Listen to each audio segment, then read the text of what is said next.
on, and in recent past, the lot of resistance, agitation has already taken place in Iran. Many people have been killed. It has been over-reported also, but the one thing is very clear that the local Iranian population also become victim of this agitation against the current regime. So same time, this psychological warfare is also going on with the same might, and obviously cyber warfare is the important part of the entire conflict. That is my take. Thank you for that, sir. I'm going across to another bit of breaking news update coming in right now. I'm going straight to that air defense activated. Iranian air defense has been activated in the city of Desful. In the city of Desful, okay. We have a detailed, some more, comprehensive report perhaps coming in right now of the different cities in Iran that have been targeted.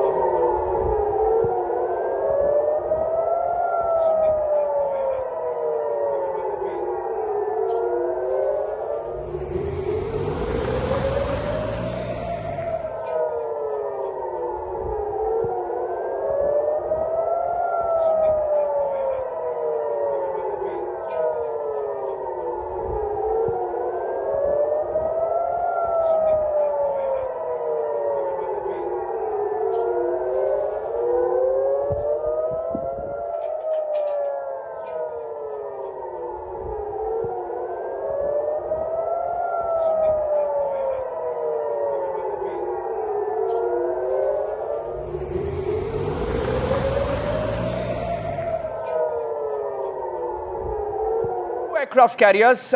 Colonel Shailendra Singh, it's now that you will actually start getting a scale of this response, because we're getting in reports now, and wherever those missiles are being launched from, those missiles will be just about having been struck now or will be striking now. There is definitely the way, Trump is trying to bring out things is quite a serious matter. We must accept that. Why? Because I'm saying again and again, the highlighted enemy is who? Israel. US is still not highlighting itself. As what I can see, that aircraft going down would have been shot, if at all. There cannot be any other aircraft other than Iran coming up with. There's no other country who will fly an aircraft in favor of Iran to strike any of the US assets. So as far as I'm concerned, I'll go by that. It must have been an Iranian aircraft which was downed by whatsoever. Coming to the air defense, I agree, strongly agree, that air defense of Israel, US combined, is very formidable. And they cannot afford anything less, because they definitely know their stakes are much higher. आप Iran के 2 जहाज गिरा दो, कोई बड़ी बात नहीं. आपका अगर एक जहाज गिर गया, Iran has won. Why? Because you will suddenly find that yes, the US will understand what is the cost which they have to pay, because their own population will not accept it. Coming to this point about the cyber warfare, the cyber warfare will be very much there, not only in infrastructure, news media, economic, all those places they would like to paralyze Iran, which is already under paralysis. There is also information warfare going on. There is also now starting a propaganda warfare which will be on. There will be a psychological warfare, as Dubey sir brought out very correctly, that the public is being told that we are with you. Where were you, Mr. Trump, when thousands of people have already died? You have allowed those thousands of the death to take place. This is all speaking warfare, I'll put it like that. That he's trying to say that we are there to save you. If you are there to save you, you would have come much earlier. The way now the media warfare will start, you will see that the Western media will try and dominate world over to only project their points. Iranian points will not be coming out. So overall, if you see, everything will be done by US and its allies to make sure that the Iran voice is not there. Because as far as I am concerned, Mr. Trump, I do not agree with you. Your country said that Iraq also has got chemical bombs. We could never find them. Today you are saying that we will not let Iran become a nuclear power.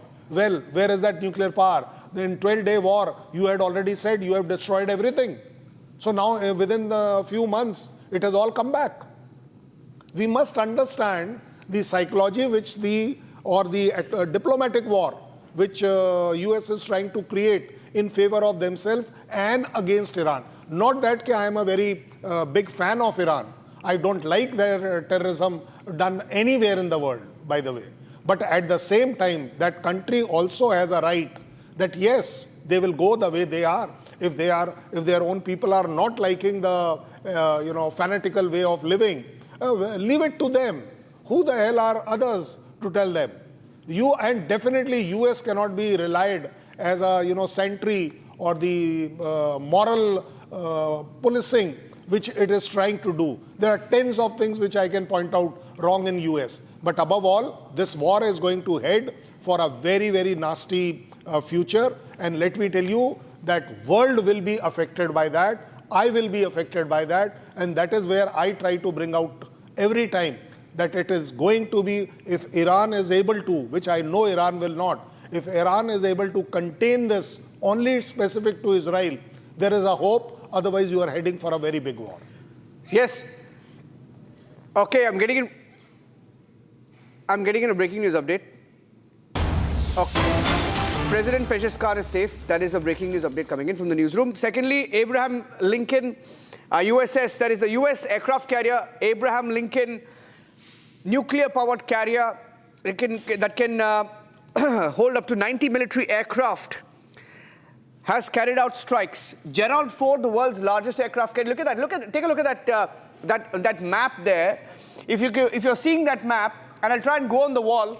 And explain it. If you can just put that on the wall, you can see that over Iran, the airspace is closed over parts over all of Iran and Israel. And just take a look at that, ladies and gentlemen. And I'm going to just walk up there and show you what is going on. Because right now, in the last 1 hour, things have changed in the Middle East. In fact, very soon things are going to change very rapidly around the world. And this is why wherever you are, you should keep an eye on the situation that is evolving. Take a look at this, ladies and gentlemen. Take a look at this. This is in the war zone right now, over the skies of Tehran, completely clear. Skies of Iranian skies are clear. This was earlier, and as the barrage of missiles kept pummeling Iran, you will see that the skies over Iran just clear up. So all flights, the entire airspace has been cleared, which means Iran is bracing for more attacks. They want to keep their air defense systems activated. And if there is any movement, they're going to try and neutralize that over the skies of Iran.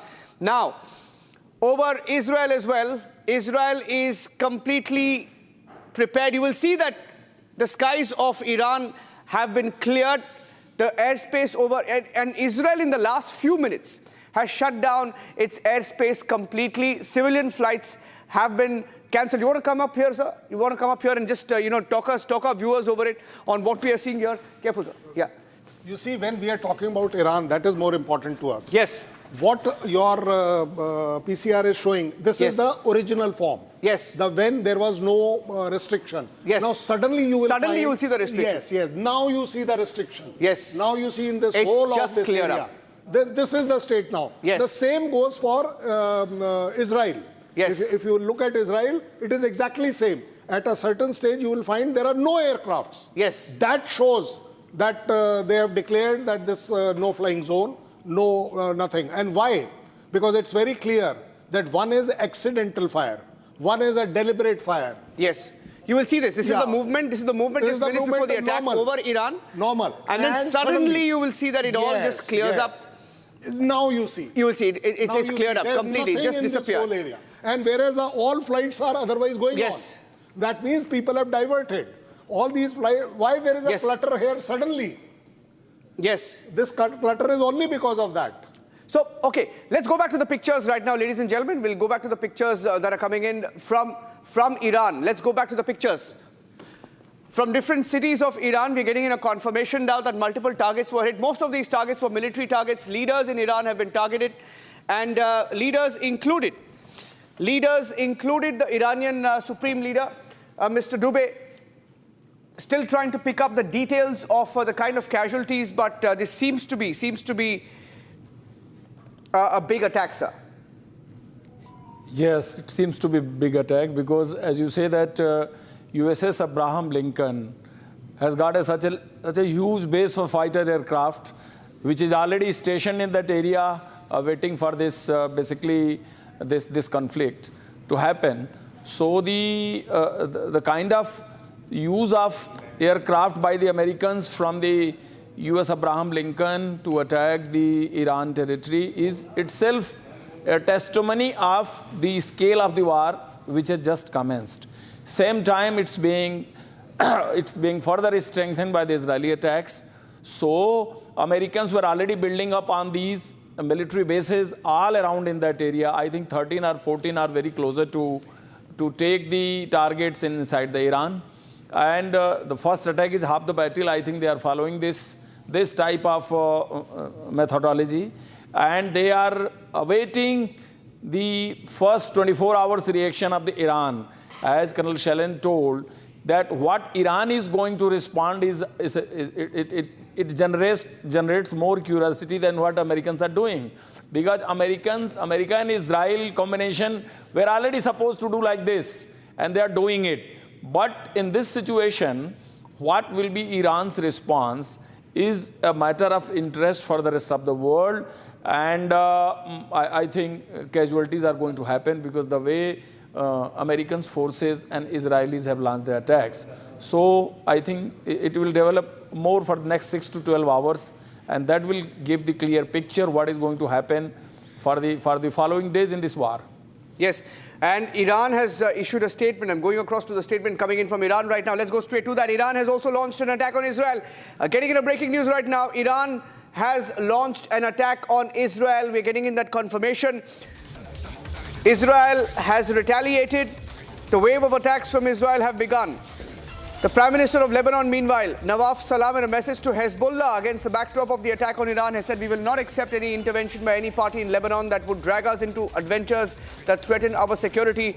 It appears on the face of it, Lebanon saying that they will not accept any intervention by any party in Lebanon that would drag us into any adventures that threaten our security. North Israel, likely target of incoming missiles. So incoming missile strike on Israel. They're bracing for it. Colonel Shailendar. You see, when we are talking about, the response, or not the response, the actions taken so far, allow me to give you a very different kind of analysis on that. The kind of forces which the US has deployed, 30-odd strikes is nothing actually. That's why I am calling it preemptive strike. These are all preemptive strike. And preemptive strikes are done basically with 2-3 things in mind. One is that all those decision-making and war-affecting places are to be destroyed or degraded. Next, the decision-making paralysis has to be brought in. This is what right now we are at. Now we will have to see whether Iran is able to overcome the so-called decision-making paralysis, because everybody has gone to the bunker. Whether they are able to communicate or come with a unanimous decision or sensible decision or not, that again is a challenge. I am very sure people would have died there, as what they are already claiming. So overall, there is a situation now that yes, Iran, the way Iran will show the way, that will decide the path of the war. Because if we have to see whether it is Gerald or it is Abraham or the Air Force deployment, Sir, the US. Sir, I just want to just pause you there for a second, sir, because I have a former IDF officer who's joining us live from Israel right now. This is Lieutenant Colonel Jonathan Conricus. Lieutenant Colonel Jonathan Conricus is a former IDF officer joining us live. How do you brace for a strike like this? If you can tell us about what you expect in the next few hours, what has happened so far and what you can expect in the next few hours, sir. Mr. Jonathan. Yes. Hello to you. Hello. My friends in India. I hope you can hear me well. Yes, we can. Go ahead, sir. There are alarms now in Israel indicating that the Iranian regime has indeed fired missiles towards Israel. They are incoming, and that Israeli civilians should get into shelter and be prepared and brace for impact. So the Iranians are obviously answering the US-Israeli strike on them.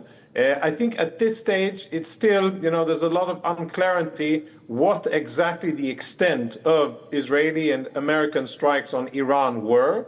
which targets have been struck effectively and what the count on the ground is in terms of key personnel, IRGC regime. But I think what we can say clearly at this time, that the stage of negotiations and the Iranian regime using negotiations in order to get away from their fate, that appears to be over. America has made a decision to actually launch military operations against the Iranian regime. And I think very importantly, the US president has said very clearly that this is about the regime. It is indeed about how the regime has been sponsoring terrorism, how they have been aspiring to build nuclear weapons. But in the American president's message to the Iranian public, he is saying, once the shooting is over, you will be able to take back your country, which is a translation of, I promised that help was on the way, now that help has come to the Iranian people.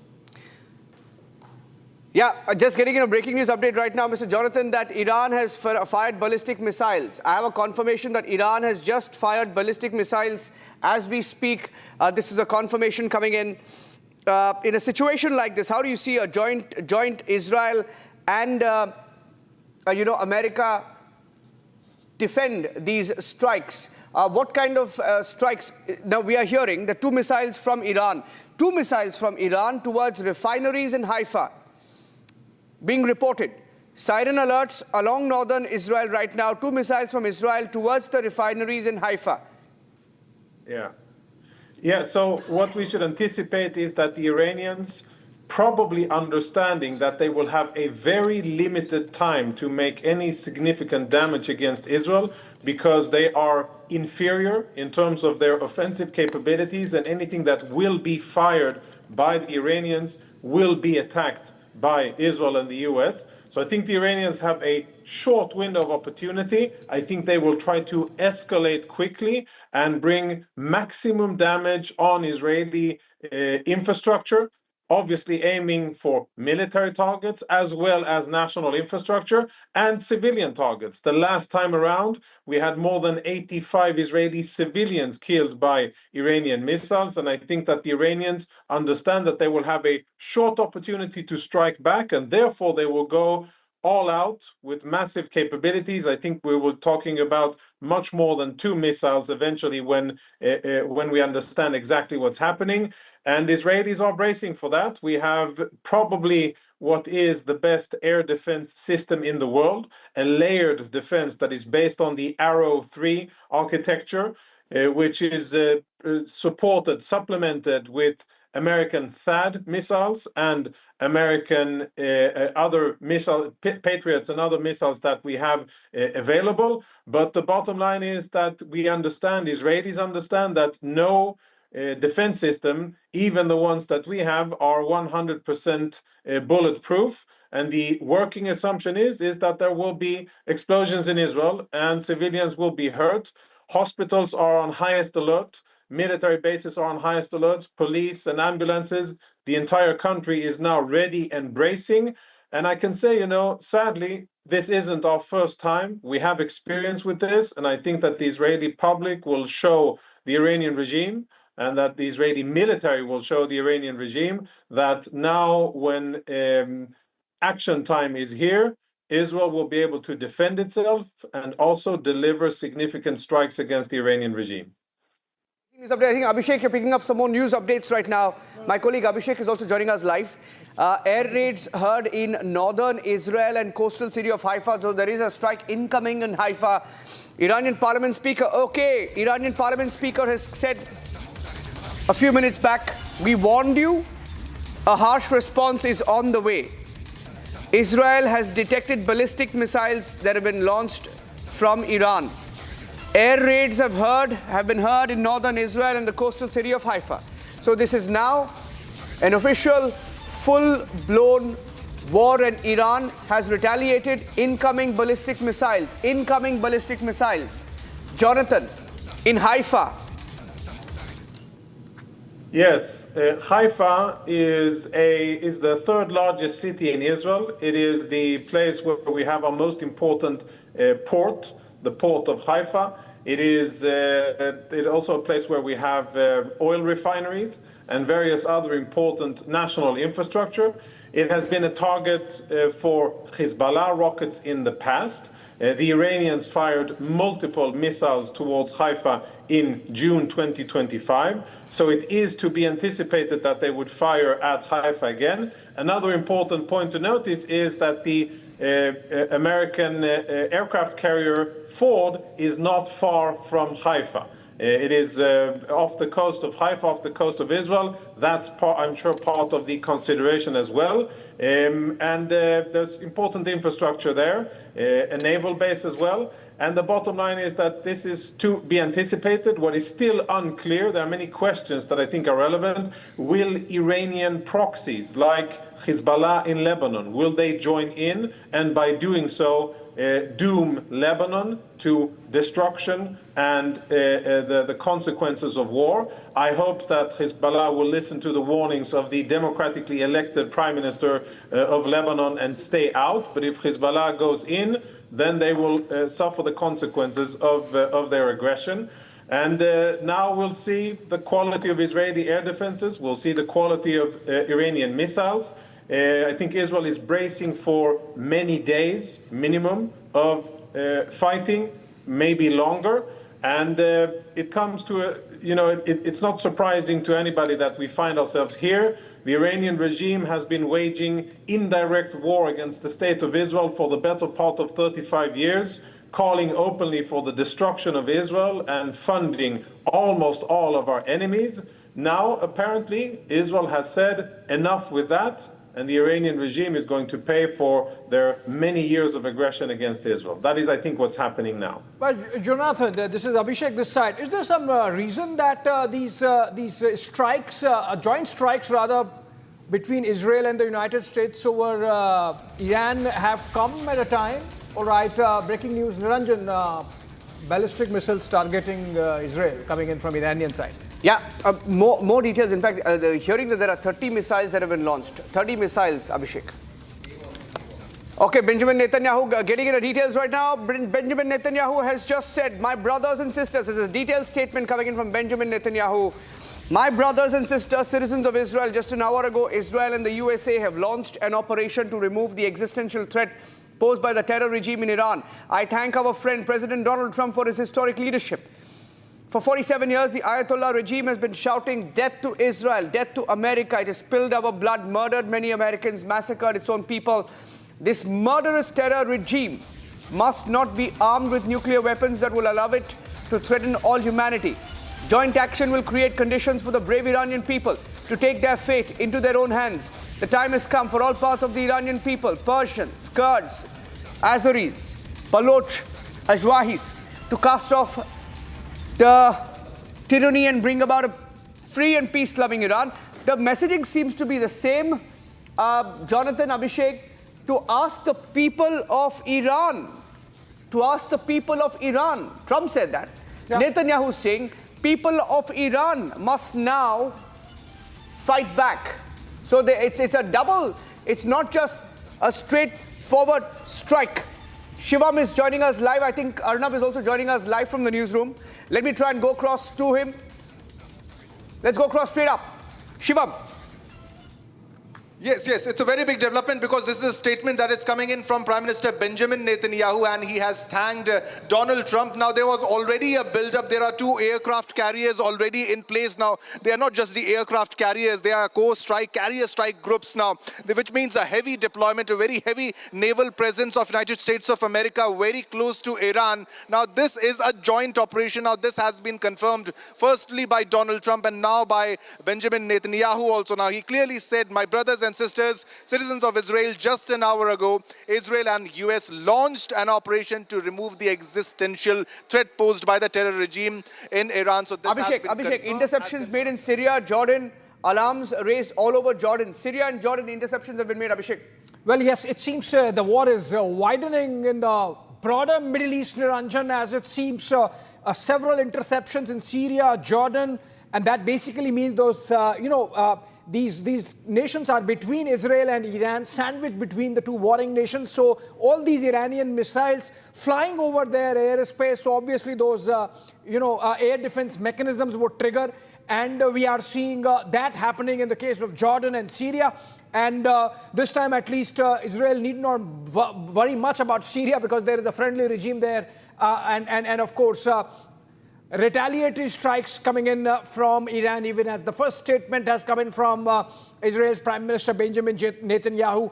And clearly, Colonel Silent String, it's a regime change operation going on. Let's look at the post by Prime Let's go back Minister to the of pictures. Israel. We just went through the statement. I think I've just tweeted out the statement once again. Abhishek, go ahead. All right, Jonathan, if I could come to you, isn't this clearly a regime change operation going on between Israel and the United States to make sure that the government of Ayatollah Khamenei, for whatever it is, and we see the last of it, that seems to be the objective this time, that they have to just get somehow and remove the Khamenei regime from Tehran?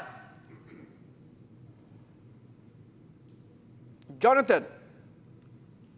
So I think what's apparent now, finally apparent, is that this is not a limited strike. This is not a preliminary warning. This is not something that is minimal in context. This is the United States of America and Israel launching a strike with the purpose of bringing down the Iranian regime. Based on what the American president has said and based on what the Israeli prime minister has said, I think that's pretty clear. This isn't a local thing. This is broad in its context. And, the American president promised more than 50 days ago to the Iranian people, help is on the way. And now, finally, that help is arriving. And the president is saying to the Iranian people that once this is over, the combat operations, the Iranian people will be able to reclaim their country from the hands of the oppressive Iranian regime. But I think this is very early stages. I would say pretty dramatic. Many people anticipated that there would only be a local small strike by the US in order to force the Iranian regime to negotiate and to sign an agreement that basically took nuclear enrichment out of Iranian hands. The Iranian regime refused that, and what we have now, apparently, is an American and Israeli strike that purposely focuses on the regime. And I think that's the major takeaway.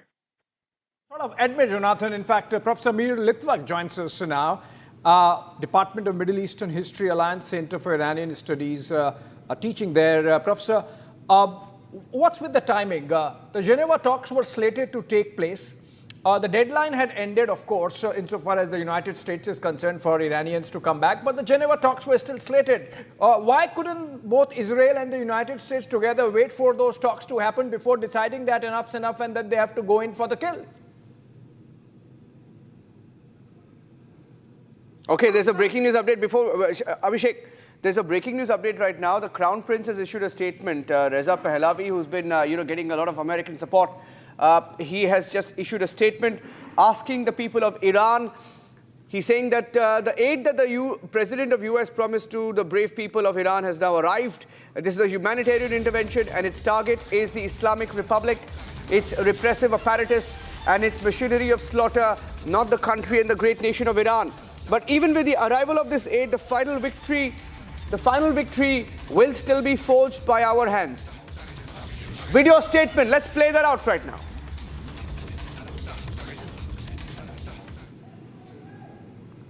מאז שהחלה מלחמת התקומה עמדנו יחד, וגם היום נעמוד יחד, בגבורה.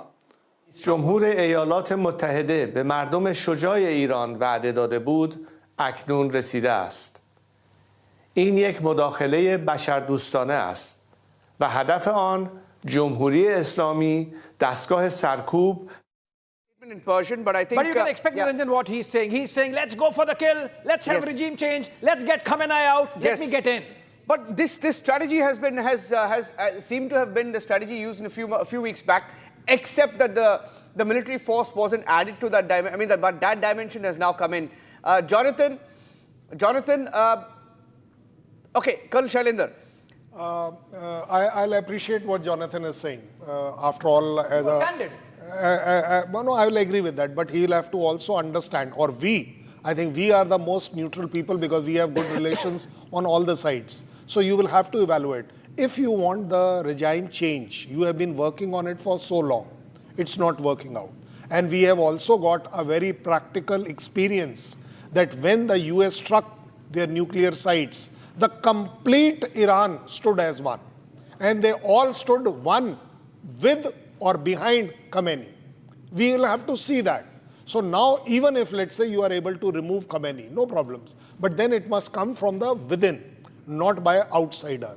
When the US is trying, Israel is trying, what they are trying, do they actually think that just by removing Khamenei, the complete Iran will change? I don't think it will change.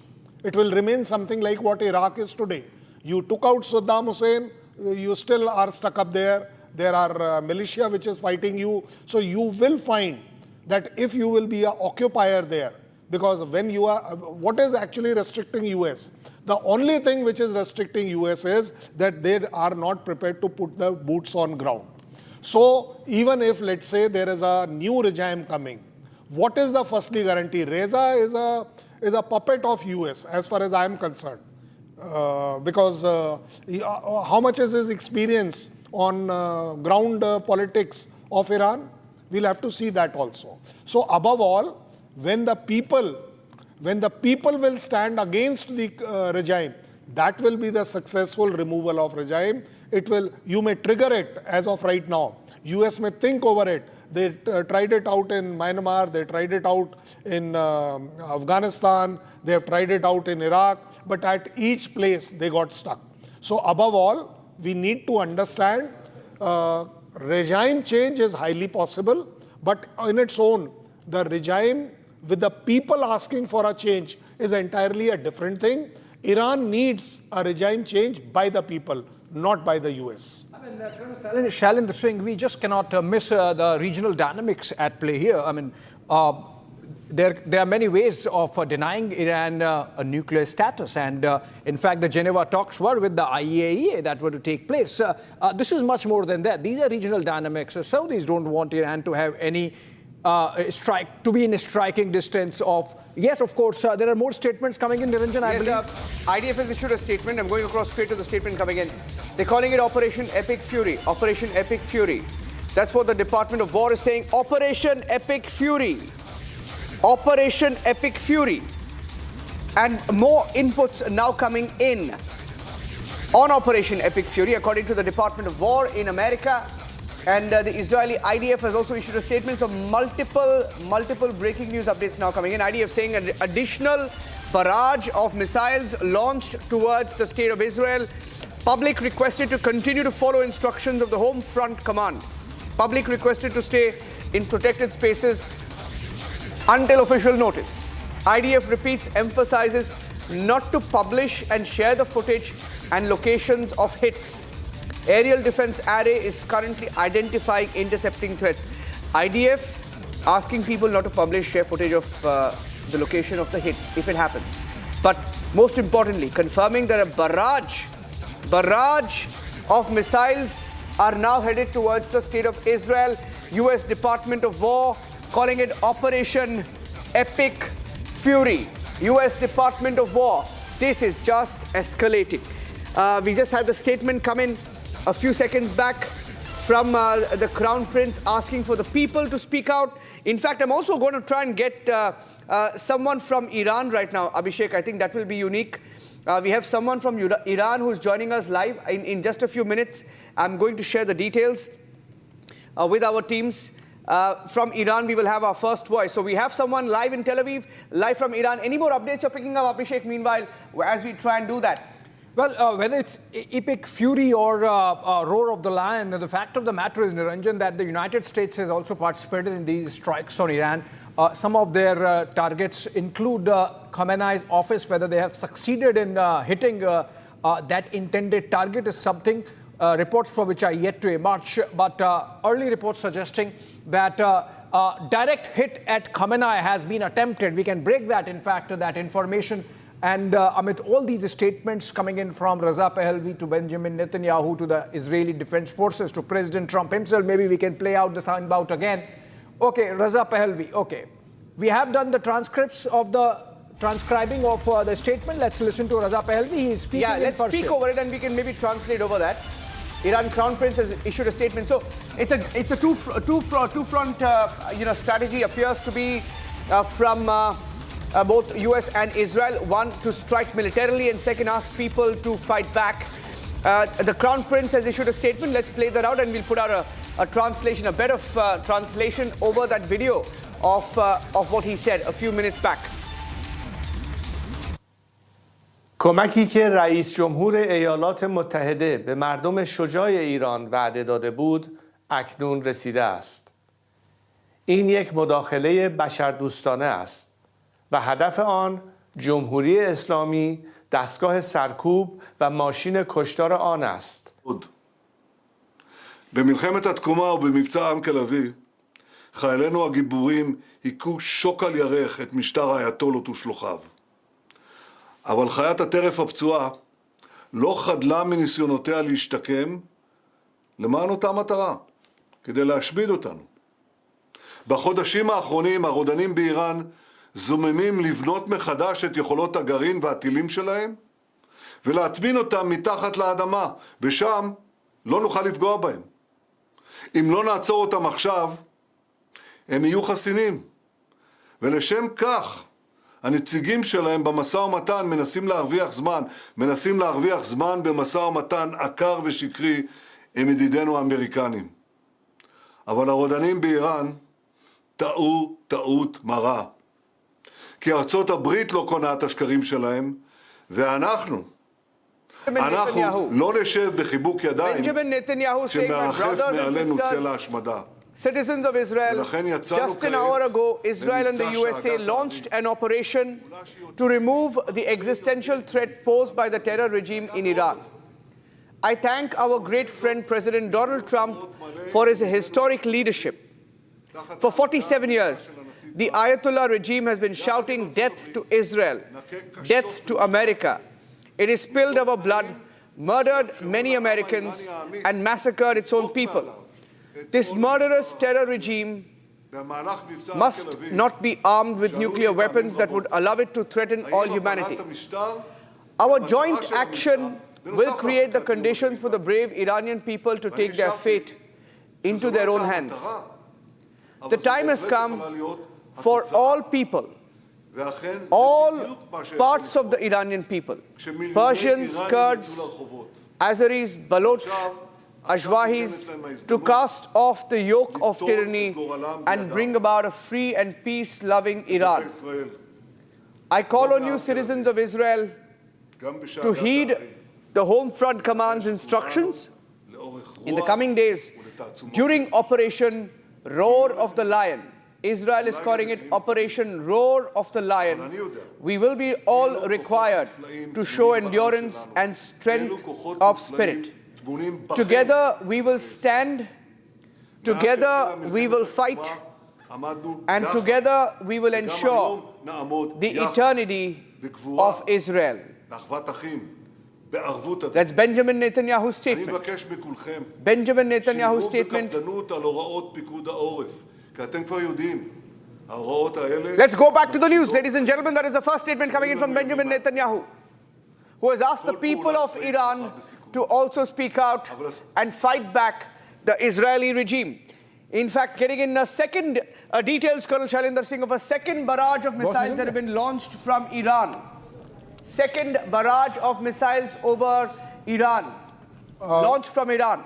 We must understand this is not a rocket science. Iran has got very limited options. It will fire ballistic missiles for one reason, that it takes about 10 to 12 minutes to reach Israel. And the reaction time to intercept, whether from Jordan, Syria or wherever, anywhere, the limitation is of that 10 minutes. So if at all you will have an effective one, only then you can do that. Number two, 30, 40, 60, whatever is the barrage of missile. Why? Because they understand there is a very formidable air defense system working for Israel, even by the US. So overall, even if I grant, say around 90 to 95% success rate of this, because there cannot be any air defense system which can guarantee so-called 100%. So I am looking at it that even those 3 missiles out of those 30 will land in Israel, will do the damage. And why are they targeting refinery and things like that? Because there is an economic damage involved. Though otherwise the ethos and the ethics of the war says that you don't strike at the strategic economic assets of the enemy. But nowadays we are finding that the war is only about that you are all out, bent upon only destroying the economic capability of the enemy. So above all, when we are looking at it now, you will see there will be a counter strike by Israel again, and this missile business will get converted into much bigger one. There is a breaking news update coming in, so sorry to interrupt you there. I'm getting in some more breaking news right now. Hezbollah has launched missiles towards northern Israel. We were expecting that. We were expecting that. Abhishek, any more details you've been able to pick up? Abhishek, Hezbollah has also launched missiles towards northern Israel from Lebanon. Well, you see, that's expected because that's the only safe harbor available to the Hezbollah now, Lebanon, and you are seeing strikes coming in from there. Hezbollah is an Iranian proxy, if you go by what the Israelis always say, and rightly so, perhaps, because we have seen the detriments of the Israelis in northern Israel face because of this axis between Hezbollah and Iran on the one side, and then Hezbollah and Hamas on the other side, insofar as southern Israel is concerned. So I think, yes, we are going to see these retaliatory strikes coming in. Iran would fight for whatever it can because it seems that this time the Israeli and American resolve is much stronger and backed by major deployment, Niranjan, with at least 2 carrier strike groups there in the Gulf, one in the Mediterranean Sea and the other in the Gulf. And so I think we are going to see a doubling down insofar as these strikes on Iran is concerned. Whether this is going to be one last decisive battle is something which we have to see over the next 48 hours. But remember, these are coming just ahead of those Geneva talks. So whether there is still that element of browbeating Iran into an amenable position insofar as giving up the nuclear option is concerned. And I was discussing with Colonel Sailendra Singh earlier. Colonel Singh, there are regional dynamics involved. Saudis don't want Iran to have a nuclear bomb. Qataris don't want Iran to have a nuclear bomb. UAE, Oman, anyone they don't want Iran to have a nuclear bomb. And that's why you are seeing Israel and the United States coming together and going for the kill. Finally, perhaps hoping that this time they can do something about Khamenei and his regime. I'm hearing he's gone into a safe house. He's not in the presidential palace. I also don't want to have them nuclear bombs. India doesn't want them. India doesn't want anybody to have nuclear bombs in addition. Why? Because of the character of that country getting involved with the terrorism, with the Houthis, Hamas and Hezbollah. It can fall into any wrong side. So nobody wants. But at the same time, if they are agreeing that IAEA inspections can be done, I think let us progress them on that. Right. I think those talks would happen. Another breaking coming in, and Shravan tells me, Niranjan, that there is another statement coming in from the Israelis. That there is a video, Abhishek, there is a video that's come in of a rocket that has fallen in Galilee in Israel. So we're getting in the first pictures from Israel as well. Yeah. We have the first pictures. Can we play the first pictures right now? The pictures that are coming in. No casualties reported. No casualties. No casualties reported, but a rocket has fallen in Galilee, Israel. We'll open up those pictures. But there are multiple pictures, in fact, coming in, Abhishek. Not just one. In fact, multiple pictures of Iranian rockets now beginning to land in Galilee. A plume of smoke seen over northern Israel as well. So we're getting in the first pictures of the hits on Israel. In just a few seconds, we'll have those pictures up. But strikes targeted at Haifa, northern Israel. Refineries were the targets. We're looking at the first pictures come in. Any second now, you'll have those pictures on your screens right now. We'll also, by the way, have a live from Tehran very soon. We'll have a live from Tel Aviv anytime now. We've been live since this afternoon, 11:30, when the first news came in. But Iran has attacked Galilee. Let me go across straight up to those pictures coming in right now. A rocket has fallen in Galilee, Israel, and in a residential area where you can see buildings. Right behind the buildings, the strikes have been reported. Is that the picture? Just waiting for the first pictures to come in any second now.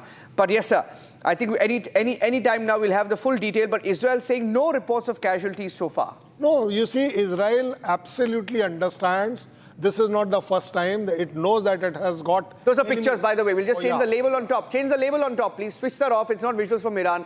It's misleading visuals from Israel. Visuals from northern Israel. Change that. We'll just come back. Yeah. So, just remove the top band. Yeah. So, you see, Israel has got this very well laid out. The kind of, bunkers they have, the shelters what they have. They have shelters everywhere, including the airport that you are supposed to get into. Why? Because it's a matter of survival. It's a matter of survival for their complete religion, for their existence. So that country has made a lot of good arrangements on that line. Iran has not. Iran has got very limited. So that is why you find that their own acceptance that thousands of people have died in the strike, as what they are themselves saying. Above all, the thing what is to be seen now is that when I was telling you 30 missile salvo, at least 3 will strike. You will see it happening. So whether that is acceptable, that kind of casualty, that kind of damage, so far no casualty, very good. Israel will be able to bear it. What happens when there will be casualties? Because now the strike is not on the defensive installations, it is on civil installation. When you are hitting civil, that means all ethics has gone. You are now only after the damage, which will create sensation. And that is what Iran is right now going to do. It will bomb. It will bomb all strategic places, strategic to the extent of economic strategy, command and control strategy, your refinery, your maybe hubs of living places where they will bring out destruction. Because we know in Israel the problem of space and the buildings are so cluttered up. You strike one building, you are able to at least damage 2 more.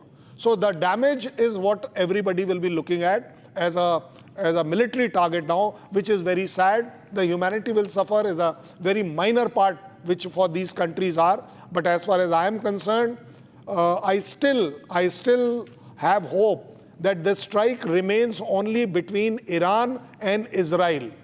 The moment it starts getting into the Middle East bases of US, you will see that there will be a Bhayankar war. There will be an absolute, because US will get an excuse. So you will find that 90 aircraft standing on that aircraft carrier versus another 120 standing on another one, F-35s all around with the ground forces right next door to the Israeli ground. Everything is planned. Let me tell you one thing. The people have thought of contingency. I can even say on behalf of Iran, they would have also seen that if ever Khamenei's mahal is struck or the presidential house is struck, what will they do? Yeah. You see, all countries do all these kind of drills. So I am absolutely sure President of Iran and Khamenei would have actually not died in any of this. As far as that, when we are talking about Isfahan strike is useless unless the GBUs are used. Till that time, you are only making, what you are trying to do, this is what I was telling you in the morning also, that this is a preemptive strike to assess to what extent Iran is prepared to go or escalate. Yeah. Escalating ladder is to be seen now. Well, you see, the fact of the matter is that Iran would hit back with whatever they can. The impression is it's Iran versus Israel, but actually it's Iran versus the United States. Yeah, absolutely. Israel, of course. In fact, Abhishek, sorry to interrupt. There's been another breaking news update. Sirens at the US naval base in Bahrain. Sirens at the US naval base in Bahrain. There are interceptors. There are interceptors fired over northern Israel, so the entire barrage of missiles now coming in are being intercepted over the skies of Iran in northern Israel. In central Iran as well, we have some details of explosions being reported in Isfahan. Isfahan, explosion, central Iran, western province of Elam. In western province of Elam. But there are defining pictures coming in of the interception. Can we put those pictures up? Interception visuals coming in over northern Israel. Meanwhile, Iranian citizens residing in UAE, Kuwait, Qatar, Bahrain, Jordan, who have not yet managed to leave these countries are advised to depart the territory of these 5 countries as soon as possible. If departure not possible, refrain from approaching any military bases, hotels, docks, commercial complexes or any locations associated with the United States and minimize all essential travel, which means Iran is telling its own people who are in all these countries like UAE, Kuwait, Qatar, Bahrain, Jordan, that we are going to go for you. They're going to go for Iran, UAE, Qatar, Bahrain, Jordan. Abhishek incoming. Okay, look at those pictures. Interceptors over northern Israel. Interceptors over northern Israel. Well, we are getting to see what we also need actually, Niranjan. You know, it's the war dynamics at play, real-time war, real-time action of weapon systems, platforms. Colonel Singh, with your defense background, you are in better position to tell us whether this is something which is the air defense as it should be. This is the most successful model of air defense we are seeing, even as this war is panning out between Iran and Israel. What is seen is to be believed. And what is seen is that, yes, the Israeli air defense system has generally worked well, very well, effectively, saving their people. But at the same time, there will always be exceptions. No system can be 100%. And we have seen it last time also. Right. You will see it this time also. Few missiles will land. But is it something, what we are seeing is essentially the United States and Israel with their first flush of strikes on Tehran, drawing Iran out, making them fire all these missiles. They have a limited stockpile. Yes. They will deplete that and then maybe they will come for the kill. The US intelligence report of last year, 2025 January, says that they have got 3,000 plus, the word is plus, 3,000 plus ballistic missile. Now, from that year till now, you can add up whatever you want to. And Got it. plus can be anything. But as a general rule, it is accepted that Iran has got around 10,000 plus missiles available to them. Yeah. And when it comes to firing, the only strength which Israel is looking at, that at each time there will be a salvo coming. No single missile will come. And when we are talking about the salvo, the 30 is a very conservative salvo. Yeah, absolutely. I'm looking at 100. And the operation is codenamed Operation Epic Fury, as per the Pentagon, and which means the United States fully backing Israel in its war with Iran, and United States, in fact, joining in. And we don't know as yet with clarity as to how many missiles have been fired from the United States side. They have a tremendous amount of number of bases all across the Middle East, including their own aircraft carriers from where these fighter planes can go up in the air and shoot missiles, standoff weapons, as they are called now, more and more fashionably, and target hit their targets. We are told that National Defense Ministry in Tehran, the Khamenei office in Tehran, they have been targeted. IRGC releases statement of strikes. Abhishek, from what we're picking up, IRGC statement now coming in, and IRGC has said that there are widespread missile and drone attacks against Israel. Widespread missile and drone attacks against Israel have begun. This is the first official statement of the IRGC. Let me tell you that we were speaking about, cyber warfare, information warfare. There are reports, floating that the supreme leader of the Iranian army has been eliminated. We don't know. It could be information warfare. We can't confirm that. But IRGC first statement saying that missile drone attacks have begun against Israel. Meanwhile, an Israeli Navy submarine is departing Haifa port. So in the wake of the attacks, the Israeli Navy submarine is departing Haifa port. Pentagon once again saying that these strikes on Iran are called Operation Epic Fury. All right. So while we speak about that, let's also tell our viewers that we will be getting a live shot, live from Tehran. We'll have a live, just to give you an idea of the skyline, live over Tehran, live from Tel Aviv.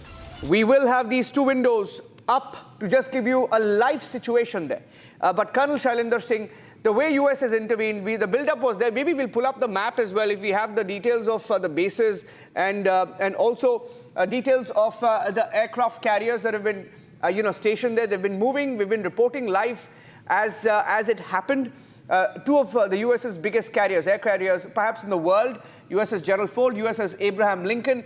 Put them together, you have anywhere between 120 to 150 jets that they can carry together.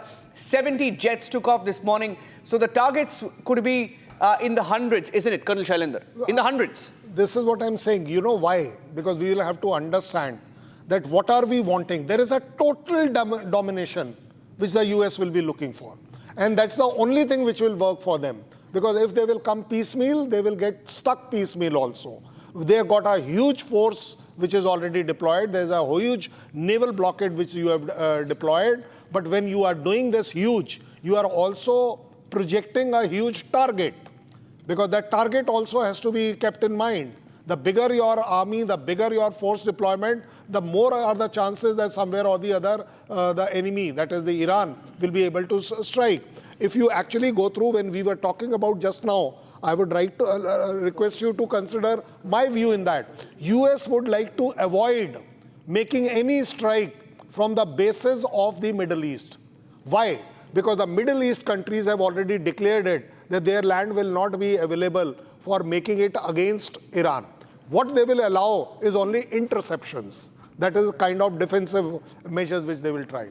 It is till the time when Iran is not going to strike the bases in the Middle East. Once that happens, then the retaliation or self-defense or defensive measure, the US will have a moral justification to strike Iran from all possible sides. Yeah. So we'll go back to the pictures once again. We'll just go back to the Where is the pictures for a picture? second. Because we have those are live shots, by the way. There's a live shot of the skyline over Tehran. We'll also cut live to the skyline of Tel Aviv. So in both these cities, we will be live, and we will get Washington live as well in just a few seconds. That's a live shot. That's a live shot from Wired. It's a news agency that we're picking that up. But more importantly, over Tehran, multiple targets were hit. So the cameras will be moving. We'll have our live cameras through different agencies, different networks, different sources. And Abhishek, over Bahrain, there has been an alert. Yeah, so these are all places where American bases in the Middle East are, including Bahrain, including Doha, including in Iraq. So Niranjan, all those places would have sirens going up. In fact, there is an advisory by India, our mission in Qatar, that all Indian citizens are expected to follow instructions and to remain indoors as much as possible.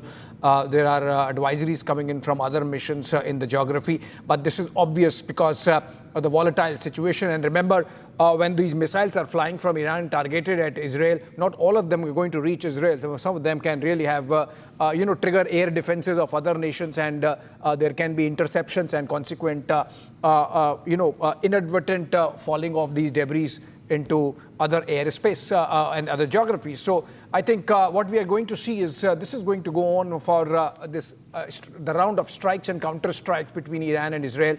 And at some stage, Colonel Singh, you think Iranians are going to target American interests also, like we saw in the last time that they hit Doha?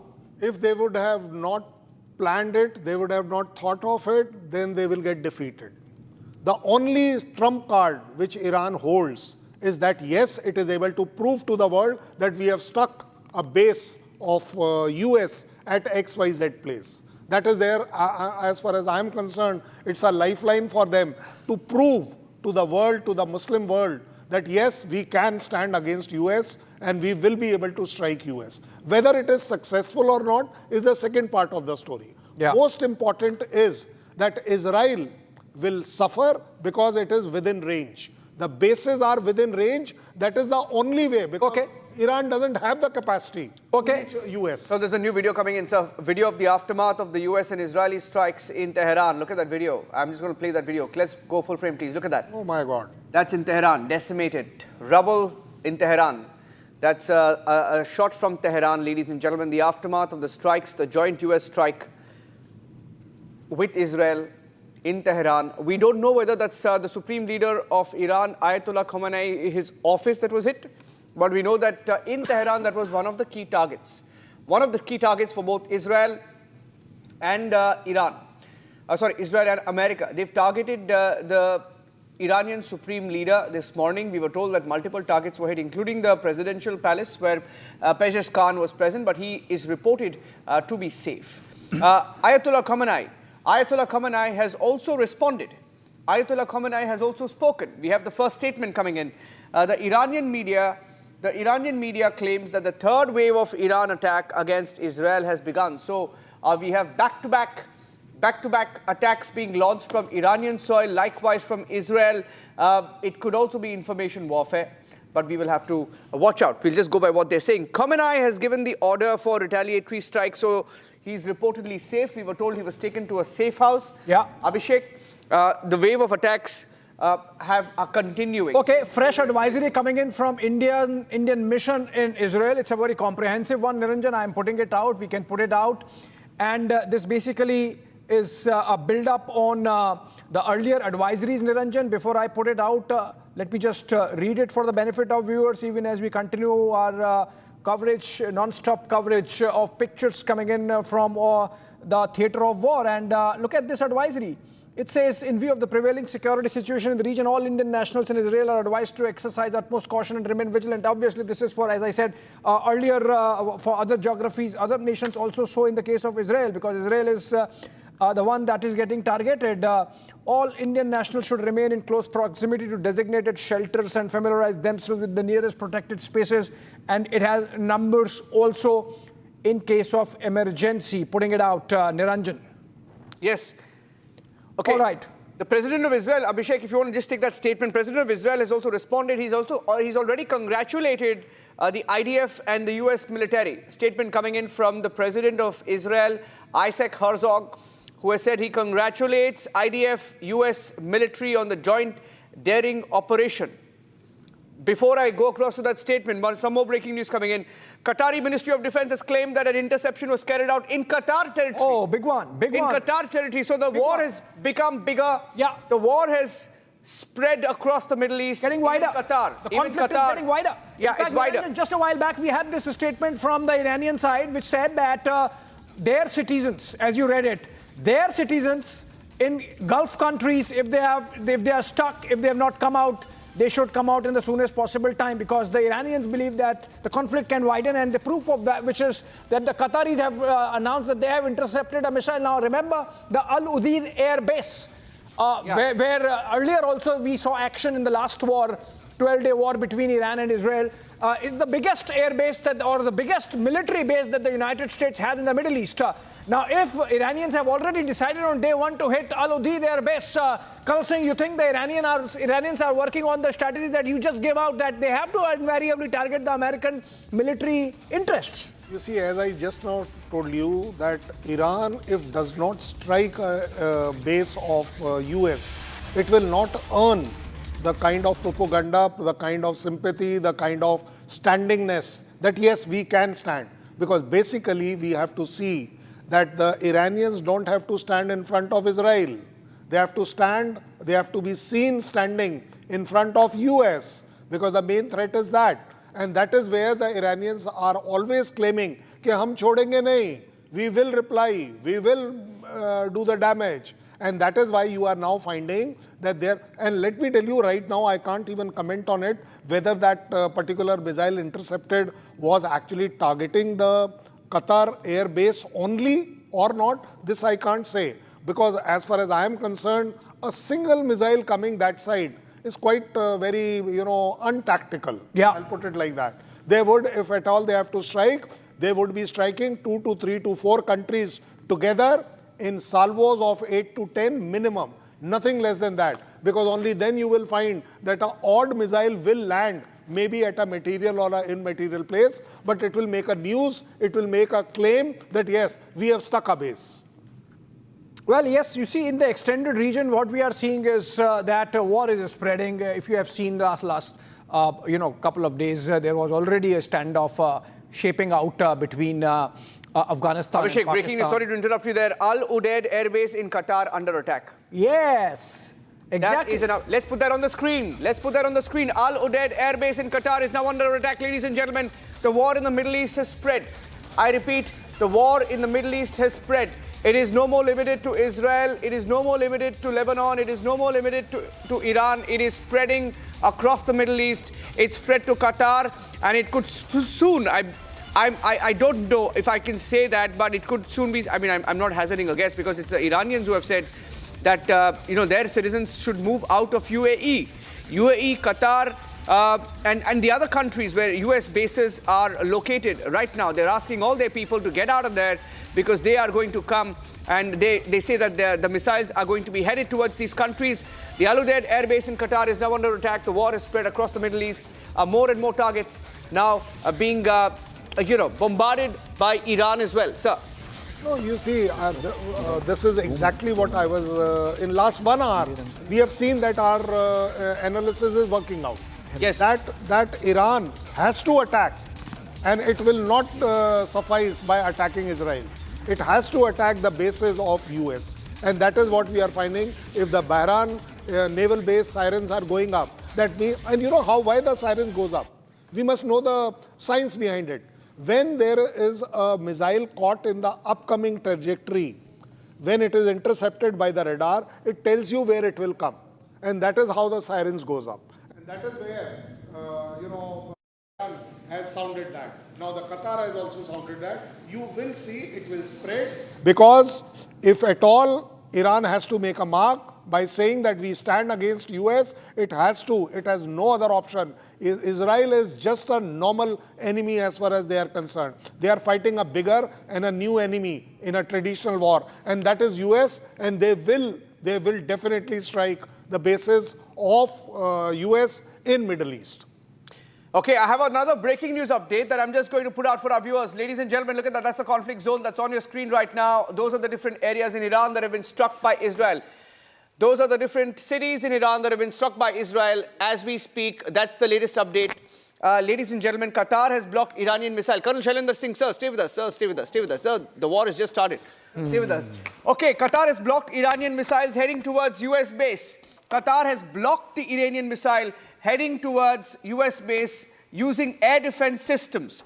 The US naval base in Bahrain. So the war is spread. I repeat, it is getting bigger. US naval base in Bahrain has been struck. US naval base in Bahrain has been struck by an Iranian ballistic missile.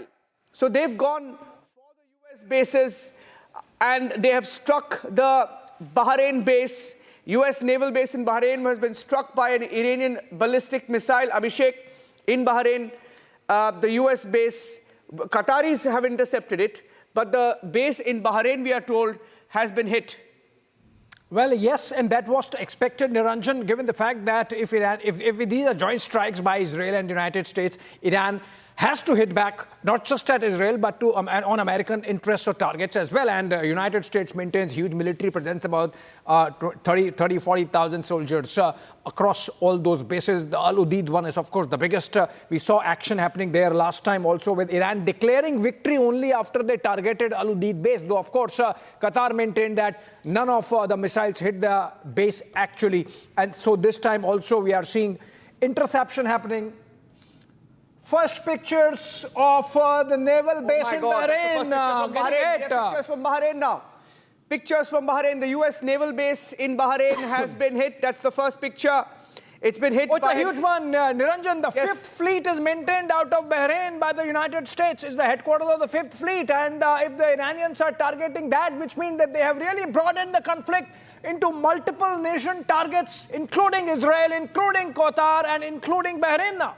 US, in fact, let me tell you that as of 2 days ago, I repeat, as of 2 days ago, satellite images showed that US Navy had withdrawn all of its vessels from its base in Bahrain. So I don't know what the Iranians hit, but this has been reported across the Middle East that US Navy had withdrawn all of its vessels from its base in Bahrain. And so the US 5th Fleet was in Bahrain. They knew there could be a target if a conflict breaks out. And this happened last year as well. The US Navy, even in June, they had moved out in 2025. They moved it out just before the conflict. US 5th Fleet in Bahrain was moved out, we are told, as of 2 days ago. But that picture from Bahrain has come in, sir. Expected. I don't know what they hit, but the base has been hit in Bahrain. If you please remember, about 15 minutes back, we were talking about the exactly same thing, that if the Bahrain naval base siren has gone up, that means there is a missile heading that way. Now we are finding that it has stuck. Now, whether the Bahrain air base has, or the naval base has got, the ships there or assets there or not, doesn't matter. What matters is that this is a base of US. and Iran is going to claim, we have hit the base. What is that? It is exactly same what happened in Qatar last time. That they stuck, no damages, no casualties, acceptable to both the sides, and things got settled. This time, it is only going to escalate. The difference is going to be that. Why? Because the US knows it. That, in fact, they will allow, they are actually going to make sure that there are 2 to 3 more strikes before they strike back. Because US would like to strike back as a decisive strike now. They are waiting, they would have planned for it. This is exactly what the US is very good at. It instigates, it leads the enemy into a trap, and then they stuck. And they strike so hard that this is what you will see will be the new battle which will be coming up from the US side. My only now, the next question is, you will see it operating in next half an hour or so. That how will US react to this now?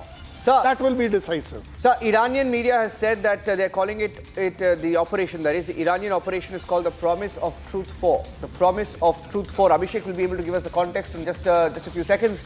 The Promise of Truth 4. And we're getting in another confirmation as Iran launches a wave of attacks, goes after multiple targets, not just in Israel, but even in Bahrain, even in Qatar. Bahrain naval base has been hit according to the media in Bahrain. US has also used a Tomahawk missile. The US tried and tested Tomahawk missiles were used to hit targets in Tehran. So Israel, America, joint strike using Tomahawk missiles to strike Tehran this morning. That's the other breaking news update coming in.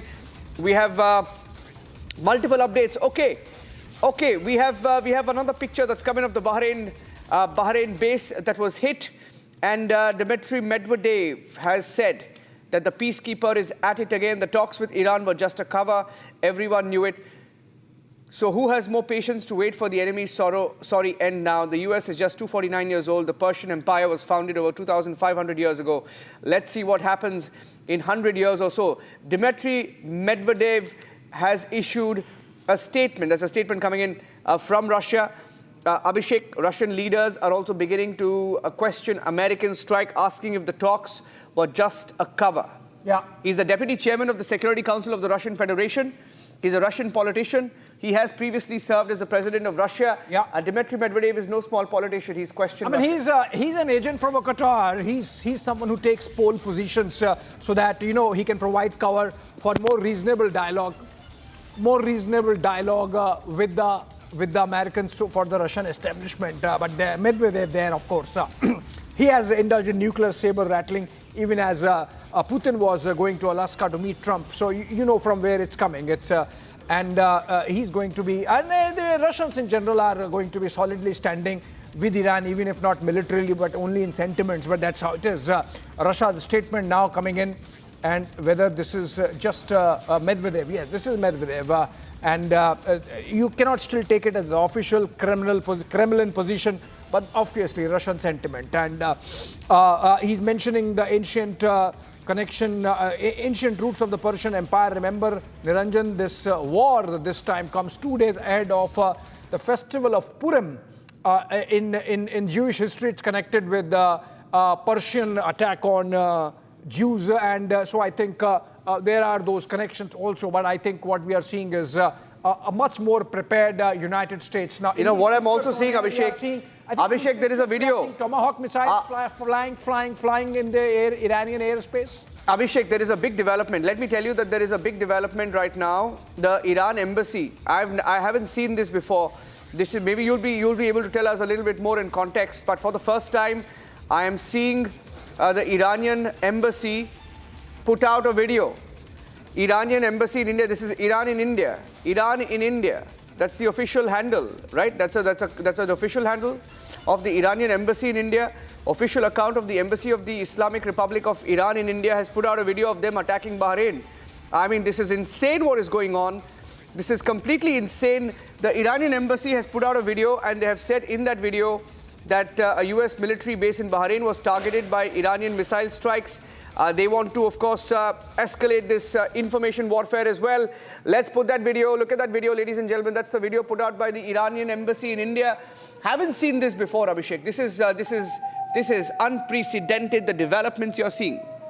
Well, absolutely, and war is mayhem, Niranjan, and even if the cameras make it look sanitized, there are going to be, casualties on the ground. There is going to be destruction on the ground, and these are going to be seen worldwide. These pictures, as in the case of Iran, these pictures seem like coming in from Tehran.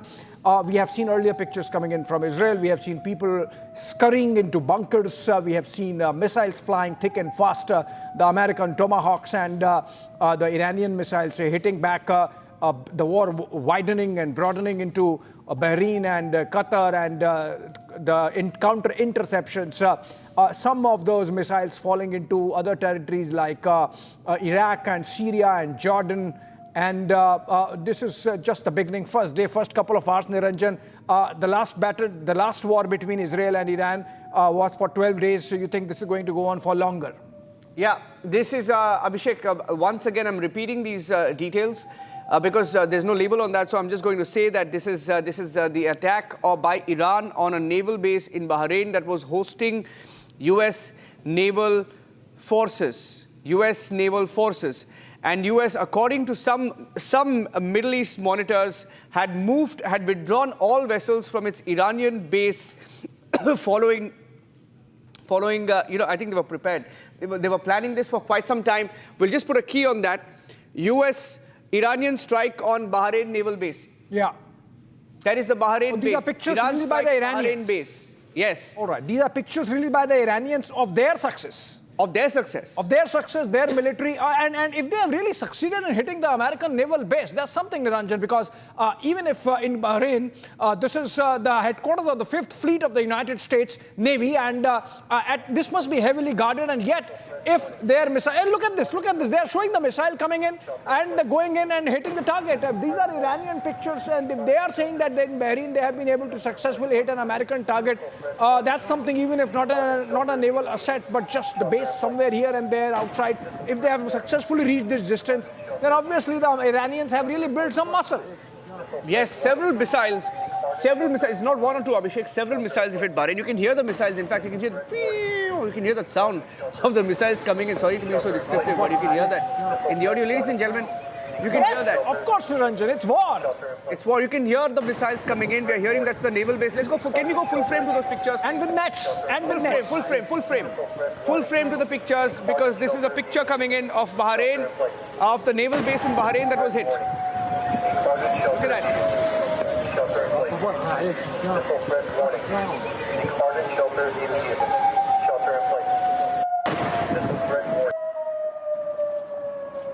So that the text is on top is the Bahrain naval base.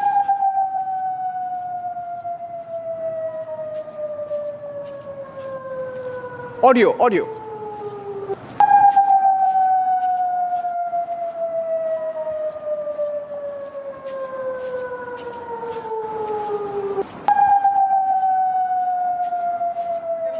Videos coming in. Another video that has been captured right now. Look at that. Can we zoom into this? Because is that a aircraft carrier we see? I don't know. Is that a vessel? I'm not so sure. If we can zoom into that, zoom in a bit more, zoom in a bit more, zoom in a bit more. That's the Bahrain naval base. Okay, if you can just make the text a little shorter on the location key, just call it the Bahrain naval base. And you can see in this video, Abhishek, that it's been hit. Yeah. Several targets have been hit. It's an attack on the U.S. naval base in Bahrain. Yes, and headquarters of the U.S. Naval 5th Fleet in Bahrain, even if, it's been a missile hitting here and there, not exactly an American asset. The Iranians say that all American assets in the larger Middle East are legitimate target for them. And as I mentioned, the United States maintains almost a dozen odd bases across the geography, almost in each of the Gulf nations, from Qatar to Bahrain to Oman to UAE to Saudi Arabia, of course, and Iraq and Syria. Everywhere there is at least one, possibly two U.S. bases, and these are joint bases, like it happens with the American Military Theater Command System, and so they have naval bases, they have air bases, they have military presence, like in the Al Udeid Air Base, Al Dhafra Air Base, and in the case of Bahrain, of course, the 5th Fleet headquarters.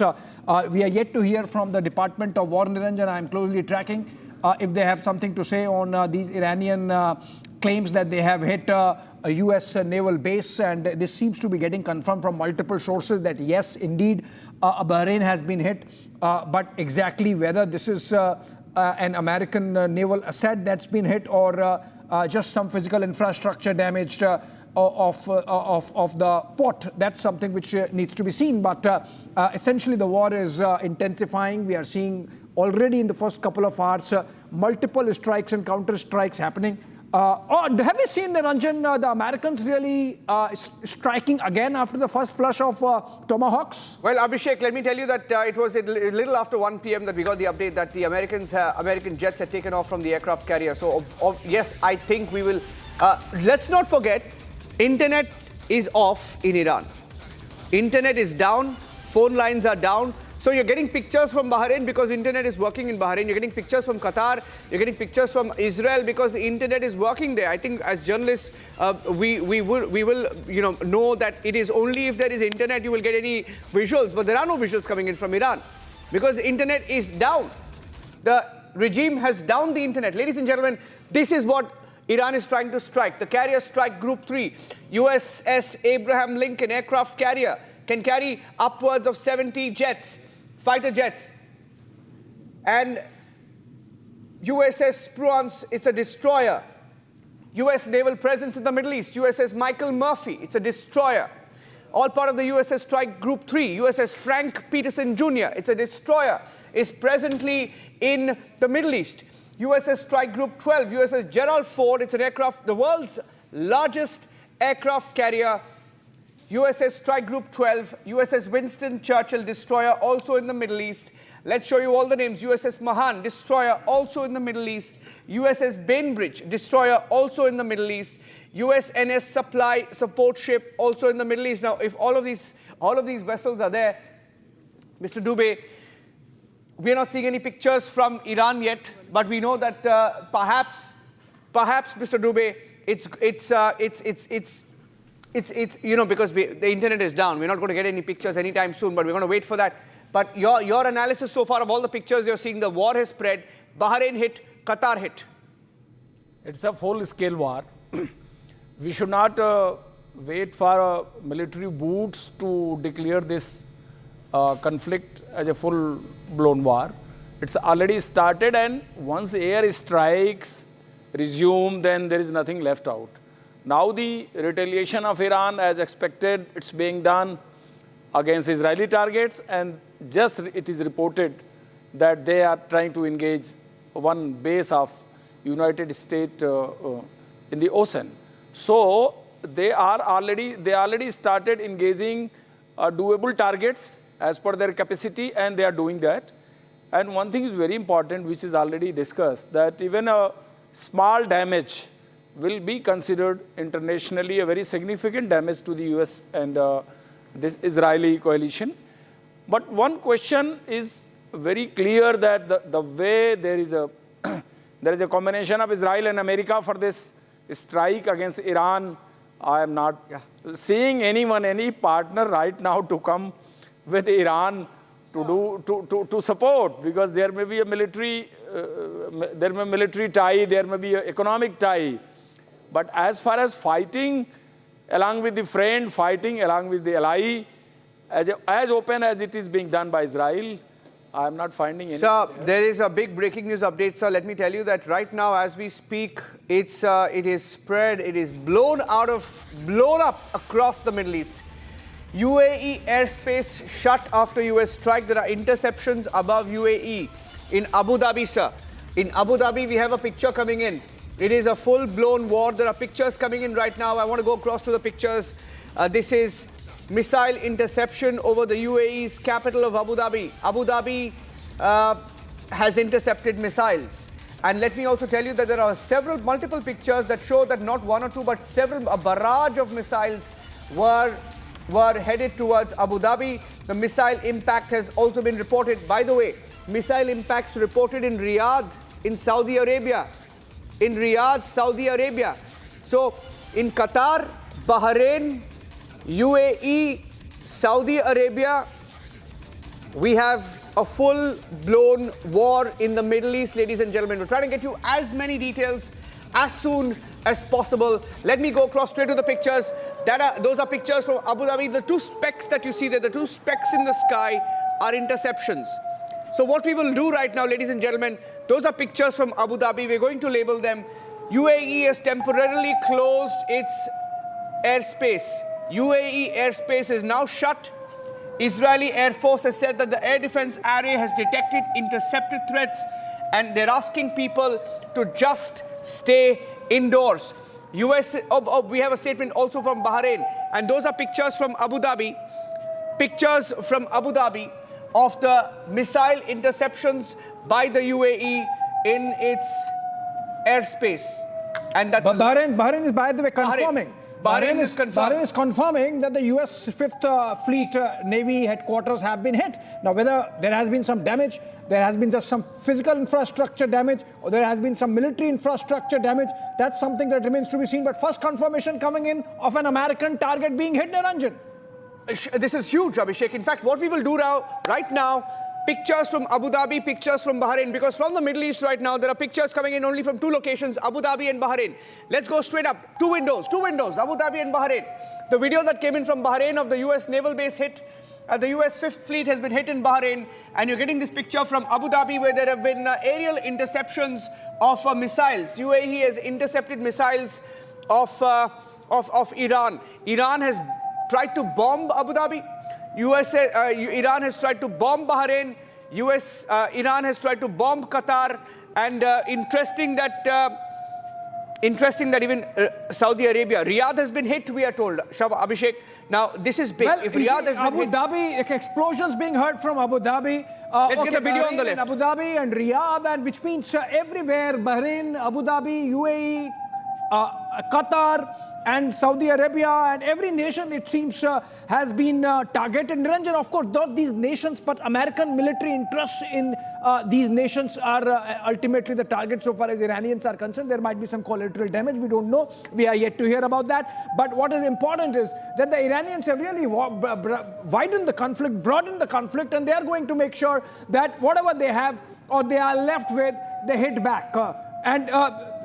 Mr. Dubey, you think Iranians are this time in a very difficult war because the Americans are more prepared, they have more bigger war machine in the Gulf, they have prepared longer this time, they have Syria on their side, unlike last time. Everything is going good and in a very organized manner for the American-Israeli alliance.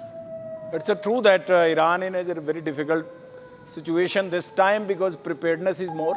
And there has been a very long spell of building up the military offensive in the general area. And one plus point to USA is that they have got a very strong military bases all around these countries. And all these countries are basically standing, even in silence, but in support of America. There is no doubt about it. So for Iran, the situation this time is a little difficult. And preparedness is on a very high pedestal. Now, the second thing is from the Iran perspective, that Iran is also not caught off guard. Iran was also knowing about the consequences and the building of military offensive on their soil. So, Iran is also a little better prepared this time. Would the regime survive? Would the regime survive? I think this time USA is not going to allow the regime to survive. That is my thought process. Because this is the second time, and this time they are not going to take a chance. Because what they will tell to the world, you tell. And in the first chance, there was a nuclear enrichment, there was a threat that probably Iran is going to prepare atomic bomb, which might be used against Israel or USA. But what this time they will tell? They are, and if you see the bhashan of Donald Trump, he is connecting to the public of Iran. Yeah. That's for sake of your security, your safety.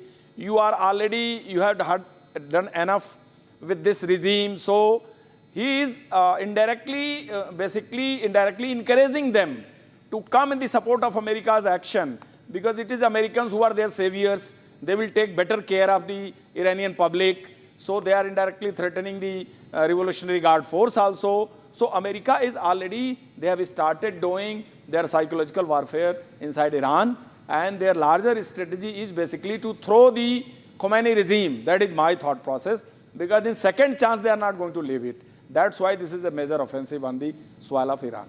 Yeah, absolutely. And more pictures coming in from the war zone, multiple pictures from multiple sources, both the sides, Iranians and the Israelis and the Qataris, and all claims and counterclaims, Niranjan, strikes and Yes. counter strikes. The fog of war already there. We don't know as yet from any side if there have been casualties. All sides denying for There now. are explosions in Kuwait. I'm getting in some breaking Kuwait news also, update. all right. Kuwait, Oman. Getting in details of Kuwait as well. UAE, Saudi Arabia, everywhere.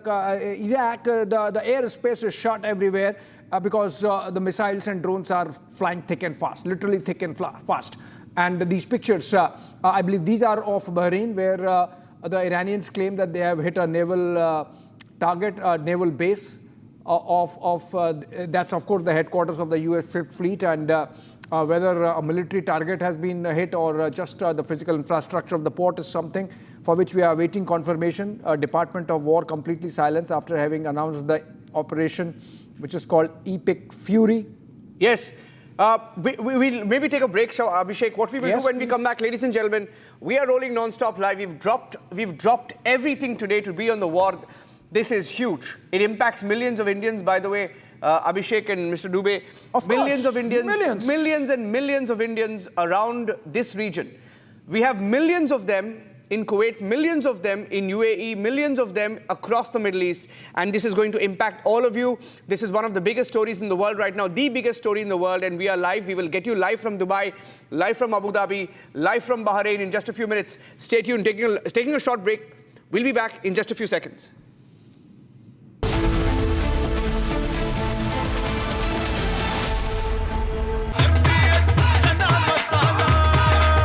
अब छोलिया हो या लोबिया, सफेद चने या काले चने, सब कुछ मजेदार बने। Amity has been ranked among the top universities globally for producing the most employable graduates by the Times Higher Education UK. Yet another testimony to Amity's excellent placement record. थोड़े में ज्यादा स्वाद ये तो है इसकी खास बात। वाओ मम्मा, क्या स्वाद है? अरे मेरे राजा। रानी, इस घर में कुछ है जो टूटता नहीं। ये पिलर कभी नहीं टूटेगा। रुंगटा स्टील TMT से बना। रुंगटा नहीं तो घर स्ट्रॉन्ग नहीं। रुंगटा स्टील TMT बार एकदम सॉलिड। ये है सीक्रेट रेसिपी MDH का जीरा सिप जल जीरा मसाला। सिप सिप जीरा सिप जीरा सिप MDH का जल जीरा सिप जीरा सिप MDH का जल जीरा SIP.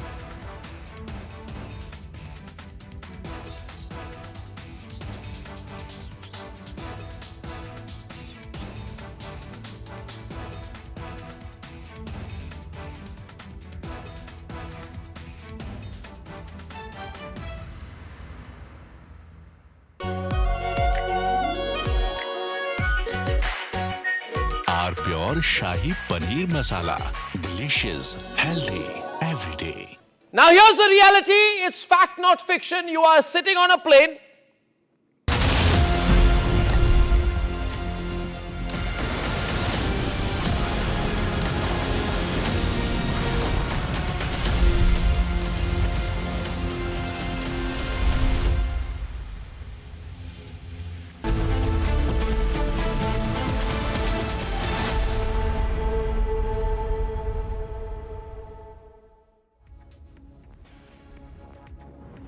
All right, welcome back, friends.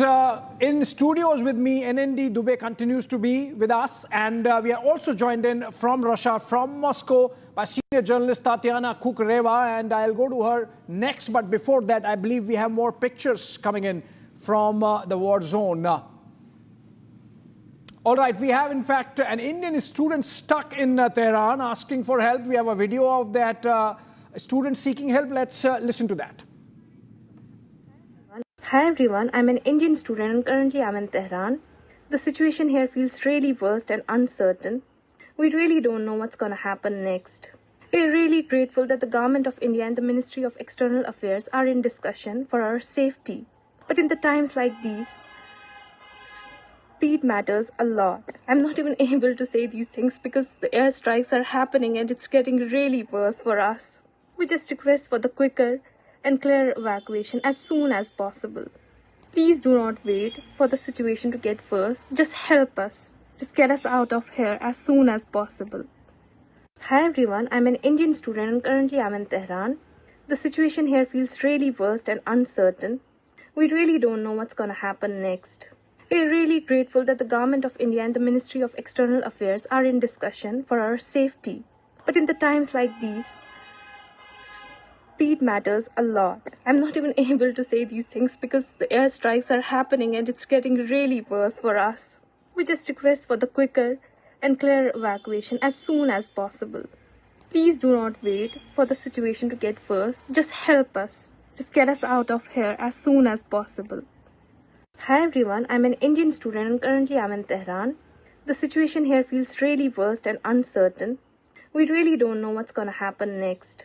We're really grateful that the Government of India and the Ministry of External Affairs are in discussion for our safety. But in the times like these, speed matters a lot. I'm not even able to say these things because the airstrikes are happening and it's getting really worse for us. We just request for the quicker and clear evacuation as soon as possible. Please do not wait for the situation to get worse. Just help us. Just get us out of here as soon as possible. Hi everyone, I'm an Indian student. All right, that's an Indian student stuck in Tehran seeking help from the government of India. Hopefully the Ministry of External Affairs would respond. We will take those voices to those concerned and seek their position. But Tatiana, beg your pardon, Tatiana. So, Tatiana, where do the Russians stand this time? Last time we saw very strong support coming in from Moscow for Tehran. You think that's going to be the same this time? Well, look, we're waiting for the Ministry of Foreign Affairs to publish a statement. It's supposed to happen in the coming minutes. You know, there are going to be statements coming in on this attack and this escalation. And yes, of course, we can expect the same tone of support. But it's not just Russia that, that is surely going to condemn the actions that are being carried out, that have been carried out by the US, at least in this situation. And that escalation that is happening right now is just, it is just another huge escalation for the whole region. It's not about Iran. It is never just about Iran. So you think the war this time is going to go on for as many days as last time, or could be shorter, or could be longer, depending on, given the kind of preparation with which the Americans have come in really this time? Well, look, we've heard that this operation has been in the works for months. So, and that potentially the talks that had been going on were just potentially a smokescreen to distract from the preparations. You see that Iran is retaliating as we speak. We've seen explosions in the UAE, in the American bases. Qatar has said that they've so far shot down all of the missiles fired at the US base. But obviously, and Iran has already said that they don't have any more red lines when it comes to retaliation because of the nature of the attack that was carried out by the US. So we can be looking at a very serious escalation in the region. That's for sure. Getting a new video here, Tatiana, right now as we speak of look at that. That's an aerial visual of the Bahrain naval base. U.S. naval base that houses the 5th Fleet that has been hit. That's an aerial picture, and that's the first picture that's coming in. You interestingly had the U.S. Embassy in India tweet out a video showing their hit on the Bahrain naval base that houses the US 5th Fleet. And these are retaliatory attacks, a wave of attacks that have been carried out by Iran since this morning. A ballistic missile was launched. Multiple targets have been hit across the Middle East. Bahrain, one of those targets. And let me also tell you that Iran has hit the Bahrain base. Iran has attempted to strike US bases in UAE Missiles were intercepted above Abu Dhabi. Iran has struck Kuwait. There was a video that came in also of the attack on Kuwait as well. So we are looking at those pictures come in as well, ladies and gentlemen. As we get you the breaking news updates, the Iranian Supreme National Security Council has issued a statement saying the enemy believes that the steadfast Iranian will surrender to its petty demands through cowardly measures. Armed forces of Islamic Republic of Iran have begun a decisive response to these hostile countries and will keep the people continuously informed. So they are not stopping.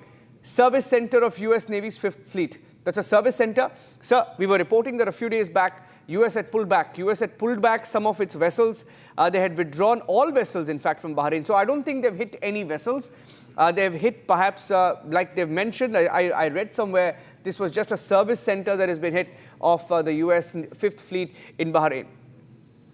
US has got a service center and also the logistics carrier also in that area.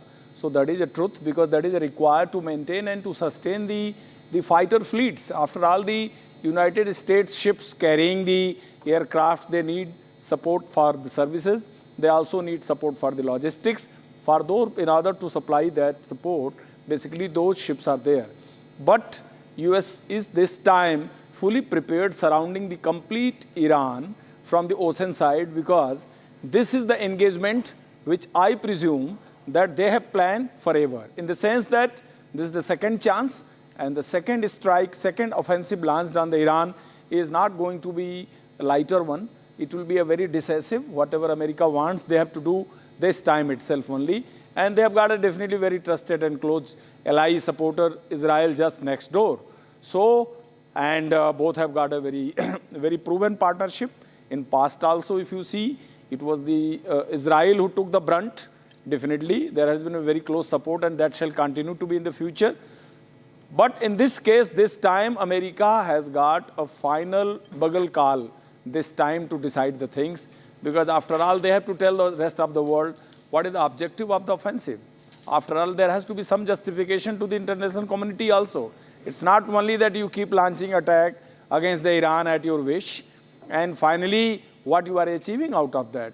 So these are certain questions which will be definitely asked in the international community, and America is probably knowing this fact, but they must be very serious for the regime change this time inside the Iran. It will be very difficult to answer how Khamenei will be able to hold the fort strongly inside Iran. Time will tell, and we have to see the offensive for next 24 to 48 hours minimum. Yeah, my colleague Rakshita is also joining us here in the studios.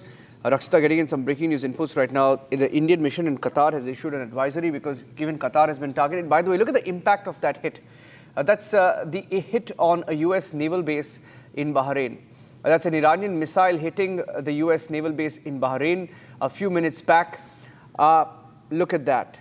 Natasha will be joining us live from Haifa. Natasha joining us live from Haifa. Natasha, are you there? That's in northern Israel. Yes, I'm in northern Israel right now near Haifa. What's really the situation? just seconds ago, you could hear the siren. If you listen closely, there's probably going to be a big boom right now because we've been seeing ballistic missiles. I apologize for the noise in the background. We're in our bomb shelter. So it's not just me alone here right now, and the babies and everyone's here too.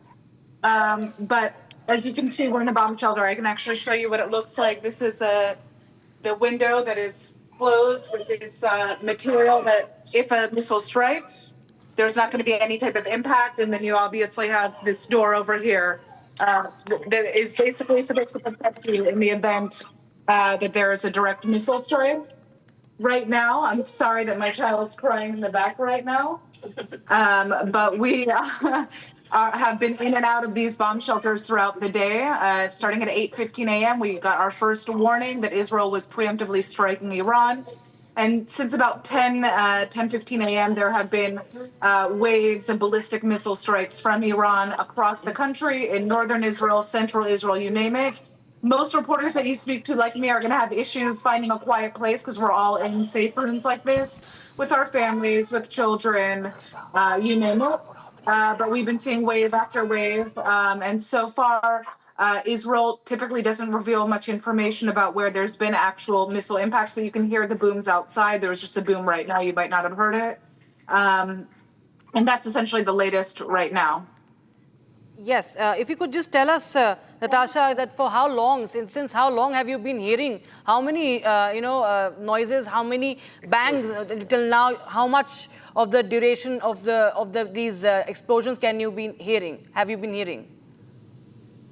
So at this.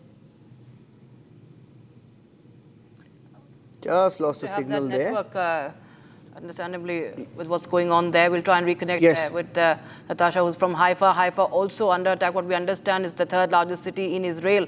And Haifa is also under attack. Even last year, Israel had Haifa being on target of Iranian strikes. An important port also, the oil refineries also housed in Haifa. It's, of course, renewed urgency to protect the facilities over there. And as we speak, Niranjan, is advisory also issued for the Indians. In Qatar, we were getting some breaking news also. In fact, let me tell you that there are multiple updates coming in. There is a picture that shows, the attack we are hearing, and this is a picture that I have. Ballistic missiles were fired from Iran, intercepted by Iran. All right. Iran has confirmed. I have a breaking news update coming in right now. Iran has confirmed U.S. bases in Kuwait, UAE, Qatar, Bahrain are under attack. So this is a war that is broken out across the Middle East. Across the Middle East, Tatiana is joining us live for a Russian perspective. How does this change things for the region? I mean, Russia's taken a clear stand that while talks were on, there was no need for this sort of a strike, claiming that was just perhaps a ploy they were going to strike anyway. That's what the Russians are saying. They were going to strike anyway. There was no need for talks in the first place. But how do you think this is going to play out? In Russia, how are you looking at the developments here, Tatiana? Well, we're looking, first of all, at the developments from rather far, so that changes the perspective, of course, for us, Niranjan. But again, just as I said, this is going to be such a massive escalation across the whole region, and we're already seeing it unfold before our eyes. So I believe that we're going to hear the same thing. We've heard Donald Trump say that he's now fighting for freedom for Iranians. That the objective is probably to diminish Iran's nuclear capacity. So it's going to be the same narrative coming from the US, with the exception of the fact that he's going to push for that freedom narrative. In the meantime, all that these attacks do is push back any sort of stability for the region for years, because you see those attacks. Of course, when Iran is targeting an American base in the UAE, it's not targeting UAE, and still that does push any sort of stability for the region further back. Yeah. In fact, I'm just getting in some more details that there are several countries who have closed their airspace altogether. So across the Middle East, countries are closing in their airspace, and there is going to be a huge ramification. I mean, we're broadcasting from India. There's going to be a huge ramification for Indians. I just saw a statement come in from Indigo Airlines as well. Many Indian airlines are having to either cancel or reschedule their flights given the situation in the Middle East. After UAE, Qatar, Kuwait, UAE have closed their airspace. I have a statement also coming from Qatar's Interior Ministry. Qatar has just issued a statement. I'm getting in that in just a few seconds. Basically, everyone in the Middle East. Okay, the press release, I have that now. In the light of the attacks on the Islamic Republic of Iran, Ministry of Interior in Qatar confirming that the situation in the state of Qatar remains stable. They're saying it's stable, it's secure. No current indications of concern at the internal security level. Ministry clarifies that competent security authorities are monitoring developments around the clock through an integrated operational framework, blah, blah, blah, ensuring safety of citizens, residents, visitors. Ministry of Interior urging public to obtain information. And I think the operative part there is that they're saying everything is okay. Qatar saying everything is okay. In light of the attacks, they're saying situation is stable and secure. No current indications of it. It appears to be a limited strike on US assets and US presence only, Abhishek, at this point. Well, yes, Niranjan. And I'm surprised that the Iranians have really widened the conflict so soon and so far with all these air bases targeted. US bases in Qatar, in Saudi, in UAE, in Bahrain. And we have pictures this time to show that they have succeeded in hitting some of those targets. I think this is going to go on with these pictures. Mr. Dubey, if I can get you in, you think that the way... Okay, Qatar defense. Sorry, the breaking news update coming there, Abhishek. We'll keep getting these, breaking news updates and interruptions there because this is a full-blown war, and Qatar's defense ministry has said Patriot air defense system has intercepted Iranian missile. So that's the official word coming in from the Qatar defense ministry that their, by the way, American air defense systems have intercepted an Iranian missile. Mr. Dubey. Actually, all these countries are possessing the same AD system against Iran what USA is possessing. So the entire system of AD in possession of United States, they are already with these countries, and they know it very well that in retaliation, Iran will definitely is going to engage the targets which of Americans military bases which are basically located in those vicinities. So they have to use that AD system, no doubt about it. And their AD system is of a better version, that is a more layered system which they are using against Iran's missiles. And that is what is looking like at this time. I'm getting a breaking news update. In fact, Abhishek has shared this with us. This is a very, very, very big development that Dubai airport is shut, one of the world's busiest airports. The Dubai airport is shut. No flights taking off for the last 30 minutes after UAE. So it was expected. Dubai airport shut. No flights taking off for the last 30 minutes. No landings in the last 15 minutes. So airspace has been shut. I think Terry Newman is joining us live. Terry Newman, live from Israel. And he's an Israeli entrepreneur, chairman of the public board of directors of Bina in Tel Aviv.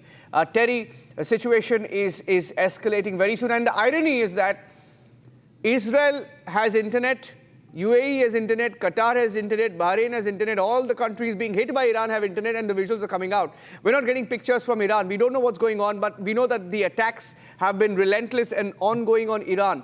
What are you hearing, sir, about the developments?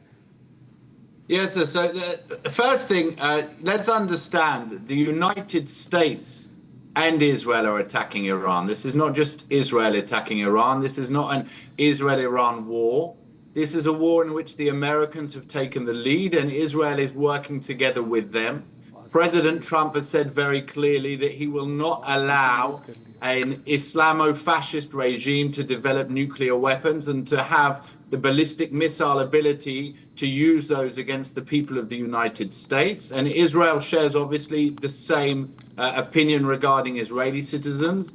And your good Prime Minister himself, who was in Israel last week and was obviously aware that there was a high probability of war breaking out in light of the build-up of military capabilities within this region, is obviously thinking about Indian citizens as well. So, this has started.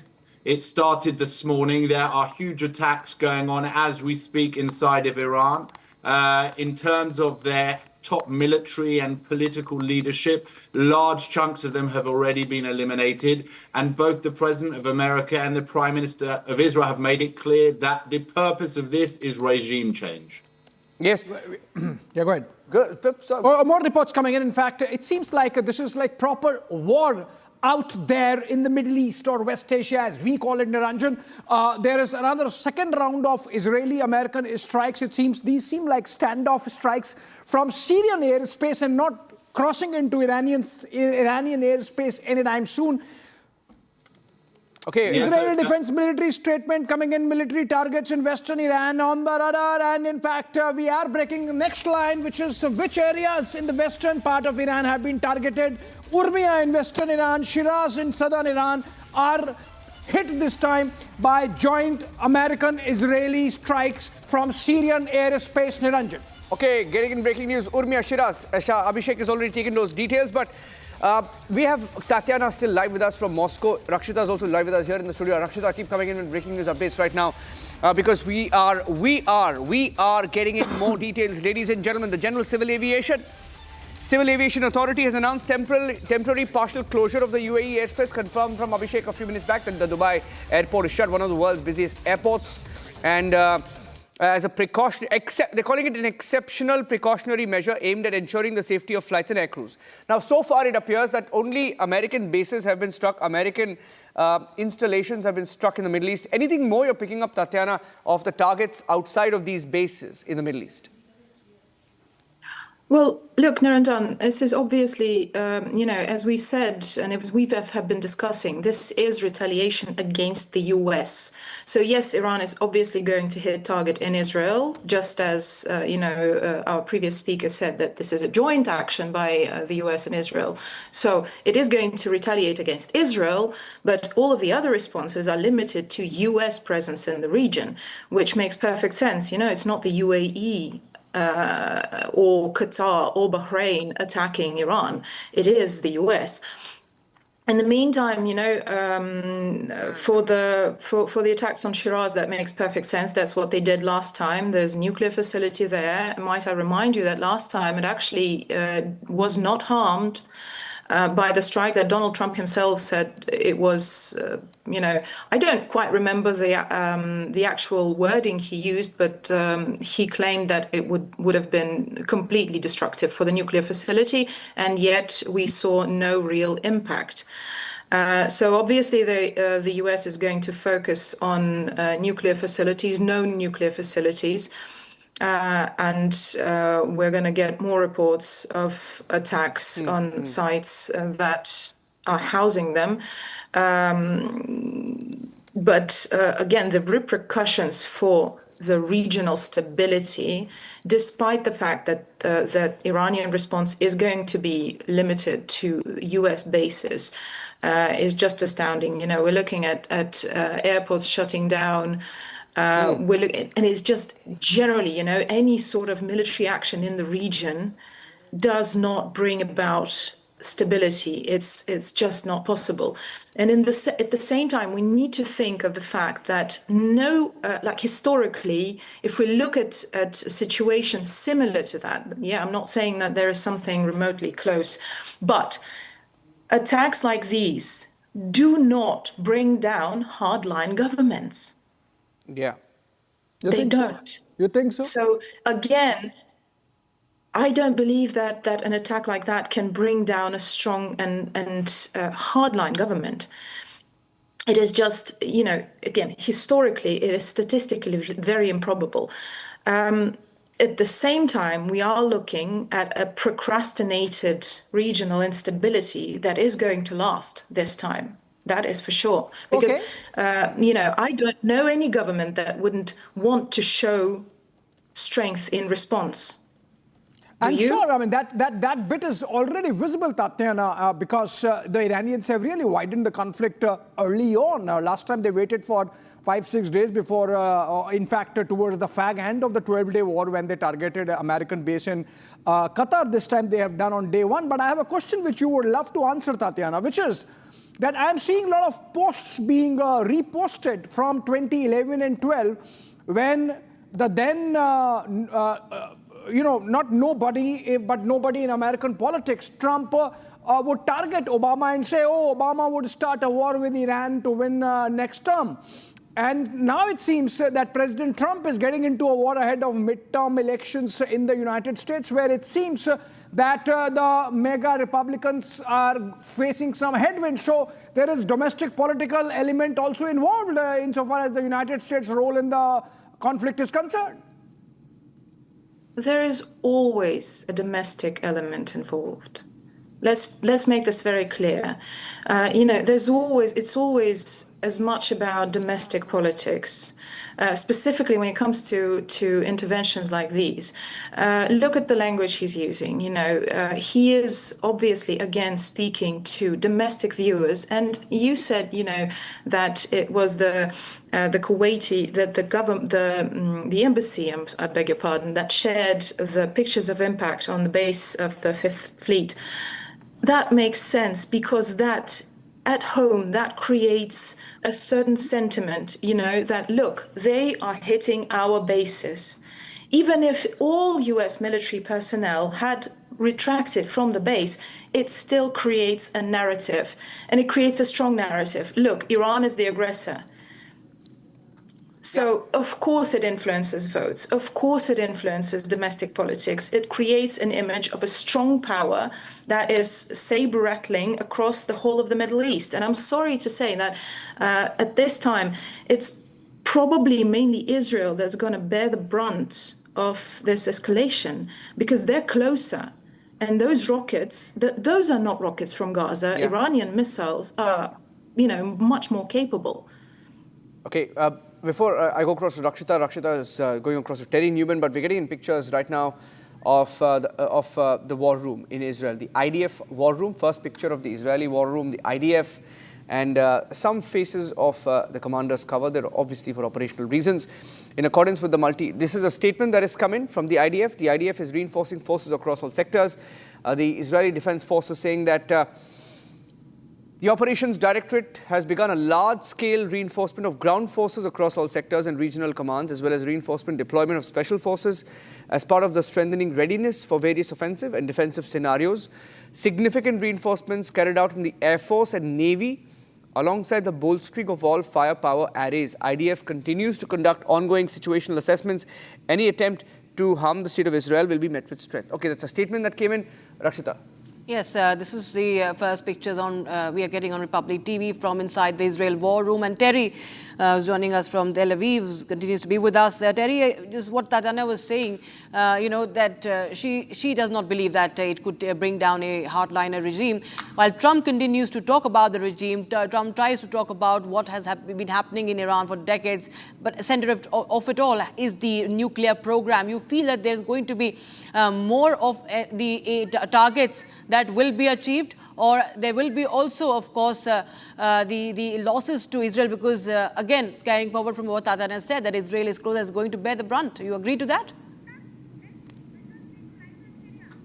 Okay, these are pictures from Syria where you can see the missiles. Just before I go across to Terry, sorry, the pictures just came in. I'll make a reference and then you can go in, we can go to Terry.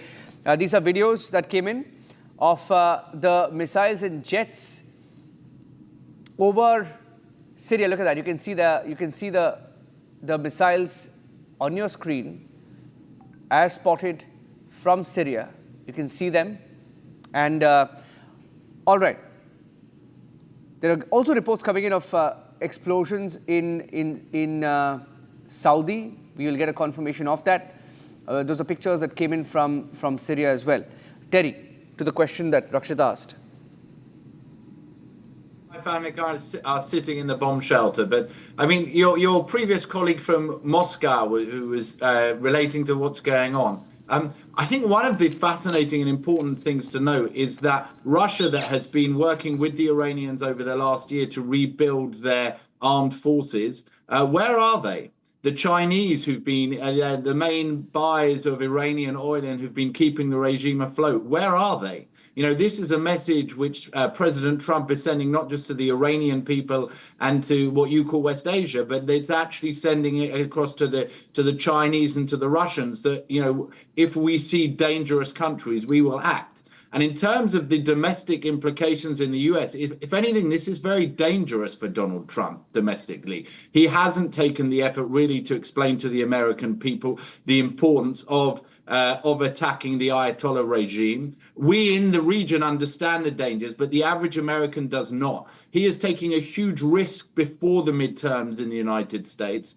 And I think that's because he understands the danger that a nuclear-armed, fanatical Islamo-fascist regime can do to the people of the United States, can do to Europe, can do to the Middle East. And we're now seeing, you know, these attacks in Qatar, we're seeing in Bahrain, you've just mentioned Saudi Arabia. What CENTCOM has been doing here, which is in effect the way it's Central Command, the way the Americans have been coordinating the attacks against Iran, has been to bring together all of these Arab states together with Israel, together with the United States capabilities here, in order to ensure that whatever fallout there is, it will be minimal, and that this regime that has caused nearly 50 years of death and destruction throughout the Middle East will finally leave the global stage. Yes. All right. Niranjan, do we have a video? Yeah, the new pictures coming in fact. This is from Abu Dhabi. Okay, these are pictures from Abu Dhabi, we are told. No, this could be from Bahrain. I'm not sure it's Abu Dhabi. So, some missiles.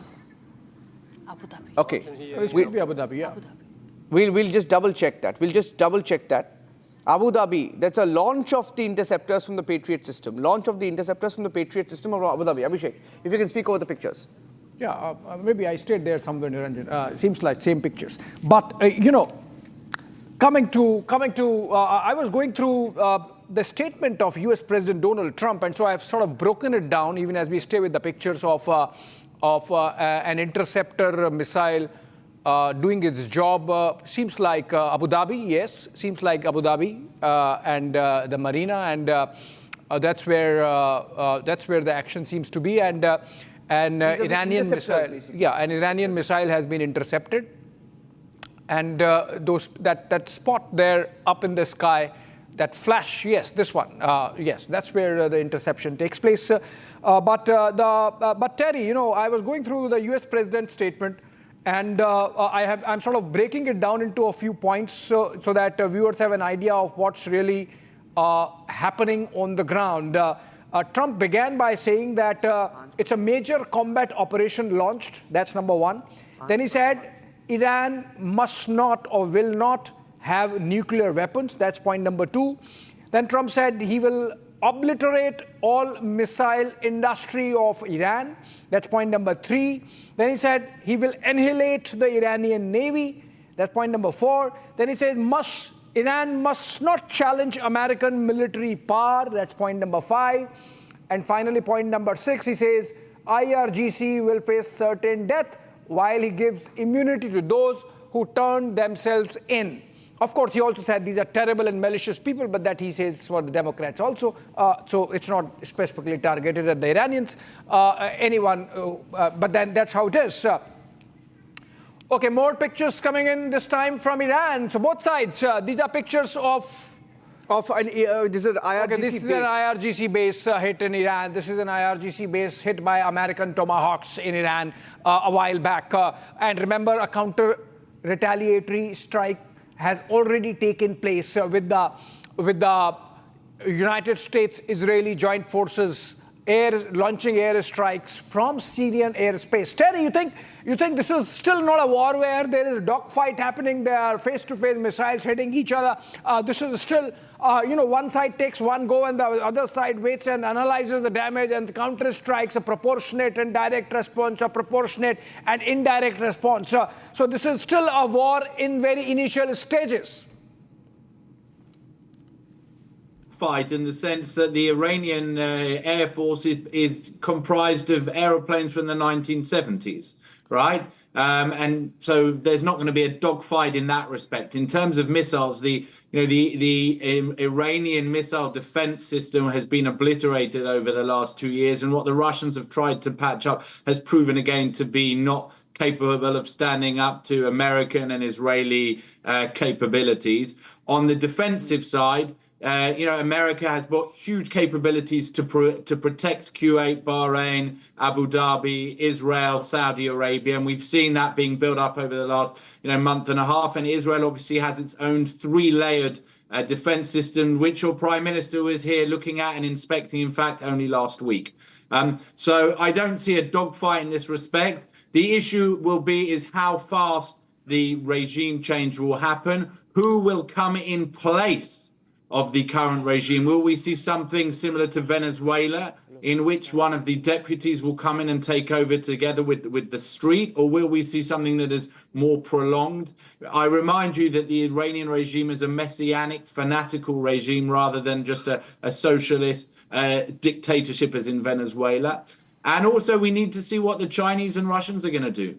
This is not just, in that respect, this is not just an attack on Iran. This is also testing what the Chinese and Russians are capable of doing. And it fits in again into the whole IMEC, which your Prime Minister was talking about again. In order for this IMEC, the Indian, Middle Eastern, European Economic Corridor to happen, the Iranian threat to it has to be removed. A normalization between Saudi and Israel has to happen.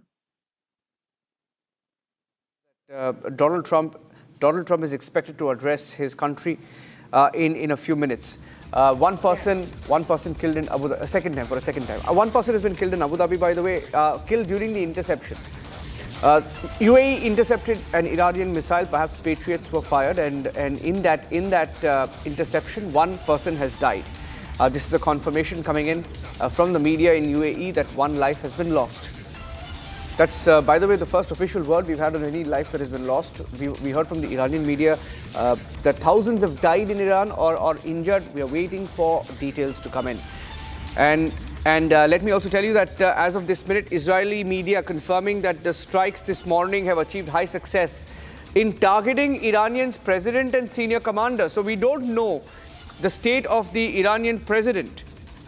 Iranian media claims strikes have achieved high success in targeting Iran's president and senior commanders.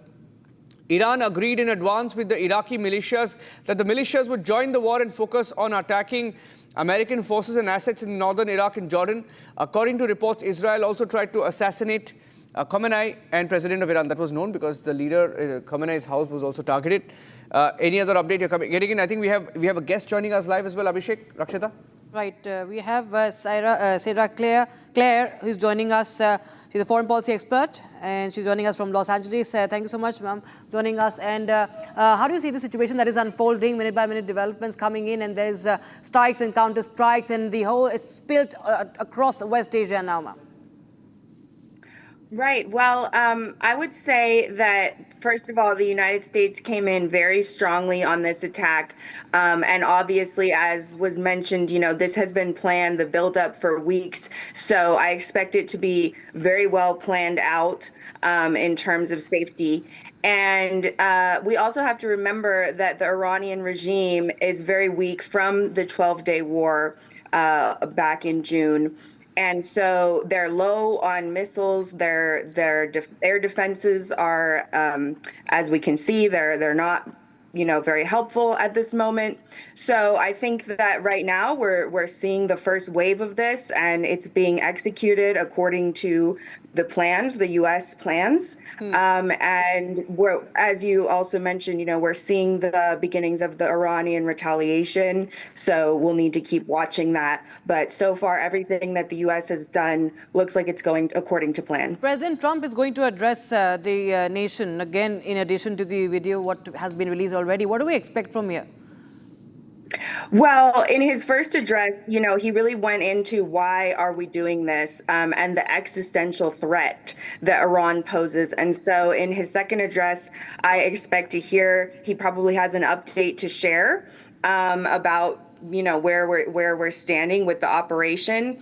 And I also, he wanted to emphasize in that first address why is the U.S. involved in this, and so he didn't really talk too much about Israel's part. So I also expect we'll probably hear him mentioning that and how they're involved. Right. Yes, Abhishek, there are more I think updates that are coming in right now. There are, of course. President Trump is expected to address the nation. Israeli media reports are suggesting that the strikes have achieved high success. Now, what is really known as high success? We will, of course, have to wait and watch what Israel means. As per the media reports, high success has been achieved in targeting Iran's president and senior commanders, with the Khamenei being on target, the Iranian president also being on target, as per reports, Abhishek. Well, yes, that's the ultimate objective. If the Americans and the Israelis can really get Khamenei or Pezeshkian, why not? Khamenei, actually, not as much as Pezeshkian. But Tatiana, you continue to be with us. So my question to you is, this time, okay, I'm coming to you in just in a bit, Tatiana. We have a breaking coming in from Germany. Okay, yes. Germany is monitoring the situation closely. They would rather, of course. Israel has informed Germany about the strikes, as the German government spokesperson is telling. And the German chancellor has also said that Germany is monitoring the development closely. So this is the latest breaking news we have right now. And of course, we are getting in reactions from across the globe now. as everybody has their eyes on Middle East, what's happening from Germany to, in fact, if you just quote more reports from Israel, the media reports saying that Israel tried to assassinate Khamenei and the president of Iran. Iran agreed in advance with the Iraqi militias that the militias would join the war and focus on attacking American forces and assets in northern Iraq and Jordan. So minute-by-minute updates coming in on Republic TV. In fact, Iran's Ministry of Foreign Affairs says there has been a phone conversation between Araghchi and the Iraqi foreign minister. So both the foreign ministers of the country, Iran and Iraq, discussing on phone the situation, and Iraqi counterpart telling Araghchi that Tehran will continue to defend itself, and they discussed them. Okay, Syria has closed its airspace partially, and IDF now says in the latest that Iran has targeted the Muwafaq al-Salti base in Jordan now. This is the latest update we are getting in. Multiple videos on your screens right now. Video number 7, 8, 9 from across regions in West Asia. This is not just in Iran. This is not just in Israel. We're showing you what's happening across West Asia. Iran National Security Council says that the enemy, I quote it, the enemy thinks that the innocent nation of Iran will surrender to their despicable demands with these cowardly actions, says Iranian National Security Council. And in fact, Bahrain and UAE have protested against Iranian strikes, saying Bahrain, in fact, goes on to say that they reserve the right to defend territorial sovereignty. So yes, there could be counter-reaction also, Abhishek, coming in from the... More information coming in, Rakshita. This is the Iranian National Security Council. They have released a statement saying they will not surrender. So tremendous amount of posturing and saber rattling happening. Tatiana, I'm coming to you next. My question is, if the Iranians have hit Jordan, there are missiles falling in Jordan, Kuwait, UAE, Bahrain, Qatar, they are not happy. Isn't Iran building more enemy relationships in the Gulf with this war? Isn't it earning more animosity in the region for itself? Well, absolutely not, because they're not just, look, it's not about dropping bombs on the countries that you listed. This is about specifically targeting US forces in the region. And those countries know that. But let me ask you this, we've heard from both my colleagues on this panel, let's call it this, that, Iran has severely been weakened by the previous strikes by the US and Israel. Does this, all of the videos on your screens, look like a severely weakened Iran? Does this look like a country that cannot defend itself? And I would specifically like to put in question something that Terry said. We're talking about the fact that Iran is a threat to Saudi-Israeli normalization. What is happening right now is a significant threat for any type of normalization between Israel and Saudi. Look, we've seen talks on normalization move very slowly for a very specific reason, fear of domestic misunderstanding, because there is always the Palestinian issue that needs to be resolved for any type of normalization between the Saudi and Israel. Now Israel is again waging war with a Muslim country that Saudi had normalized ties with. Yeah. This does not please go ahead. in any way help normalization in the region. Yet again, despite the fact that, and I do understand how much, governments will rattle sabers in Israel, back home in the US, those interventions, they do create a spike of support for the government because they're standing up for all things right. But we sitting at a distance, we need to see things a little bit more clearly. You were talking about the imponderables, Tatiana, as I understand, and there is already fog of war. So while on the one hand we have Reuters agency saying that several senior figures in the Iranian Revolutionary Guard Corps, or IRGC as it is called, have been eliminated, as also many in the political leadership.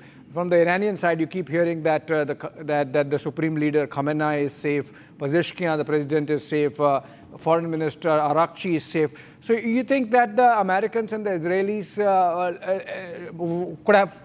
let me take this to Terry. Terry, are you still not targeting the bullseye? You are not hitting the supreme leader. You are still looking at other second or third rung leadership in the IRGC, which gives an impression that maybe you are still looking for a bargain. The Americans are looking for a bargain. The President Trump and Prime Minister Netanyahu have been very clear about the target and purpose of this operation. It is very clearly regime change. I remind you, this same regime killed somewhere or murdered between 30 and 80,000 innocent Iranian protesters only a month and a half ago. We don't know how many it was because the internet was shut down, and you'll probably notice that again now the internet has been shut down again in Iran. By contrast, the internet is working in Israel, it's working in Abu Dhabi, it's working in Saudi, it's working in Bahrain. So very difficult to understand, what is going on, but the purpose is very clear. The purpose is to take down the Iranian regime. They have tried, they have had negotiations. We know that, these 400 kilograms of enriched uranium were hidden. They have refused to, hand them over. We know that they're building these missile stocks again. So there we've been left with no choice. Yeah. Right. In fact, stay on with us.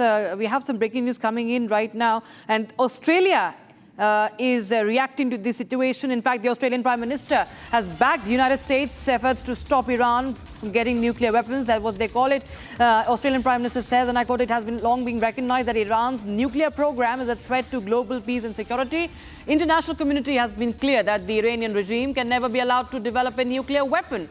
The United Nations Security Council has reimposed sanctions on Iran for failing to comply with the Joint Comprehensive Plan of Action, and the IAEA board has formally declared Iran in non-compliance with its non-proliferation safeguards obligations. I'll go across to Sierra, who continues to be with us from Los Angeles. Sierra, while we have the Australian Prime Minister also now lending support to United States operation. That doesn't surprise me. I think there's a lot of countries that have been quietly or, even privately expressing to the U.S. and Israel that they support these actions. And, after we saw the protests earlier this year and we heard the Iranian regime talking about their missile program, which threatens, Europe. There were some reports that it could reach all the way to the eastern side of the United States. So there's a lot of countries that were on alert, that were aware that this threat was growing, and whether they wanted to admit it publicly or not, they support the U.S. stepping in and doing, something that's not only good for U.S. interests, but good for the world. But my question to you, Ms. Claire, is that are the Americans looking for a bargain? I was asking this to Terry. I should be asking this to you because you are still not going after Khamenei for all the kind of posturing that's happening. You are still looking at third rung, fourth rung targets. You are still not going after Khamenei. So is this just posturing and bargaining going on so that maybe, there are some takeaways and then the hostilities can be pulled back? Trump was very clear in his first address, and he talked about the objectives of this mission. Number one issue for the U.S. is the nuclear issue, and I do believe that the failure on the negotiations from the Iranian side is what instigated this attack. Then let me ask you, why you did not wait for the Geneva talks to happen? Issues. Yes?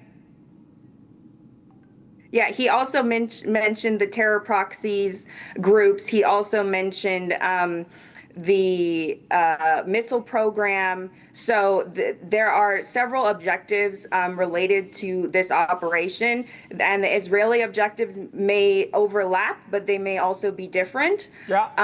And so the U.S. and Israel are working together on the shared objectives that they have, which is number one, the nuclear program and the terror proxies. Interjecting, Ms. Claire, I'm coming back to you just in a bit. We have got fresh pictures of released by the IDF. This is IAF, not the Indian Air Force, but Israeli Air Force.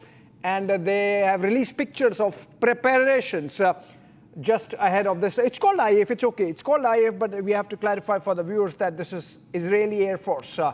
You can look at the pictures and understand that this is just pre-ops pictures that have been released. These are American pictures, I believe, from a carrier strike group, not Israeli. Or is it Israeli? I mean, these ones must be American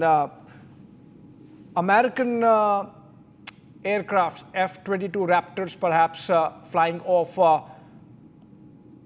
a U.S. carrier. All right, these are Israeli pictures, in fact, coming in from earlier, and these are of preparations that would have gone, or the launch of the attack, the offensive rather, jointly between Israel and United States.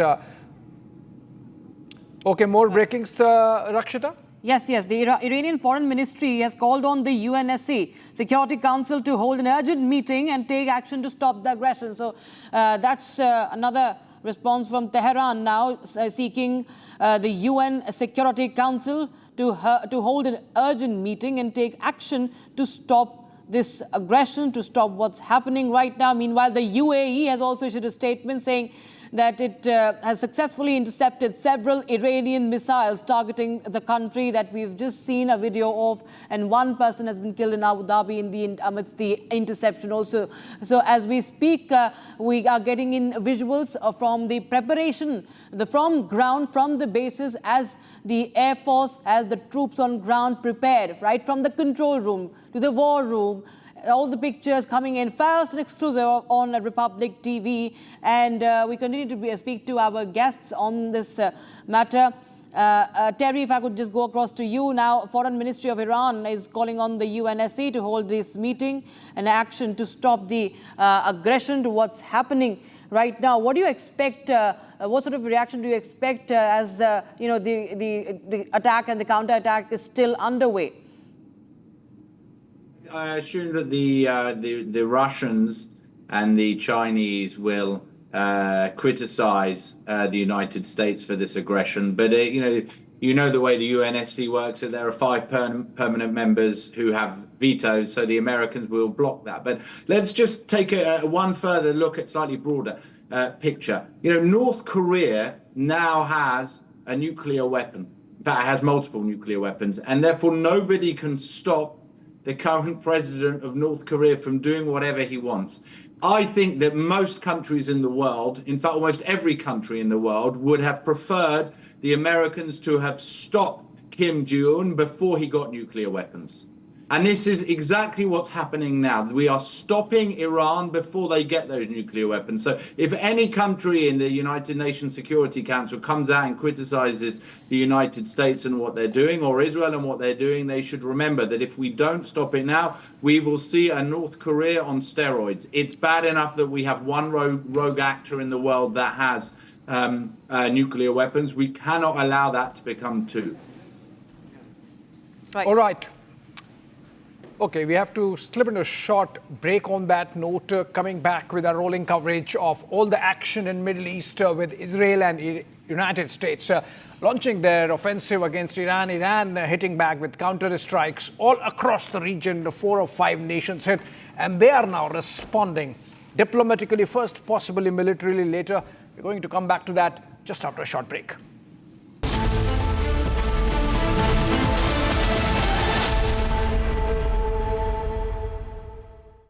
MDH की हल्दी मिर्ची धनिया करे कमाल, ये रंग दे, ये खुशबू दे, ये तीखा, ये कम पड़े, क्या निराला MDH मसाला। केसरिया से मन जोगी हुआ रे, दिल झूमे देखो मतवारा हुआ रे, केसरिया से मन जोगी हुआ। हर पल मनाओ केसरी त्योहार। विमल, बोलो जुबान Kesari. Are pure suji pasta उबालो, मिलाओ और खाओ, 8 मिनट में तैयार। क्या टेस्ट है सबका राजा R pure masala. Now here's the reality. It's fact, not fiction. You are sitting on a plane. You're boarding the plane in the national capital of India for Leh at 6:08 in the morning. It's a SpiceJet plane. 6 minutes into the take, against the backdrop of daybreak and a beautiful sunrise, you suddenly look to your right towards the wings and you see the flames of fire on the wings of the plane. Your plane is on fire. Ladies and gentlemen, these are real visuals. This is the reality that the civil aviation minister does not want you to see. This is the reality SpiceJet does not want you to see. This is the reality DGCA does not want you to see. Because at the cockpit, at that very moment while you're sitting in the plane, there are calls of Mayday, Mayday, Mayday, Mayday. That is a flight emergency. The flight circles back. There's engine failure in one of the engines, lands at 6:49 p.m. Ladies and gentlemen, and as you get off the plane, you realize this is the same SpiceJet. This is the same SpiceJet that does not have the money to pay the Bangladesh government, which is why it had been, I don't know the present situation, not allowed to fly in Bangladeshi airspace. They're out of money. Who is the owner of SpiceJet? This is the same SpiceJet, ladies and gentlemen, when another SpiceJet took off from Patna.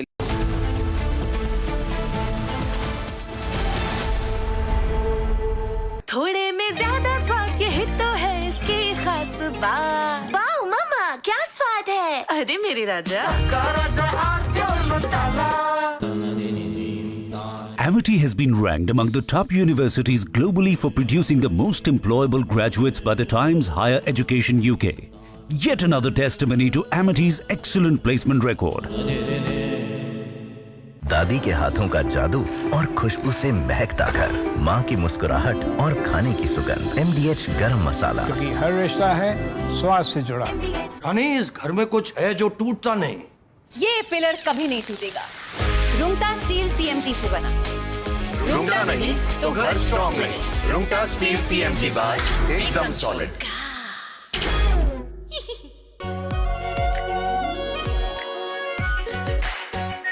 Are pure shahi paneer masala, delicious, healthy everyday.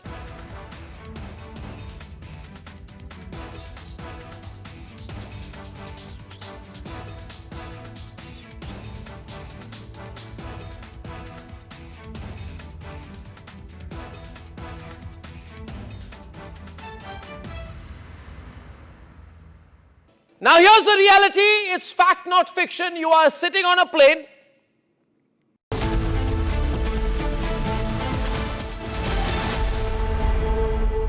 Are pure suji pasta उबालो मिलाओ और खाओ 8 minute में तैयार। क्या taste है सबका राजा R pure masala. Amity has been ranked among the top universities globally for producing the most employable graduates by the Times Higher Education UK. Yet another testimony to Amity's excellent placement record. MDH की देगी मिर्च, देगी मिर्च का तड़का, अंग अंग फड़का। MDH की देगी मिर्च।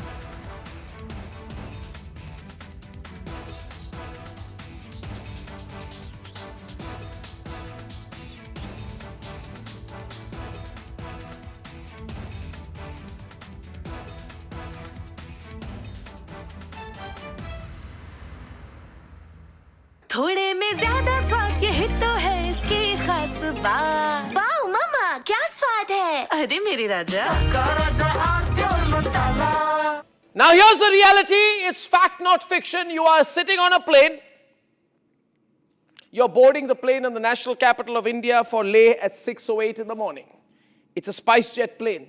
6 minutes into the take, against the backdrop of daybreak and a beautiful sunrise, you suddenly look to your right towards the wings and you see the flames of fire.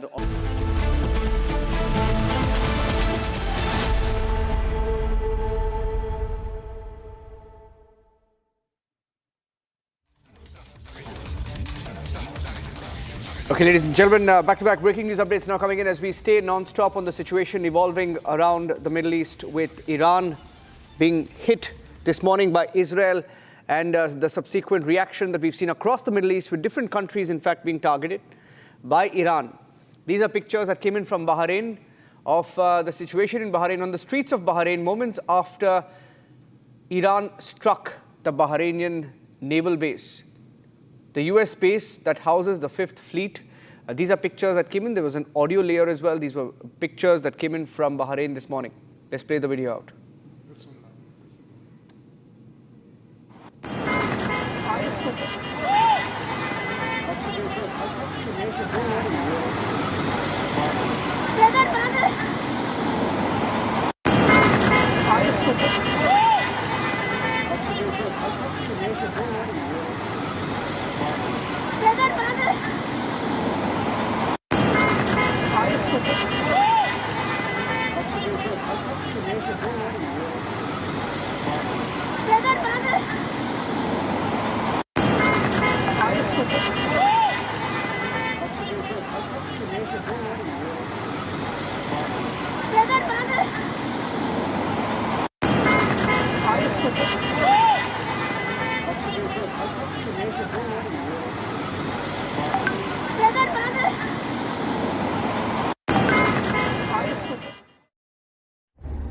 That video, Colonel Shailendra, I want you to speak over this video. This is a video from Bahrain. Let's put that bug once again. It's the the US naval base in Bahrain that was hit, I think, by an Iranian missile, ballistic missile. You can see the missile. The moment the missile struck can also be seen in this video. I'd like you to speak over that, sir. You see, when we see a missile hitting like this and making it, how do you decide that this was a military base? I'll tell you how. There's a that blast which you saw, the blackness of the smoke which you see, that shows there was something called as explosive there. Ammunition. And that is what has happened. Now, as far as Bahrain, this base is concerned, naval base, what is the importance of it? It's important only from the point of view that it is one of the, not only largest, it is very prestigious. Fifth Fleet of US gets maintained from air. Though they had withdrawn most of the assets from air. Everything they had withdrawn. But Iran achieves propaganda, information, media value out of it. That see, we had told you, we had prepared for it, that if you do any strike on us, we are not going to leave all your bases in and around in Middle East. And that is why we find 7 of the countries of Middle East, the bases have been hit. Whether they are successful or not is a very minor part of the news. The bigger news is that they are standing by their resolve. They are prepared to face US. They are prepared to threaten US. They are prepared to come out with that missiles which are firing in those directions. Whether they get intercepted, air defense is effective, these are minor part of the news. The bigger part is that yes, they did try to aim at Abraham Lincoln. It didn't succeed, not a problem. Yeah. If they sent 30 missiles towards Israel and maybe 27 got air defended, the 3 which landed makes the news. That gives the success. So I'm finding that Iran is out to convey 2 things very clearly. There is going to be no surrender. We may lose the war, but we will fight the war. And I think they have the wherewithal, capability, capacity, decision making, and the public to fight this war the way they want at their own terms. They will not surrender, is my assessment. Right, I think we have some more breaking news coming in, and I'll just go across to Ariella Rosenthal, who's joining us from Ashdod in Israel. Ariella, we are getting a breaking news that there's a fresh barrage of missiles being hit. This is the latest update. What are you picking up? We understand that there's a fresh barrage of missiles that have been fired from Iran towards Israel. Ariella. 27 missiles have been launched to the state of Israel. Thank God most of them have been intercepted by the Iron Dome. The strength of our people here is that we're unfortunately very well drilled of how to behave during emergency. This is, of course, not the first time that I hear the people of Ashdod, for example, for over 20 years have been ongoing attacked by the missiles from the Gaza, the proxy of the Tehran. So we're all standing again with our leadership, with the government of the state of Israel, and we have all the strength and the calmness, and we know how to behave during emergency, and we have full faith that this must end. And finally, we are very happy that my government and the U.S. are striking against the head of the snake, Tehran. There's another news that we are getting that Israeli media, at least, is right now claiming that Ali Shamkhani, who's Khamenei's advisor and one behind the nuclear program, has also been eliminated. What else can you share with us, and on what basis is right now we were getting this from Israeli media? Well, I've heard exactly like you have now from the media of Israel, but there are also trying to, not give all the information. I'm sure that there are other leaders that have been targeted and till everything, the facts are being proved, Israel prefers to keep quiet. Yes. In fact, there are videos coming in of interceptions over Doha, Qatar.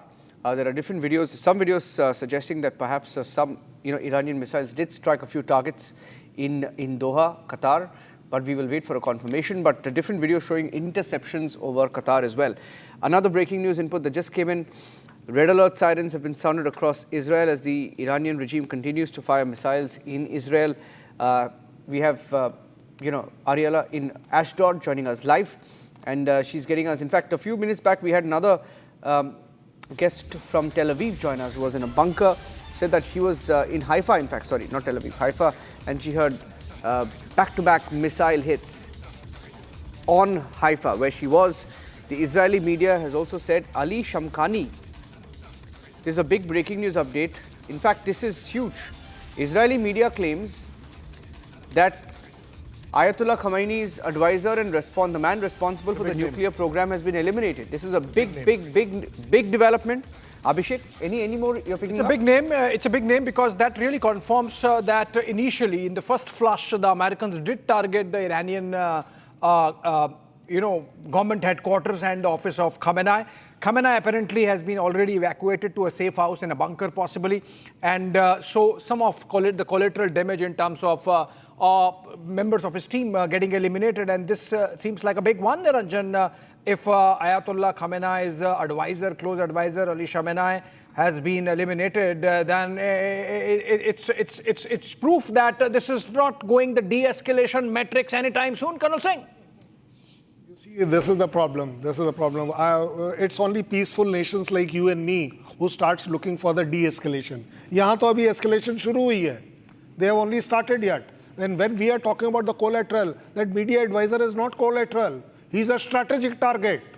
When this preemptive strike has been done, this strike has been done in all fields. There is a cyber attack going on. There is a media attack going on. There is a information warfare going on. There is a propaganda warfare going on. When you make such news that yes, so-and-so died, you instigate the defender or the enemy to come out with it. Okay, no, nothing has happened or something has happened. Yeah, I mean, you're right, actually. It's not a collateral damage. It's a specific target and a message. Let me take this to Miss Claire. Miss Claire, reports suggest, and these are Iranian media reports, so in a way confirmatory reports, that their nuclear program advisor for Supreme Leader Khamenei, Ali Shamkhani, has been eliminated in the first flush of his strikes or joint strikes by the United States and Israel. Right, we'll just take the... Rakshita. Okay, Sarah, we have... Just stay on with us. We have some more visuals that are coming in right now, dramatic visuals that are coming in as we are just breaking that on our screens.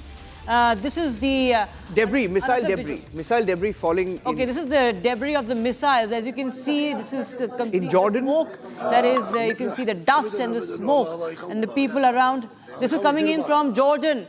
This is from Jordan, Marj al-Hammam in Jordan, and this is the debris of the missile. After it struck, you can see the explode. You can see the blaze. You can see the plumes of smoke, and of course, the environment around. You can see it's all polluted because of this strike. And this is first and exclusive on Public TV. Marj al-Hammam is a location in Jordan, and with that, we continue to get you more details that are coming in. But reports are suggesting that 125 missiles were fired from Iran towards Israel. That's of course, it's something that we saw even last year, as it was claimed that hundreds of missiles that were fired. This time again, reports claim that 125 missiles were fired from Iran towards Israel in retaliation. That's another breaking piece of information that we have right now as the attacks and the counterattacks continue across West Asia as we speak, and we continue to get more updates on the claims by Israeli media that the one behind the nuclear program, Ali Shamkhani, Niranjan, has been eliminated. And in fact, in the June 2025 strikes also, he was targeted, what we understand. He was the one who taunted Colonel Shalendra that, I am alive. He used an expletive and he taunted the forces of the United States that I am alive. He was moved out of the rubble, but it seems that the US and the Israel were very much at it, that they will go and get the man behind the nuclear program. No, I will agree with you on that, that yes, Israel has this in their character. It is part of their ability. It is within their capacity that they will be able to finally strike somebody whom they are after. There is no denial of that. But then, the right, whether that loss is absorbed by that country, by that regime, rests with the other chap also. You may kill. You think Khamenei goes and everything will be all well? No. That country is working on some system. You think all these targets of 7 countries where the naval bases or the other bases of US have been struck, is it just extempo? Is it that suddenly somebody had thought of taking out a stone and started throwing? No, all this is planned. Planned, rehearsed, replanned, refreshed, revalidated. Every damn thing carries on and on and on. What Israel has done, they would have rehearsed it in their own way. So that is where the success lies. And where the success lies, I'll give you the example now. The example is all strikes done by Israel and US are pinpoint strike. Why? Because they have used cruise missiles, which are much more accurate, much more difficult to intercept. What is being done by Iran? It is all ballistic missiles. The ballistic missiles is as good as you have just thrown it. Where it doesn't matter. Why? Because they are looking for revenge. They are looking for counterattack. They are looking for news. They are looking for media. They are looking for stand within their country and to demoralize that enemy. That see, we told you that we will strike and we have struck. And that is where you are finding most of the targets which Iran is targeting are civil targets. And that is where the damage is taking place. There are odd cases, they know it. When you are bringing out a figure of 125, let me tell you, it's a very conservative figure. Because at 125, Iran will not be satisfied and no credible damage will take place on Israel or US. You will require more. And that is where the US intelligence estimate last year says that only the ballistic missile itself, January 2025, they were saying it is 3,000 plus. Now, what is that plus? How much is that plus? And from that day till now, the only power of Iran is three. One, the missiles. They have this power and they will strike. The second is that they will strike at US, their bases abroad. And the third is, that is the biggest of the father of all the missiles, what they are having. And I call it Hormuz missile. The day they block this Hormuz, you will see the whole world coming to their terms and requesting US and whatever that no, please. And I'm proving it to you. 3 days exercise they did at Hormuz. The rates of per barrel went up by $8 just by doing an exercise on Hormuz. So that missile is also there with them and that gives them adequate strength. There is some more breaking news coming in, and I want to go across. We have a fantastic panelists with us today. We have Sierra Claire joining us live. She continues to be with us from Los Angeles. Adam Bellos is also joining us live. I don't see him in the frame. Okay, we'll get all of them on the screen. Adam Bellos is the CEO of the Israel Innovation Fund. He's live from Tel Aviv. We also have Ariela Rosenthal. She's the Director of International Relations at Ashdod. She's joining us live from Ashdod. And Burzin will be joining us in just a few minutes. Okay. Before I go across to our correspondent on the field, let me get into Sierra. Sierra, I hear that Donald Trump is going to speak again. He's going to do an address this morning in America. He gave a statement, very unusual, an 8-minute statement, 30-40 minutes into the strike, perhaps pre-recorded, perhaps expecting the strike to take place. But if he's going to speak to the people of America again, perhaps we're expecting an announcement of sorts, given on the back of the reports of the head of the nuclear program being reportedly eliminated. Yeah, I mean, if those reports are true that the head of the nuclear program was eliminated, I think that is exactly in line with President Trump's goals for this operation.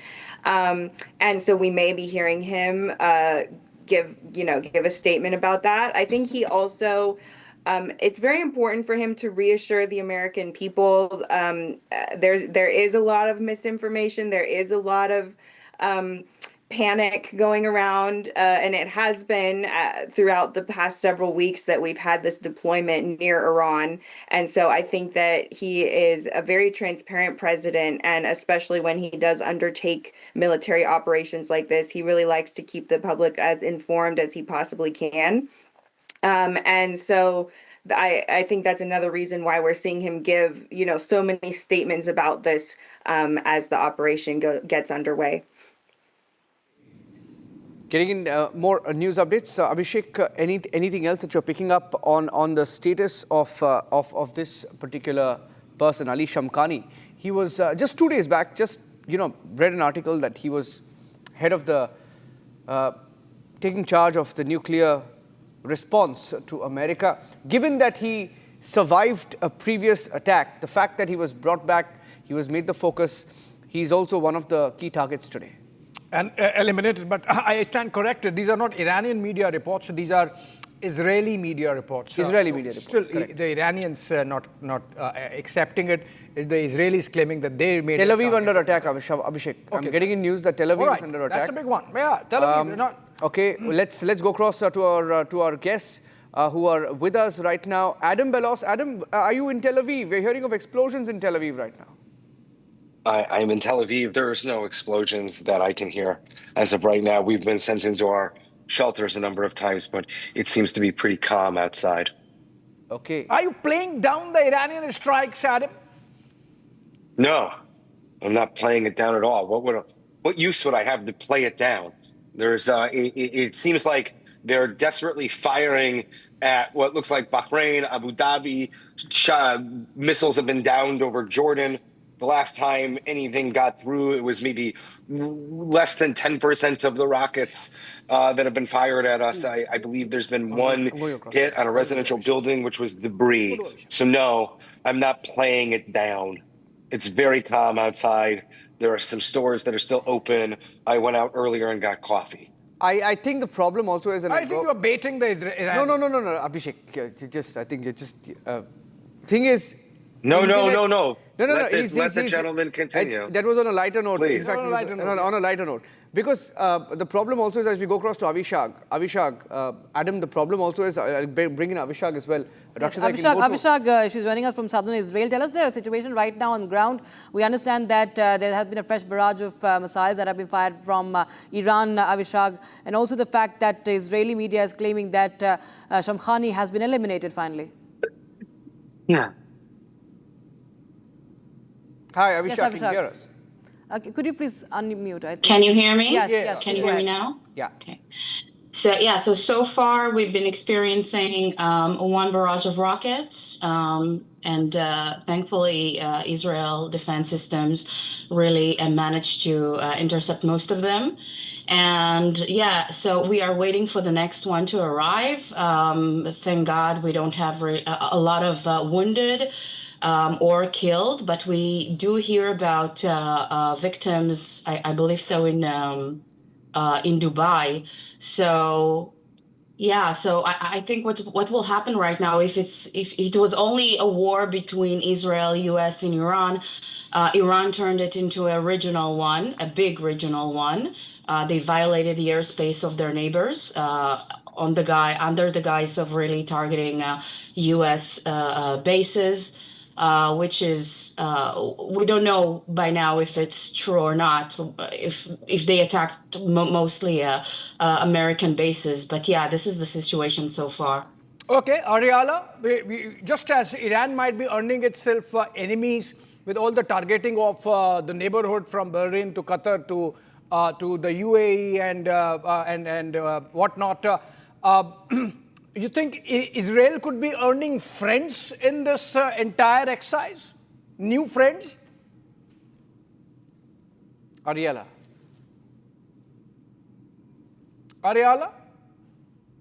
Hello, do you hear me? Yes, we can hear you. Yes, you got the question right. Well, the question is that what we see by the acts of Iran, that it is really what Israel has said throughout the years, that it's a country, that its leadership is a leadership of evil, and threat to not only to Israel and the US, but to the whole Middle East and the world. So they are proving once again that all they do is only terror. The proxies, the Houthis, the Hezbollah, and of course the Hamas from the 7th of October are acted under their umbrella and their leadership of evil and terror. So yes, Israel is a standstill, and we have, of course, the Abraham Accords. We are in very good ties with Bahrain and Abu Dhabi. So we will wait and see how the near future will come. But this is surely not only a war of Israel, the US, but more a global war from my perspective. Right. Yeah. Right. And Adam, you think that this time what we are seeing is brass tacks. This time what we are seeing is go for the kill. This time what we are seeing is go for the jugular. This time what we are seeing is perhaps a repeat of 2003 Iraq, when the United States decided, let's go after and get Saddam. So are you going to get this time, go after and get the supreme leader, Ayatollah Khamenei? I think it's very clear that this was very well planned and very well executed. I think it's very clear the goal is regime change, and that this will not be a protracted, very long conflict. I do not foresee this taking weeks on end. I see this taking days. They have been bombarded in a way that I don't believe they were prepared for. In addition to that, like Ariella said, they're now starting to attack their neighbors, proving that what Israel has said for the last 2 decades has been correct. They're a threat not only to Israel and the United States, but to the stability of the Middle East and the entire world. You know what's happening is this is the point that I was trying to make earlier, Abhishek, that you're getting in these pictures from Doha, you're getting these pictures from UAE, Qatar, and Jordan. This is a video that's coming in from Jordan, where a missile debris fell at a residential area. A very dramatic visual that came in, and this shows you the fact that people are paying the price for this war. One citizen, we are told, one life was lost in UAE, even though the missiles. UAE claims all missiles have been successfully intercepted, but even then, one life was lost. And this is a video that came in from Jordan. This is from the Marj al-Hammam area of Jordan, where another missile debris fell. In all of these countries, the reason why you're seeing all of these, and all of these are basically Iranian missiles that have fallen into countries that have helped, that were fired at US naval bases or US bases in the Middle East. But there's absolutely nothing coming in from Iran, because Iran has shut down internet. And then you have Iran also playing, the cyber, the warfare, information warfare game. There is Iranian state-run media which has just claimed that 5 students have been killed at a girls' school in southern Iran in Israel-US strike. So this is the first time that they have admitted to casualties, but they claim that students have been killed. But some sections of Iranian media earlier claimed that thousands perhaps were injured or killed in the strikes. Yes. Okay, I think we have some graphics, Niranjan. You can help people understand the geography, the places that have been hit, the cities, conflict zone. Abhishek, basically, we don't have any videos that have come in, no videos outside of Tehran. In fact, we had one video that came in from Isfahan earlier this morning. But these are the cities, regions in Iran that have been hit by the joint America-Israel strike. You saw the barrage of missiles that were fired on Israel, Tomahawk missiles, essentially Tomahawk missiles that were fired towards Iran across different cities: Tabriz, Karaj, Tehran, Kermanshah, Qom, Khorramabad, Lorestan, Isfahan, Bushehr. We just had visuals come in from about 2 cities. 2 of the cities where you could see damage. Tehran, of course, when the strikes happened, internet was still on. So that is how you saw the pictures of the strike on what they call the leader's house, Ayatollah Khamenei's house, and also the presidential palace. And also from Isfahan. That's initially after the strikes, but minutes after the attack, when the videos started coming out, Iran shut down its internet, shut down phone lines, and you had absolutely nothing coming back, nothing, coming out in the media. So that's the point that I wanted to make, Abhishek, as we get in more videos also from different parts of the Middle East. Well, absolutely, and there is a reason why nothing is coming out of Iran, because they have shut down the internet. That's a control regime, obviously, and that's one reason why a lot of people believe that the Iranian regime is suppressive, repressive, and that's why it should go. And the Americans, of course, harping on that fact. But the fact that the Iranians have also hit back this time early on. Miss Claire, if you are still there, is evidence of the fact that maybe just as the Americans were prepared better this time, even the Iranians were so. Are the Iranians prepared for this attack? Is that what you were asking? Yes. I don't think they were. I mean, I think that, there's been a lot of speculation that there could be an attack, that the naval buildup near the area was very clear. So, Iran probably prepared for something as best that they could, but the attack was a surprise. It was kept very well under wraps, I think, by our administration and by the Israelis as well. And so I don't think that they were prepared, and they couldn't be prepared because of the damages that they suffered in the 12-day war as well. So, yeah. Yeah, absolutely, Rakshita. I believe we have more pictures coming in. We have more graphics coming in. We have more videos coming in. Remember? Right. Okay. Right. Before that, we have to step into a very, very short break. Abhishek will be right back with minute-by-minute developments, updates coming in from West Asia and the reactions from across the globe as the situation continues to escalate in West Asia. Viewers, we'll be right back to this very short break with our guests.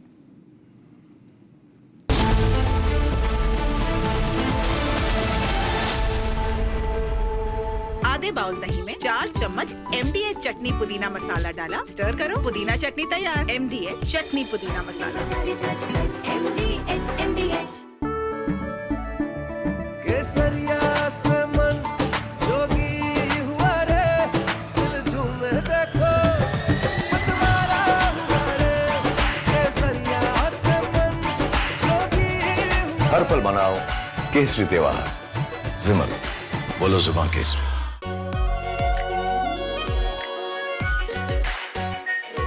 Pure shahi paneer masala, delicious, healthy, every day. Now here's the reality. It's fact, not fiction. You are sitting on a plane. You're boarding the plane in the national capital of India for Leh at 6:08 in the morning. It's a SpiceJet plane. 6 minutes into the take, against the backdrop of daybreak and a beautiful sunrise, you suddenly look to your right towards the wings and you see the flames of fire on the wings of the plane. Your plane is on fire. Ladies and gentlemen, these are real visuals. This is the reality that the Civil Aviation Minister does not want you to see. This is the reality SpiceJet does not want you to see. This is the reality DGCA does not want you to see. Because at the cockpit, at that very moment while you're sitting in the plane, there are calls of Mayday, Mayday, Mayday, Mayday. That is a flight emergency. The flight circles back. There's engine failure in one of the engines, lands at 6:49 p.m. Ladies and gentlemen, and as you get off the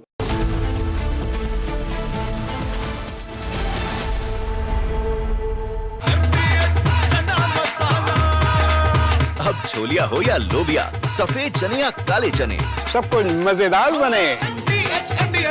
रानी, इस घर में कुछ है जो टूटता नहीं। ये pillar कभी नहीं टूटेगा। रुंगटा स्टील TMT से बना।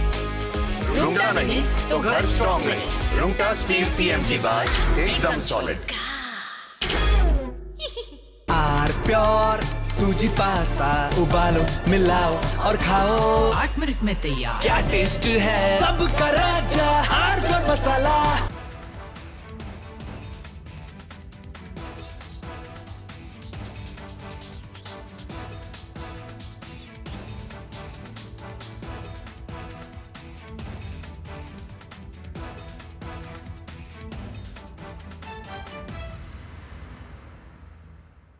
सीक्रेट रेसिपी MDH का जीरा sip jaljeera masala. Sip sip जीरा सिप MDH का जलजीरा जीरा सिप MDH का जलजीरा जीरा सिप।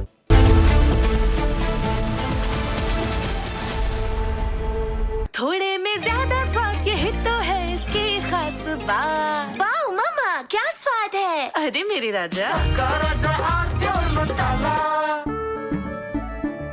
केसरिया से मन जोगी हुआ रे दिल झूमे देखो मतवारा हुआ रे केसरिया से मन जोगी हर पल मनाओ केसरी त्योहार विमल बोलो जुबान केसरी MDH की हल्दी मिर्ची धनिया करे कमाल ये रंग दे ये खुशबू दे ये तीखा ये कम पड़े क्या निराला MDH masala Now here's the reality. It's fact, not fiction. You are sitting on a plane. You're boarding the plane in the national capital of India for Leh at 6:08 in the morning. It's a spice jet plane. 6 minutes into the take, against the backdrop of daybreak and a beautiful sunrise, you suddenly look to your right towards the wings and you see the flames of fire on the wings of the plane. Your plane is on fire. Ladies and gentlemen, these are real visuals. This is the reality that the civil aviation minister does not want you to see. This is the reality SpiceJet does not want you to see. This is the reality DGCA does not want you to see. Because at the cockpit, at that very moment while you're sitting in the plane, there are calls of Mayday, Mayday, Mayday, Mayday. That is a flight emergency. The flight circles back. There's engine failure in one of the engines, lands at 6:49 p.m. Ladies and gentlemen, and as you get off the plane, you realize this is the same SpiceJet. This is the same SpiceJet that does not have the money to play the Bangladesh government, which is why it had been, I don't know the present situation, not allowed to fly in Bangladeshi airspace. They're out of money. Who is the owner of SpiceJet? This is the same SpiceJet, ladies and gentlemen, when another SpiceJet took off from Patna to Delhi on night.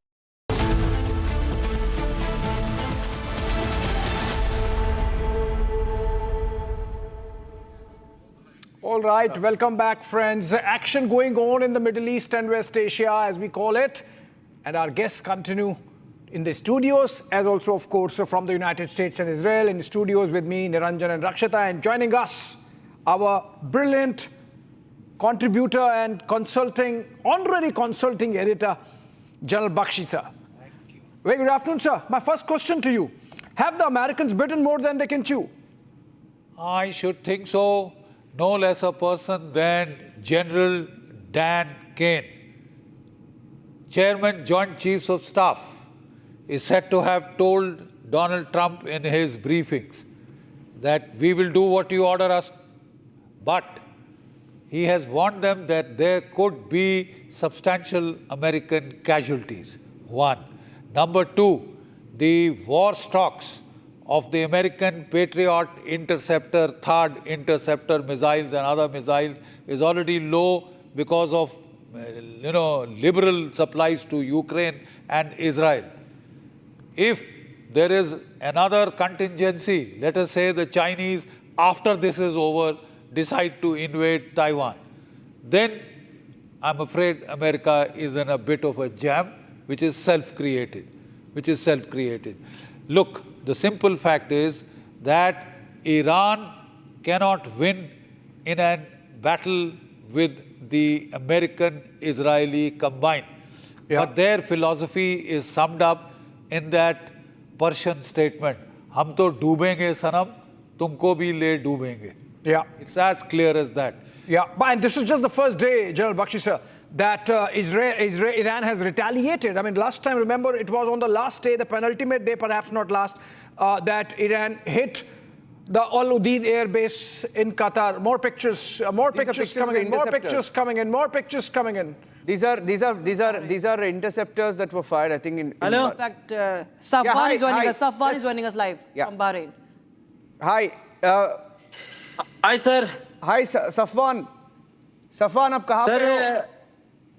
Yes, sir. I am in Bahrain right now. Okay. So, very panic situation here going on, sir. Actually, in this country, have American Navy base. Right my behind, you see there, you saw the... Yes, we can see you, Safwan. We can see that, yes. Yes, you are exactly. Today is 10 o'clock. The big sounds came. We are coming out immediately. Yes. Peoples are panic, sir, because Iran actually not targeted Gulf countries, but Gulf countries have American Navy base. That's why attacked. So we got the message, alert message from Ministry, Bahrain government. But still we are all safe. But in American Navy base, I think there's some big damage there. Yes. Safwan, आप हिंदी में बात कर सकते हो आप हमारे हिंदी में बात कर सकता हूँ। ओके सफवान, आप अभी बहरीन में है, वो आपके जो पीछे है वो यूएस नेवल बेस है, यूएस नेवल बेस से वो दिख रहा है वहाँ पे जिसको मारा था ईरान ने। हमारे जो दर्शक है हिंदी में, हिंदी रिपब्लिक भारत में, बताइए उनको कि आप एग्जैक्टली कहाँ पे है, कितने बजे हुआ ये अटैक और डैमेज जो है उसके बारे में क्या पता है आपको? यस, हम अभी क्योंकि मेरा रूम है, मेरा फ्लैट है बहरीन का कैपिटल मनामा में। सो बहरीन के बारे में बोल गए तो बहरीन बहुत छोटा कंट्री है। सो इधर से एक तकरीबन 2 से 3 किलोमीटर के सामने आपको ये दिखा क्या अमेरिकन नेवी बेस। आज सुबह ईरान ने सीधा अमेरिकन नेवी बेस की तरफ से बैलिस्टिक्स और कुछ मिसाइल की तरह उड़ाया और बहुत आई थिंक डैमेज हो गए उधर। सो हम लोग इधर क्यों बहरीन में रहने वाला आदमी लोग बहुत पैनिक हो गया, क्योंकि हम अभी तक टीवी में देख रहा था क्या ये वार का बारे में और वार का न्यूज़ पूरा हम अभी हमारा सामने ही चल रहा है। इधर का आदमी लोग बहुत परेशान है अभी, और एक विश्वास है अभी तक ये गल्फ कंट्री किसी क्या नेशन के साथ अभी तक वार नहीं कर दिया। सो शांति का मंत्र क्या पीस होना चाहिए पूरा बोला था। सो अभी तक इधर का आदमी लोग को कुछ नहीं हुआ। सो अभी भी आदमी लोग बहुत क्या पैनिक में, बहुत घबराई में आदमी लोग है। सो आप लोग हमके लिए पूरा दुआ कर दीजिए, क्योंकि वो ईरान क्या सोचता है, अमेरिका क्यों सोचता है, उसका बात अलग है। सो इसका इफेक्ट क्या हमारे तरफ की या जनसामान्य होता है ना, पीपल्स होता है ना, उसको बहुत इफेक्ट होता है सर। से कितने लोग हैं आप कर्नाटक से है, आप अभी भारत से कितने लोग हैं वहाँ पे, कोई मरा है वहाँ पे, आपको पता है इसके बारे में? नहीं अभी तक कुछ ऐसा कुछ नहीं, न्यूज़ हम लोग को नहीं मिला है।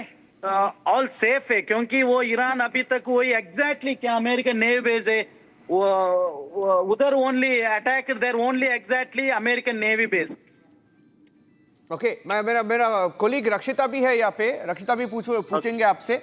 रक्षिता जी, ऐसे क्या बता रहे हैं कि कोई हताहत नहीं हुई है अभी तक, क्योंकि बहरीन में काफ़ी ज़्यादा हम देखते हैं कि दक्षिणी भारत से काफ़ी ज़्यादा लोग रहते हैं वहाँ पर, तो एडवाइजरी देखिए हर जगह जारी तो कर दी गई है। लेकिन अगर आप बताएं कि कब से आपको ये जो है ये ऐसा मंजर दिखाई दे रहा है, कब से आपको ये धुआं और कुछ आवाज़ें भी आई है आपको, क्या ब्लास्ट की आवाज़, विस्फोटक की आवाज़ आपको आई है और कब से आ रही है ये, कितनी? मैडम आज सुबह बहरीन का टाइमिंग 10 बजे, मीन्स इंडिया का टाइमिंग 12:30। इंडिया बहरीन का टाइमिंग 10 बजे हम लोग रूम में था, क्योंकि अभी रमजान है। रूम में बैठने का टाइम बहुत बड़ी एक आवाज सुना है, बहुत बड़ा साउंड सुना है, और हम बाहर आके देखने का टाइम अमेरिकन नेवी बेस की तरफ से बहुत हुए क्या बोलते हैं दुपाई। सो बहुत बड़ा तरह से, और हम लोग पूरा क्या आदमी लोग बहुत इधर दिक्कत में है। Peoples are panicked totally, peoples are worried about this situation. Please pray for us and also for peace, for pray for peace, because हम लोग को बहुत भरोसा है, क्योंकि हमारा ये बहरीन का किंग, बहरीन का गवर्नमेंट इसके अच्छी तरह से हैंडल करने का एक भरोसा है हमको, क्योंकि अभी तक इसका हम बहरीन में अभी 11 साल से अभी। सो इस तरह का एक सिचुएशन हम अभी तक नहीं देखा है। सो आगे भी एक सुरक्षिता हम लोग को मिलेगा इधर, क्योंकि बहरीन का बारे में और सऊदी अरेबिया गल्फ कंट्री का बारे में बात करा तो ये कंट्री किसी कंट्री का साथ अभी तक वार नहीं किया है अभी तक। सो पूरे देश की तरफ, पूरे देश के साथ अच्छी तरह के रिलेशनशिप है, और सारी दुनिया के लिए आप लोग भी हम लोग भी दुआ करना चाहिए अभी, क्योंकि हर आदमी को जिंदगी इंपॉर्टेंट है मैडम। सफवान, सिर्फ एक अटैक था वहां पे, सिर्फ यूएस बेस पे? Yes exactly. अभी तक हमको न्यूज मिला है सिर्फ वही डाला है, एग्जैक्टली ईरान अटैक कर दिया, वही सिर्फ अमेरिकन नेवी बेस किधर है, वो जुफेर नाम है वो क्या सिटी का, जुफेर में अमेरिकन नेवी बेस कहाँ है, वो वहाँ एग्जैक्टली अटैक कर दिया है। और किसी हम अभी बहरीन का कैपिटल, बहरीन का राजधानी क्या बोलता है, मनामा में, बहुत आदमी लोग मनामा में, इधर अभी तक कुछ इफेक्ट नहीं हुआ है, एक ही जगह पे अभी क्या अटैक हुआ है। अभी आप इसके बारे में क्या जानते हैं, कितने लोग हैं वहां पे? यूजुअली अभी जो जानकारी है, वहां पे जो यूएस का शिप था, यूएस का वेसल्स थे, 2 दिन पहले चले गए थे वहां से, वही जानकारी है। एग्जैक्टली वही सेम ये न्यूज़। उस एरिया के बारे में थोड़ा बताइए, इस एरिया के बारे में बताइए, कितना लोग रहते हैं वहाँ पे, क्या है क्या? मेरा एक दोस्त अमेरिकन नेवी बेस में काम करता है उधर, उसका रेस्टोरेंट डिपार्टमेंट में। सो वो मेरे से आज सुबह बोला, उधर 2 दिन से पहले ही वो अमेरिकन नेवी बेस का सिक्योरिटी हो क्या सोल्जर्स हो, पूरा उधर से निकल के सेफ जगह में, अभी उधर कोई आदमी लोग नहीं है, बट क्या है उधर बिल्डिंग्स क्या और कुछ होगा, वो शायद फुल डैमेज होगा। अभी 2 घंटे के पहले का अटैक है, अभी तक उसका हालत देखिए सर पीछे। No it appears. अभी आप भारत से कितने लोग होंगे वहां पे? भारत से अंदाज में शायद इधर 3-4 लाख लोग है टोटली, बहरीन में 15 लाख लोग है बस, इधर ये कंट्री में पूरा मिला के। General Bakshi, I just saw that हमारे साथ मेजर जनरल बख्शी भी है, आपको जानते होंगे, बहुत इंडिया के सबसे फेमस डिफेंस एनालिस्ट है। एक वीडियो आया था जनरल बख्शी जी, वहाँ पे जब the moment the missile struck, people were running and most of the people, जो सबसे ज्यादा लोग थे उस वीडियो में, 50% to 60% इंडियंस थे वहाँ पे। यस एग्जैक्टली ये कंट्री का और एक स्पेशल क्या है मालूम है, ये कंट्री के आदमी है ना, बहरीनी लोग की भी ज्यादा लोग ये हमारा इंडिया का ही। यस, बहुत सारा video. Ashfan, yes okay, thank you हमारे साथ बात करने के लिए। अशफान, आप please stay safe. Thank you so much. आप लोग भी हमारे के लिए भी दुआ कर दीजिए, आपका क्या ये please, thank you so much, हम लोग को दुआ कर दीजिए प्लीज। और वहां पे कुछ जानकारी मिली है एम्बेसी से या कोई माशाल्लाह। और एक बात बोलना मैं चाहता हूँ, जो ऐसा होता है ना, उस टाइम हमारा एम्बेसी अच्छी तरह से इसका अलर्ट देता है और हेल्पलाइन नंबर भी भेज गया। और स्पेशली हमारा prime minister of India Narendra भाई मोदी भाई, वो सर भी पूरी दुनिया की लीडर्स के साथ बहुत अच्छी तरह की रिलेशनशिप है, अच्छी तरह की बांधव्य है। वो ये पूरा हमको एक विश्वास है, उसका डेफिनेटली हम अप्रिशिएट करना चाहता हूं, क्योंकि हमारा क्या पॉलिटिकल पार्टी अलग है, तो भी वो उसका बारे में पूरा सोचा, तो वो मस्टली अप्रिशिएट करना चाहिए हमारा प्राइम मिनिस्टर जी को। और इधर क्या इंडियन एम्बेसी है, उसका कमांडर को, उसका एम्बेसडर को भी अप्रिशिएट करना चाहिए, क्योंकि आज से सुबह से हम लोग को पूरा एक हेल्पलाइन नंबर मिला है, कुछ प्रॉब्लम हुआ तो कांटेक्ट करने के लिए और बातचीत करने के लिए। Okay Ashwan, you stay safe, thank you हमारे साथ बातचीत करने के लिए। Very brave there, standing on the terrace. Ashwan is from Karnataka and he's there in Bahrain stuck. Okay, so he's saying that there is help, there's communication, but they're all worried. But I wanted to ask you, General Bakshi, looking at the hits, they haven't struck these countries, they've struck US bases in these countries. Look, Iran had declared absolutely clearly that any American strikes, any use of the airspace would justify Iranian missile strikes on the American bases, on the country which is permitting the use of its airspace or its facilities. And therefore, a number of countries had said, no, we are not going to allow. Saudi Arabia had said, we are not going to allow any overflight of our airspace, any use of our bases. In fact, the only country which had agreed was Jordan. Rest, all other countries had said no, including the British, who have refused to give their air base in Cyprus. You see, the simple fact is that it is quite clear that the consequences of the Iranian retaliatory strategy, Iran's retaliatory strategy depends upon deterrence based upon imposing, battle casualties and political and economic costs. Like I said, what are the matrix of Iranian options? They can hit the American air bases, naval bases. 1. 2, they can hit Israel, military targets, civilian targets. 3, they can hit the American carrier battle groups and the American battleships, right? Not only can they be hit in the Gulf of Hormuz, the Iranian proxies, the Houthis, have said they are going to close the Red Sea. So, it's already out there. It is a regional war already. And when the worst comes to worst, Iran can mine the Straits of Hormuz, close the Straits of Hormuz, sink a few oil tankers, American, European, there, and block the passageway, which is just 21 kilometers. There are 2 lanes with a separation 3 kilometers each, 3 kilometers, separation of 3 kilometers. Yes. 2-3 ships and that lane is blocked. And then they have their small missile boats which can, lay that place with mines. Yes. And these are, smart mines which can distinguish between a battleship and a tanker and a civilian ship. So, the amount of damage that could be caused to the global economy. Today, the price of oil had already shot up to $76 a barrel. The Americans always do this on a weekend so that the stock market doesn't nosedive, right? But tomorrow the stock market will nosedive and the price of oil could now start shooting up. And if the Gulf of Hormuz is closed even for a week or 10 days, the price of oil could go to $120 to $150 a barrel. That will spark a global recession. It will hit the American economy, European economy, Indian, Chinese, all economies.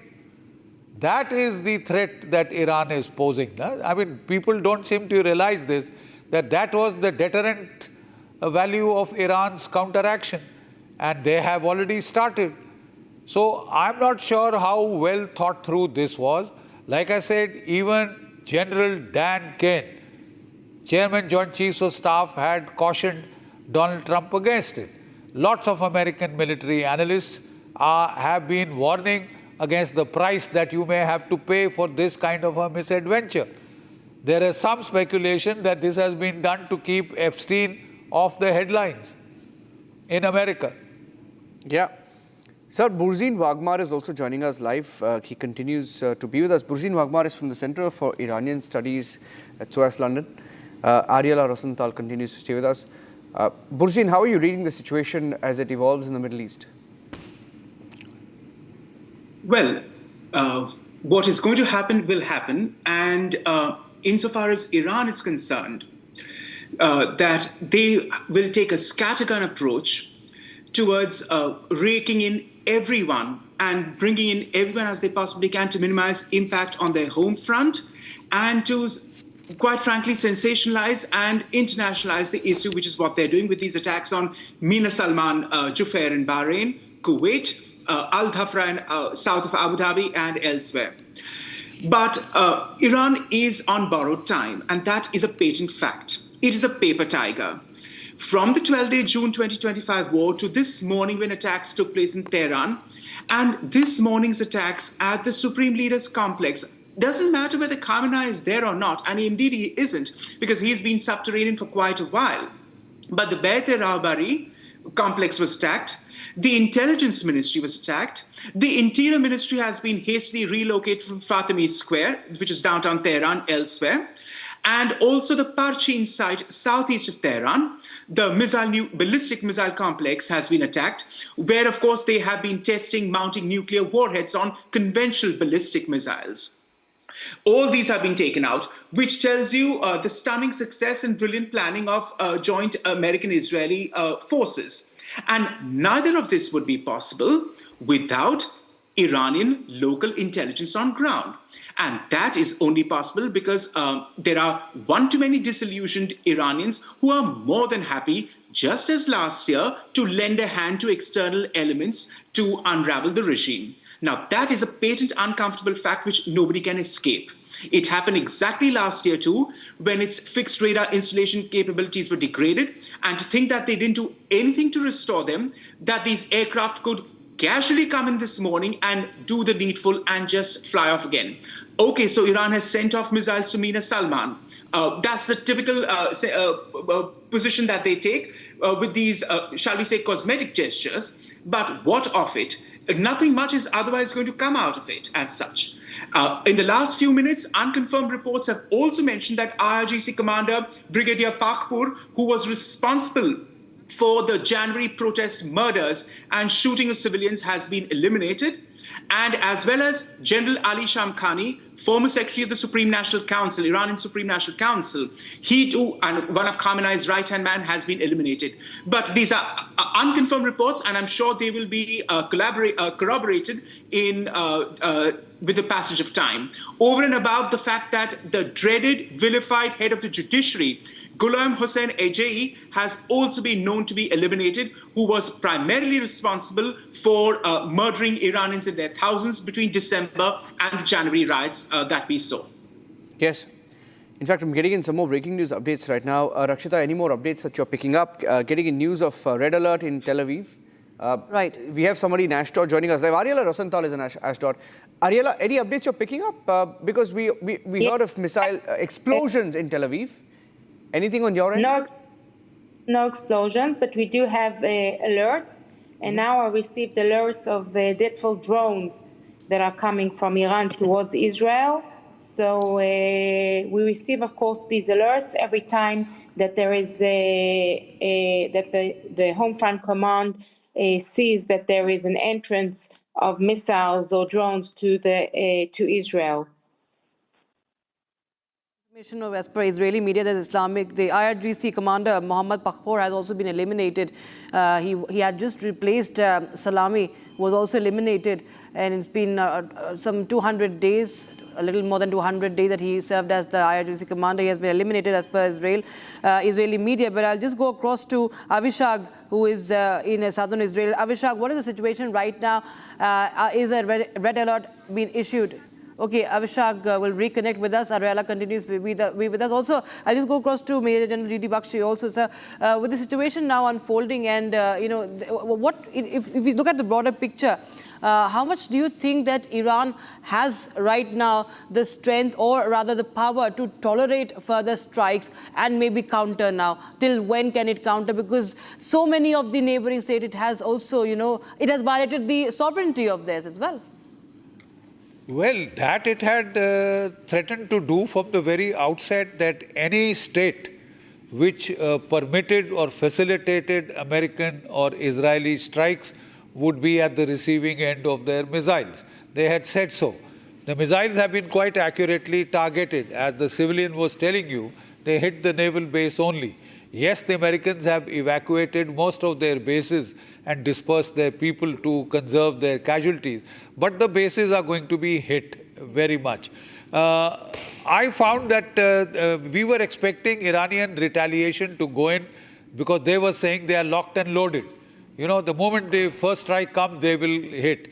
But apparently a cyber strike has come at the outset, which has disrupted their communication. But Iranian missiles were already decentralized. Command and control systems were already decentralized in anticipation of decapitation strikes, right? They have learned their lessons from last year. If they haven't, it would be very amazing. But they have learned their lessons. So there are, second, third, fourth echelons already anointed as to who will take over from whom in case of this thing. As apropos the issue of, the Iranian people are very angry, who is imposing the sanctions? Whom are the sanctions supposed to hurt? The Iranian people, so that they would rise up in revolt. I'm afraid, these haven't worked. The 30 to 40,000 Starlink, terminals of Elon Musk that had been sent in to facilitate the colored revolution were jammed by the Russians. Electronic counter-warfare measures, Chinese counter-warfare measures. So as far as the street revolution is concerned, that is largely over. The key point to ask is, what are the objectives of this joint American-Israeli strike? It appears to be regime change. But the simple fact is, will you be able to carry out regime change in just about 5-10 days bombing? I don't think so. More than that, you don't have the ammunition. Even the Americans don't have the ammunition to sustain a campaign like they had done for Israel, for Iraq, for 40 days. Over 40 days they had been hitting continuously. So they don't have the ammunition. The latest intelligence reports from Israel indicated that the Americans have adequate ammunition for 5 days intense campaign and about 7 to 10 days moderate campaign, right? So the simple fact is there is an upper limit dictated by logistics, by ammunition stockpiles, to how long you can sustain this campaign. And if you want to get a regime change at the end of it, that is what Dan Kane was saying, then you will need to sustain this for multiple weeks. Do you have the ammunition? That is the simple, logical, military demand picture question. Yeah. Bakshi sir, your favorite question, our favorite question. Pakistan is in a bind. That's right. You know, they have released a statement condemning the attacks. Yeah. Saudi Arabia has released a statement condemning Iranian attacks on them. Where would Pakistan stand? Which side they are condemning? Pakistan is actually sworn to come to the defense of Saudi Arabia. Let's see them go. But they are saying they condemn the attacks on Iran. Now. Let's see them take on Israel now. This is hot air. Pakistan is just hot air. Pakistan is heading for deep trouble. It has angered Iran. It has angered Afghanistan.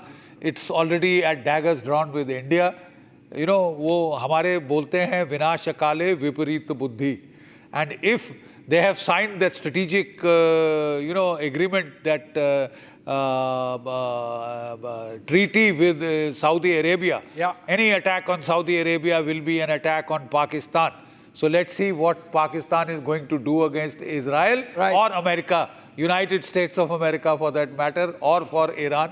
I think damned if you do, damned if you don't. That's the situation of Pakistan, and we'll come back to it in a little more detail just after a short break, Niranjan. Yeah. Breaking for a break, coming back on Burzine, 2 minutes, Burzine, we're coming back to you. Or Burzine and Ariela, coming back to you in about 2 minutes. Taking a short break here.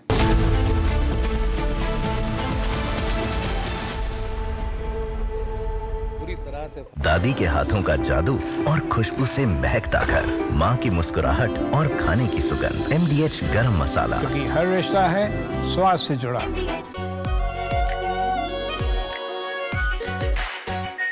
Are pure shahi paneer masala, delicious, healthy, everyday.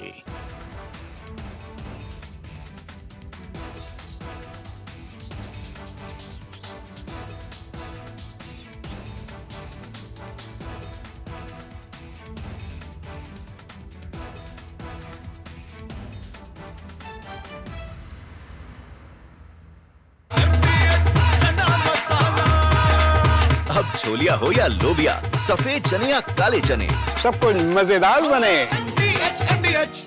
Now here's the reality. It's fact, not fiction. You are sitting on a plane. You're boarding the plane in the national capital of India for Leh at 6:08 in the morning. It's a SpiceJet plane. 6 minutes into the take, against the backdrop of daybreak and a beautiful sunrise, you suddenly look to your right towards the wings and you see the flames of fire on the wings of the plane. Your plane is on fire. Ladies and gentlemen, these are real visuals. This is the reality that the Civil Aviation Minister does not want you to see. This is the reality SpiceJet does not want you to see. This is the reality DGCA does not want you to see. Because at the cockpit, at that very moment while you're sitting in the plane, there are calls of Mayday, Mayday, Mayday, Mayday. That is a flight emergency. The flight circles back. There's engine failure in one of the engines, lands at 6:49 p.m. Ladies and gentlemen, and as you get off the plane, you realize this is the same SpiceJet. This is the same SpiceJet that does not have the money to pay the Bangladesh government, which is why it had been, I don't know the present situation, not allowed to fly in Bangladeshi airspace. They're out of money. Who is the owner of SpiceJet? This is the same SpiceJet, ladies and gentlemen, when another SpiceJet took off from Patna to Delhi on 19 June 2022. It caught fire soon after taking off from the airport. Flames were seen on the left wing of the aircraft. 2 blades were bent. So you should see the visuals then and now, ladies and gentlemen. Then and now. Look at that and now. ladies and gentlemen, a SpiceJet plane catches fire in mid-air in December. Ladies and gentlemen, I think this is 19 June 2022 and then now. And you are flying at your peril in this country. The government couldn't care less.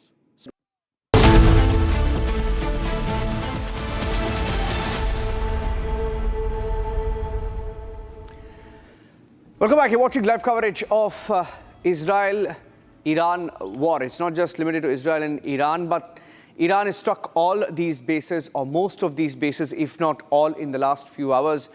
These are US bases in the Middle East.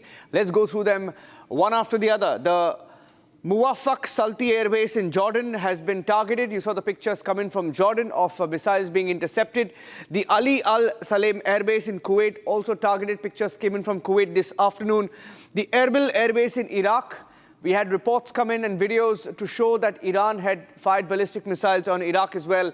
And this air base in UAE, the Al Dhafra Air Base, houses key US military. And that too was targeted. Missiles were intercepted by the UAE. We are hearing of one person's life lost in the UAE.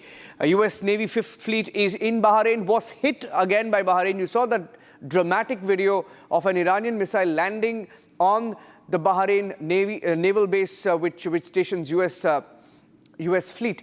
But the US ships had moved out a couple of days ago, is what we are hearing, according to the local media reports there.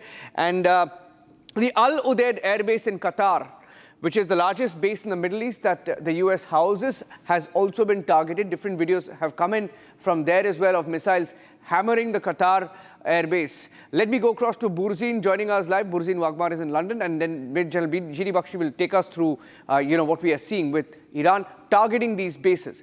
Burzeen, given the kind of response Iran has given, and they're not going to slow down, you know that they have been preparing for this. It's not as if they didn't expect it. They knew it was going to happen, right? And the irony is that we have not many videos from Iran, given that the internet there is down. But visually, they too are causing or inflicting damage on all these US US bases and their assets in the Middle East. And they're symbolic strikes at best by attacking Mina Salman. And incidentally, your Karnataka person who was standing on the rooftop in Manama mentioned about Mina Salman Jufair being attacked. But it was the service facility section within the complex that has been attacked, and no casualties have been reported there. Likewise, at Al Dhafra, which was attacked too, a citizen of Asian descent was killed in Abu Dhabi, but that's a different matter. You must also remember that compared to these isolated strikes, what has been taken out in Tehran is important. Eastern Tehran, the general headquarters, staff headquarters, has been attacked as well.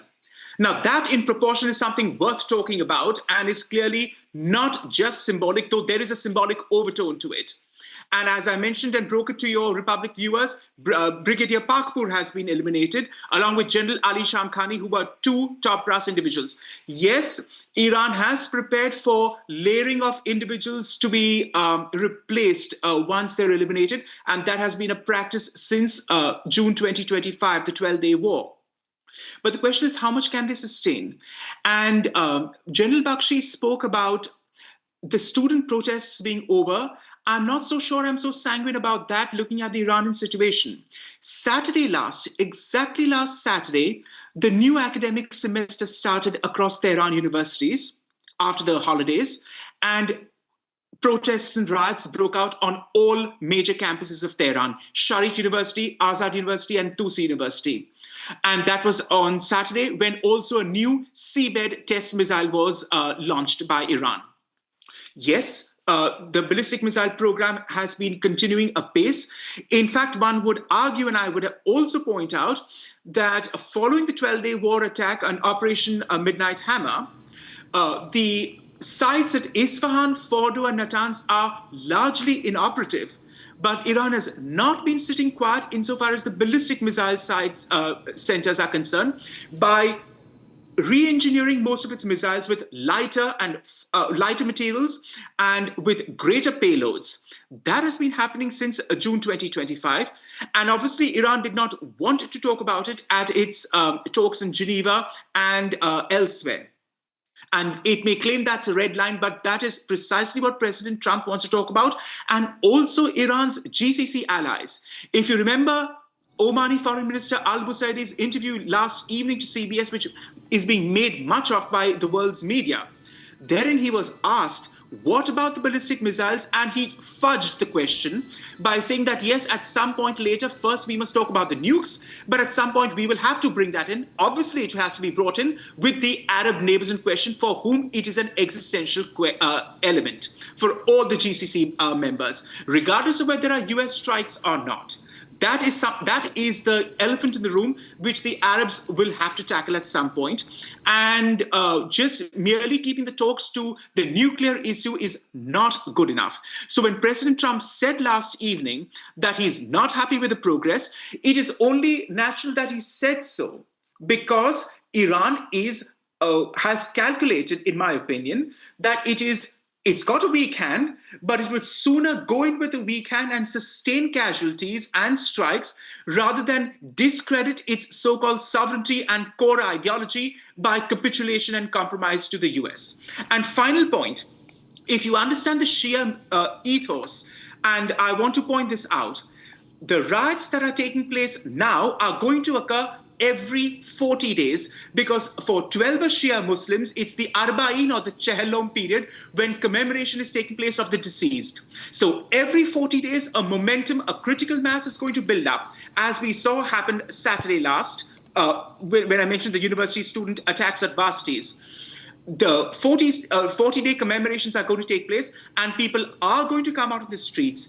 It is not going to completely die down as others may think it to be. That is clearly not the case, because this is precisely the pattern which played out in 1978-79 until the Shah departed, as protests took place every 40 days. It is unique to 12 Shia Islam, which people seem to forget or are not aware of. And that builds up into a critical mass at some point, which will burst. Because this is, in any case, a regime on borrowed time, thoroughly discredited, ideologically exhausted, and has nothing to offer its population except gunning them down in cold blood with the best of intel security technology obtained from Russia and China.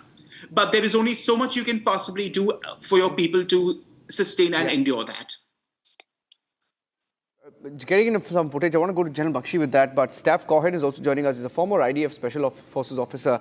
As I go across to him, General Bakshi, I want to show you those pictures. IDF has released some pictures. Let's put that on the screen. This is the IDF claiming that they've struck a wide range of targets in western Iran. As part of Operation Roaring Lion, the IDF struck with the direction of IDF intelligence hundreds of Iranian military targets, including missile launchers in western Iran. Alongside the IAF strikes in Iran, the Aerial Defense Array is currently identifying, intercepting threats fired from Iran toward the state of Israel. It appears to be footage captured by either drones or aircraft themselves. Steph Cohen, former IDF Special Forces officer. Mr. Cohen, what are you picking up? I'm not sure we've seen the full extent of the damage on the Iranian side yet.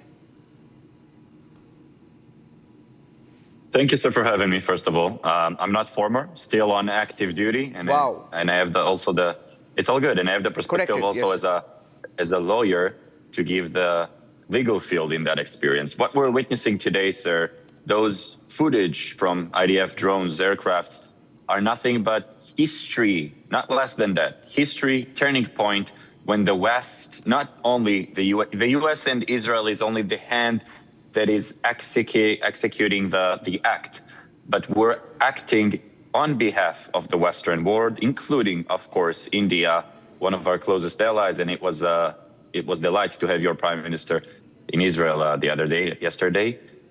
What we're seeing right now is Israel and the US are saying enough for jihad, enough for the terror regime of Iran that is hijacked its own people. We all know that 32,000 Iranians have been murdered in the streets of Iran, of Tehran, these last few months. I have an Iranian follower of mine sent me a video from Tehran. Fire trucks are washing down the street, sir, cleaning the rivers of blood. This strike today, led by the United States of America, with Israel's defending forces backing them up, is simply putting end to jihad in 2026. This is what it is. We're targeting military facilities and of course, the Iranian people, which are most of them, 90 million people, right? Most of the Iranian people wants freedom, wants democracy. They're looking for a getaway from this 47-something years of dictatorship where the freedom has been hijacked by Khamenei, the Ayatollahs. I've been fighting their proxies, sir, in the past 12 years, all across, let's just say, in a lot of places, all right? I've been fighting Hamas, Jihad, Fatah, you name it, I met them. They have the same mentality of the Iranian terror regime, and may I conclude with this, former president, former leader of Iran, Ahmadinejad, who ruled Iran from 2005 until 2013, said it very, very clearly, and I quote, Iran, we will convert the entire world into Islam. This is the Khilafah, sir, a very important word in Arabic, which means one global Islamic state. This is what the terror regime of Iran is after, a Khilafah, one global Islamic state. And this is what the US and Israel are putting an end to this morning with those precise strikes. So, yes, go ahead. I'm getting in a breaking news update right now of the first confirmation of casualties. General Bakshi, 24 people killed in an Israeli strike in Minab. 24 people. Like I said, we don't know the exact extent of what is happening in Iran, but these reports are beginning to come in. New wave of blasts heard in Doha and Abu Dhabi. We are hearing that 24 have been killed in an Israeli strike on a school. We don't know. In Minab County, we are hearing that a school was targeted. That's what they're claiming, that IDF targeted a school. You want to respond to that? That's a specific charge being made on you. You're a serving officer, Mr. Cohen. Thank you for the opportunity. As an IDF Special Forces who have been fighting in schools and hospitals and you name it, in Gaza, in the West Bank, Judea and Samaria, I can assure you, terrorists, when I go into battlefield, I put on my uniform and you know that I'm a legitimate target to be shot at, right? I'm a soldier. Would you agree with me on that? But when I'm fighting my enemies, they're dressed up with civilian clothes, meaning sweatsuits, trainings, just T-shirts. You can never tell which one is a terrorist and which one is an innocent civilian. So when you're seeing that title, it could mislead many people because what essentially what is happening is the terror regime of Iran using their proxies from within schools, assisted living facilities, hospitals, and they're using them as There is a video. There's a video, Mr. Cohen. Mr. Cohen, yes, there's a video. I have a video here. And I don't know this. It could be information warfare. It could be facts on the ground. I can't confirm because we're sitting here in Delhi. But I'm going by the reports that are coming in. And that's a video that came in from Minab and Iran in what they claim that this is a school. I don't know, but you would perhaps be in a better position to respond to this. They claim it's a school. Absolutely. Fair enough. This is what they want. They want you to a respectful news channel, which I respect very much. They want you as a reporter to say, listen, IDF just struck a school in Iran. But this is exactly their game.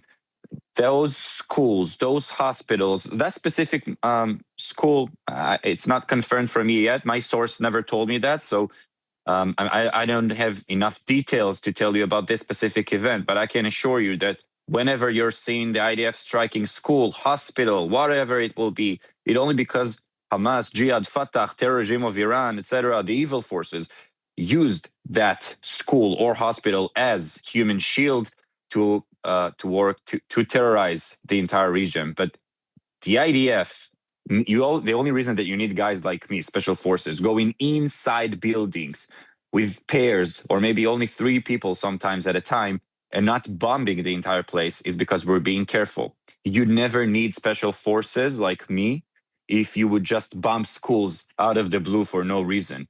If we're bombing school or hospital, it's only a precise strategic strike that could absolutely hold the international law and justified by its demands. I can assure you that. I will learn more about that case, but this I assure you, we have never, not a foot soldier, not an aircraft, not a sea force, nothing. We would never harm civilians intentionally. It's just impossible. And I've seen, I don't want to say everything, but plenty in my 12 years in the battlefield. Yeah, I want to get in general. Just the opposite, by the way, sir. Just the opposite. Where sometimes we would risk our lives in order to save the civilian lives, if it makes sense for you. Yes, you can be in a shooting battle. You'll see a 10-year-old kid on a bicycle, and you'll stop your fire. You'll cease your fire because you don't want to harm that 10-year-old Palestinian kid. No, I'll tell you also what happens is, Mr. Cohen, we've seen this even during the recent Operation Sindoor when we had this war with Pakistan and we pummeled them. All their their guns and their artillery was placed close to civilian areas. Burzine is putting his hand up. Okay, Burzine, quickly, I need to go close to General Bakshi. Quick intervention, please. Yeah, Minab is on the southern coast of Iran near Hormuz and Karg Island. It is part of which is the Sunni belt of Iran where Sunni Iranians live. And you can be sure that if this has been targeted, it's not a school, but a strategic location of the IRGC for some reason who have some, it is a strategic asset. So Minab is not in Israel. It is in, it's exactly opposite the Musandam Peninsula of Oman. And it's on the southern coast of Iran. Okay, point taken. General Bakshi, you want to comment on that? There's also a satellite image, so I'll open that satellite image. I want you to speak over it. It's doing the rounds across the world right now of Ayatollah Khamenei's official residence reportedly completely destroyed. We have now a satellite image. We'll put that out. General Bakshi, I want you to speak to what our other commentators have been saying. And you saw those pictures if you want to respond to that, sir. I would actually like to focus more from the military point of view. Yes. On, when you put in a carrier battle group into a restricted waterway, then, it has no maneuver space. So we found that the Abraham Lincoln carrier battle group had entered the Straits of Hormuz. It was there for a number of days. And then the Iranians, along with the Russians and Chinese, started holding their exercises. They closed the Straits of Hormuz during that exercise. We found the Abraham Lincoln was very wisely taken out of the restricted waters of the Gulf of Hormuz. It is now off the coast of Oman, almost 800-900 kilometers away. But there are still 3 destroyers of the Arleigh-Burke class, which we find are still in the Straits of Hormuz. It would be interesting to see because the Iranians had put in a number of their anti-ship missile batteries onto the coast, the cliffs on the coast, the caves on the coast, and from where they were planning to engage American battleships. So far, we haven't seen any American battleship being attacked. But I thought this would be a thing to watch because, one, Iran has the anti-ship missiles. 2, it has the hypersonic missiles. 3, there were some reports that the Russians had given Kinzhals, which are hypersonic, and the Chinese C-302 anti-ship supersonic missiles.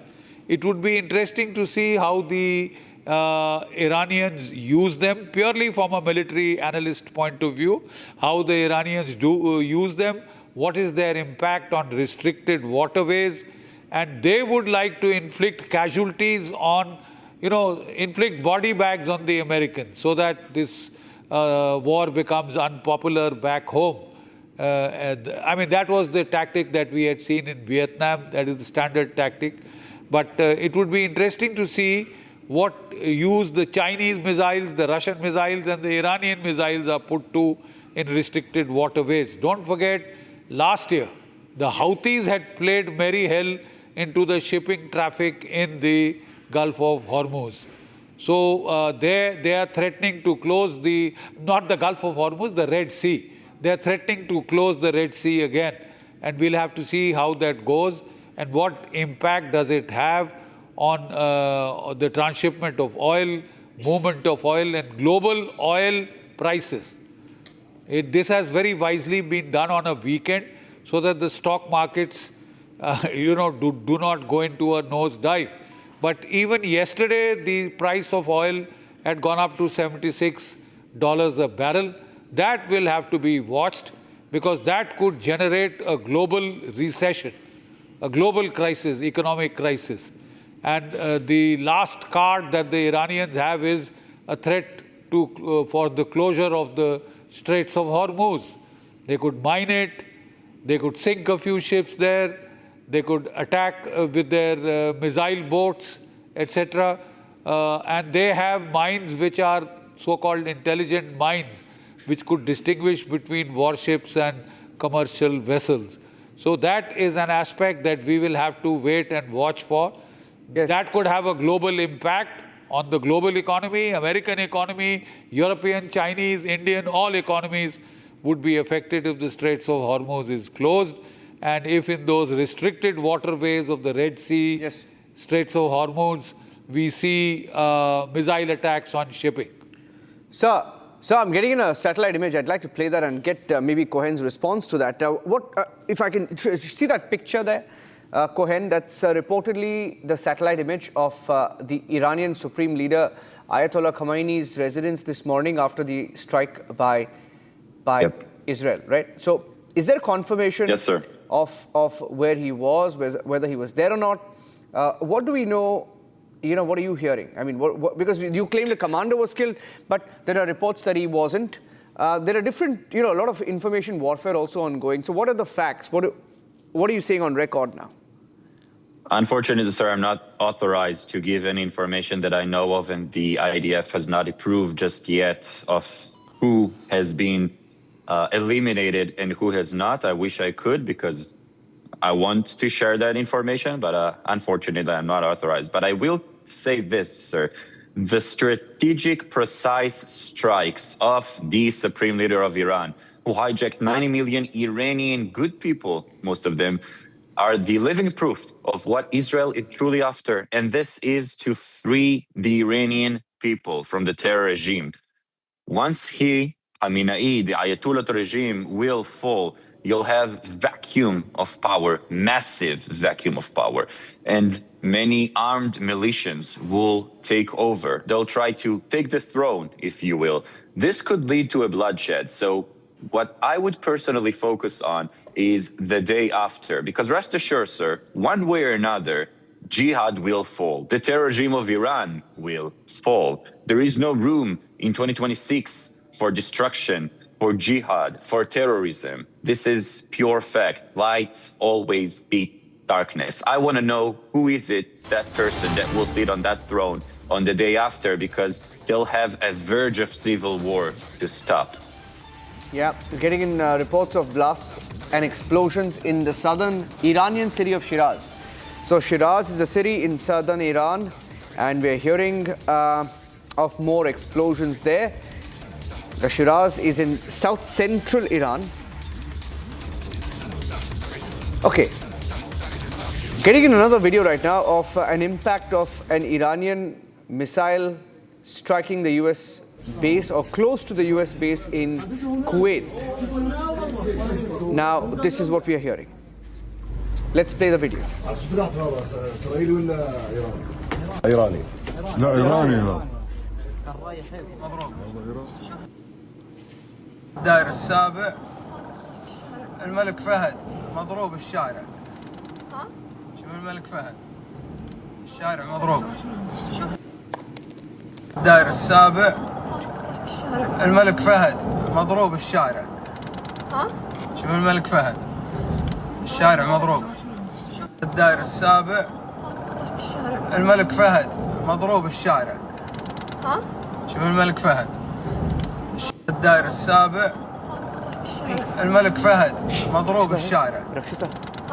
شوف الملك فهد الشارع مضروب. الدائر السابع الملك فهد مضروب الشارع. شوف الملك فهد الشارع مضروب. الدائر السابع الملك فهد مضروب الشارع. شوف الملك فهد الشارع مضروب. الدائر السابع الملك فهد مضروب الشارع. ها؟ شوف الملك فهد الشارع مضروب. Okay, so we're getting in more details right now. Getting in more details of the retaliatory strikes that continue. IRGC, Iran claims that a new wave of drones have been launched towards Israel. That's the latest coming in. Explosions reported from the southern city of Shiraz in Iran. And we're getting in also a picture right now that I can see of a missile that's been intercepted in Kafar Manda in Israel in the occupied interior. Now that's a picture that's come in. I'll just open that up in just a bit. Okay, let me open that picture. Okay, Bursin, if you want to come in, I mean, we hear that Donald Trump is going to make an announcement, perhaps speak to his country. What are you expecting when he speaks? There was a brief message that came in this morning detailing the operation, but do you think they've got some big names this morning? Yes, as I've given some big names already to you, of General Ali Shamkhani being vaporized, as well as Brigadier General Pakpur. So those are two top brass individuals, and you can be sure more will fall like 9 pins. Mr. Cohen may not be in a position to comment as a serving officer, but I quote, coming from Iranian studies, Khamenei was not at his residence in North Tehran, which is known as the Bayt-e Rahabari, but he was outside Tehran and obviously bunkered. So that answers your direct question of where Khamenei was. He's not in Tehran as we speak. So he's very much still out and about and alive. Likewise, Mojtaba Khamenei, his son, who is supposedly said to take over at some point in the list of individuals that he has put out since last June, when the first attacks were said to come against him. And he is an important linchpin with the Revolutionary Guards and others, and a corrupt security oligarch in his own right as such. What President Trump would want to mention in this upcoming address would be to afford encouragement and moral support to Iranians, that finally it has come, which is what he pointed out in his initial address this morning in the early hours, that you have a chance of a lifetime, once in a golden opportunity lifetime, to dismantle this 47-year regime and seize your own destiny in more ways than one, which is what Iranians need, since they've been captured by what is an unrepresentative government, a police state since 1979. So that is to be expected. What we've not discussed so far are also what has happened in the last week when Kurdish rebels in western Iran and the Jaish al-Adl, the Baloch Sunni group in southeast Iran in Sistan, the Balochistan province, have also said that they are willing to join the opposition and protests against the regime in Tehran. That will be an important development, because both groups, apart from the sectarian aspect of being Sunni and Shia and the stark divide between both have felt the heavy hand of a Shia government, which has treated Sunni minorities abysmally since 1979, over the last 47 years, despite being an ostensible Islamic republic. Can I also point out here that Tehran is the capital of an Islamic republic, yes, right, Mr. Cohen, but there are no mosques in Tehran for Sunnis, even after 47 years. So that tells you what Iran is as a country. Bursin, I have to interrupt you there. We have some breaking news coming in. It's a latest visual that is we are now receiving. It is going to play out on the screens. This is a missile that fell due to interception missiles. Okay, before that, we are going to update you that Pakistan bats for Iran openly now, and it is questioning United States strike. Pakistan calling American attack on Iran unwarranted. That's the breaking news we have right now. Pakistan supporting Iran, questioning American strikes. That's the breaking news. And I have Major General G.D. Bakshi with me, and I also go across to Stav Cohen also. But before I go across to our guests, this still that I was talking about, we just received, that is a missile. This is a video from Kafar Manda. Kafar Manda in Israel. That's the visual we have of a missile that was downed due to interception missiles in Kafar Manda in Israel in the occupied interior. Breaking news coming in right now. Stav Cohen continues to be with us, representing the Israeli Defense Forces. Sir, how do you react to what Pakistan is saying now? Pakistan is openly backing Tehran. Mr. Cohen, can you hear me? Okay, I'll just go across to Major G.D. Bakshi. Sir, well, clearly we see that I think favorite field marshal is going against United States. that favorite field marshal had also signed a pact with Saudi Arabia that any attack on Saudi Arabia would be an attack on Pakistan. So I don't see him taking up cudgels against Iran. What is he going to do? I mean, this whole thing was a overplayed joke. And now the Pakistani field marshal, alias failed marshal, is hoisted with his own petard. What is he going to do? Fire off missiles on Iran? Is he going to fire nukes? He is condemning the United States. And he had gone and sat in Donald Trump's lap, 3 visits in 3 months to Washington, D.C., armed with a suitcase full of so-called rare earth and copper and tungsten, etc., as a traveling salesman. So he seems to have had a change of heart, man. Right. Absolutely. Well, we are just going to play out another visual, and I'll go across to Mr. Cohen, will be just joining us here. There are 28 buses at least that have caught fire because of the Iranian strikes. That's the latest update we're getting in right now. We'll just play out that video. 28 buses, dramatic visuals, 28 buses burned in Tel Aviv. This is right from Tel Aviv, as you can see, all charred. 28 buses, all in line, charred due to the Iranian missile strike. Breaking news coming in. Just put that audio up if you could understand what's happening on ground.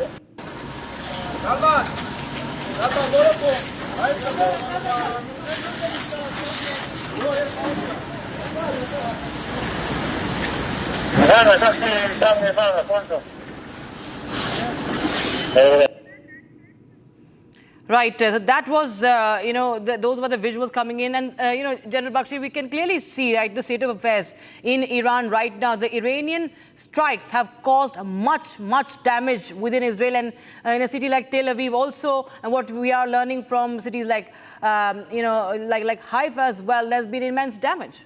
I only hope and pray these buses were not occupied because we wouldn't want to lose Israeli friends. But the simple fact is that even last year, the Iranians had fired about 550 missiles onto Israel. And media reports indicated about $50 billion worth of damage. So towards the end, they seem to have gotten their act together in terms of penetration ability. Israeli success rates in interception were as high as 97 to 98%. And that is one of the reasons why we are seeking agreements with Israel to share that Iron Dome technology. We already have the Barak 8 missiles in our layered air defenses, which have proved to be very effective, along with a combination of S-400s and Baraks and Akashes. But missiles had gone through last year, especially the hypersonic. Unfortunately, to the hypersonic, there is no known interceptor. I mean, the Patriot, nor the THAAD has been known to be able to intercept Russian hypersonic missiles in Ukraine. Right. So these could be a problem area. This could definitely be a problem. This is a big problem. This could be a big problem because I think Iran is now warning. Iran has issued a warning that there is no red line now. That there is no red line now. I think we are just getting in more breaking news as we speak. Even we are getting visuals from the U.S. Naval Support Activity Bahrain base that is witnessing a blaze. Okay, this is the video that I'm talking about. The U.S. Naval Support Activity Bahrain. That's the Bahrain base.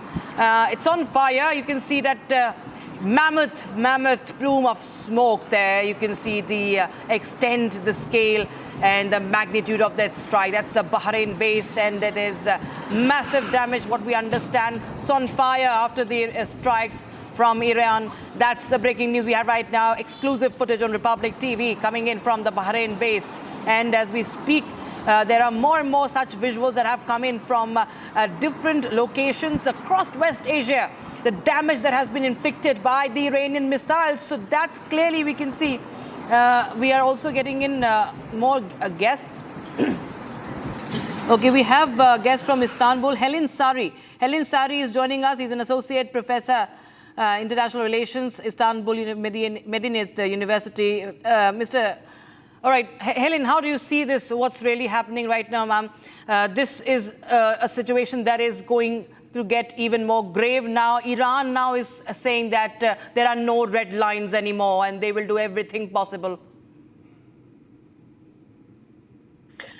Well, it's a complete chaos. What I see is a big danger, a big risk for the region, unfortunately. It's not only about any kind of clash or, let's say, conflict between Israel, US, and Iran. This is something which can cover the whole region, including the countries like Turkey, my hometown.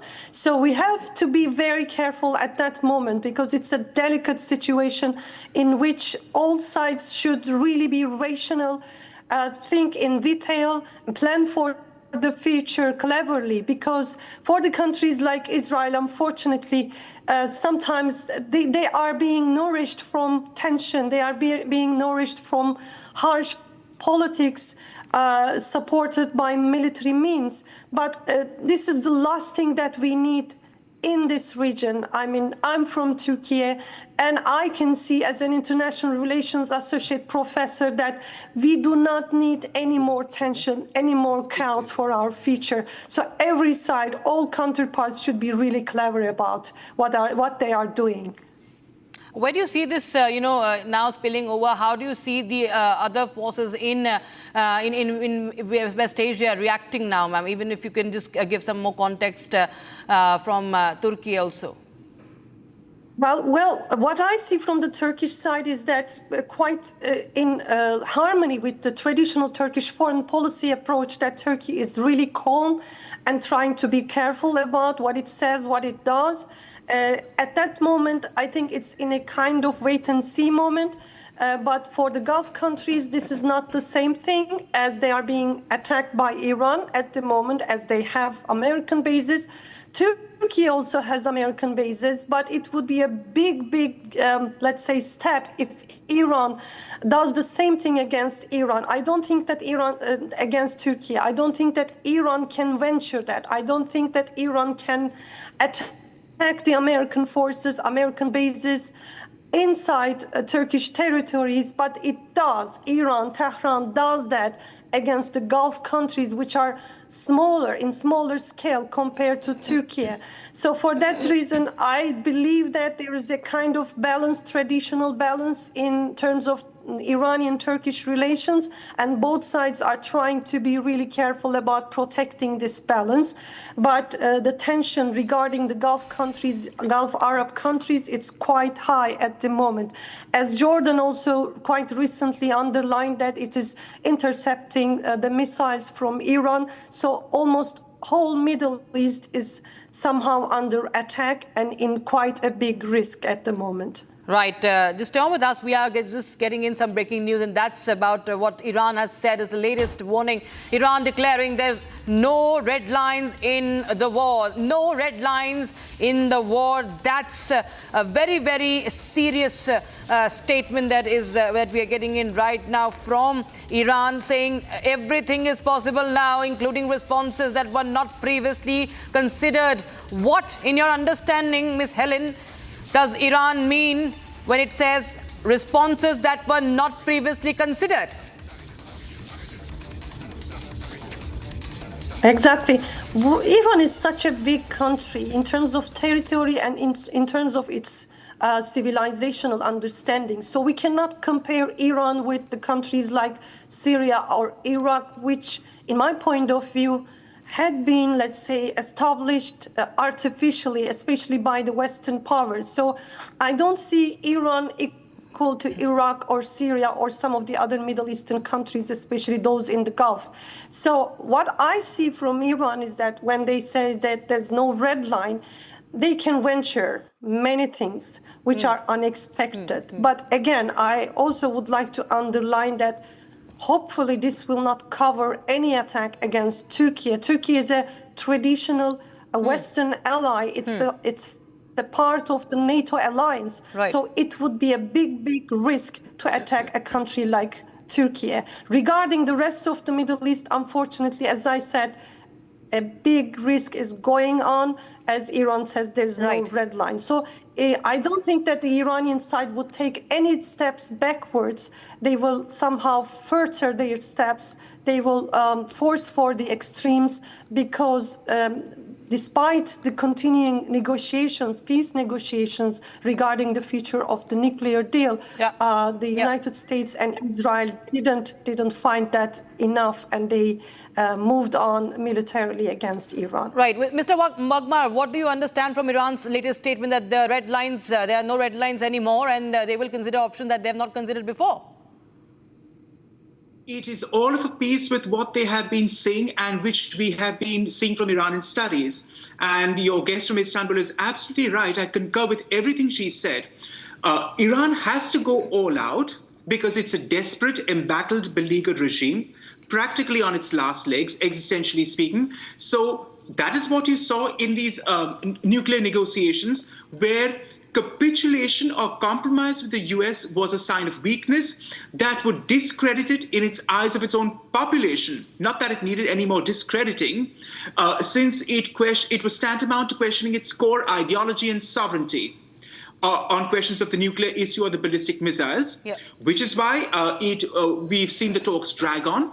And therefore, taking this approach of bringing in or sensationalizing and expanding the arena of operations by targeting GCC countries who are necessarily smaller, weaker, more vulnerable on this side of the Persian Gulf, and have always traditionally felt the heavy hand of Iranian destabilizing influences in their history since the 1979 revolution, is what we see happening. Iran would think twice before taking on a nation state like Turkey, like itself, but it can do with these, well, shall we say, artificial Arab states like Bahrain, Qatar, Oman, UAE, because they are just not smaller, but also weaker. And like I said, Iran has interfered in their affairs in more ways than one, like creating insurrectionists across Bahrain and in Saudi Arabia with Hajj riots and the rest of it. So it can play havoc with them, which is why Iran has been a millstone around their necks for the last 47 years. And although these regimes may not publicly state so, they would be more than happy to see the back of this dispensation in Tehran.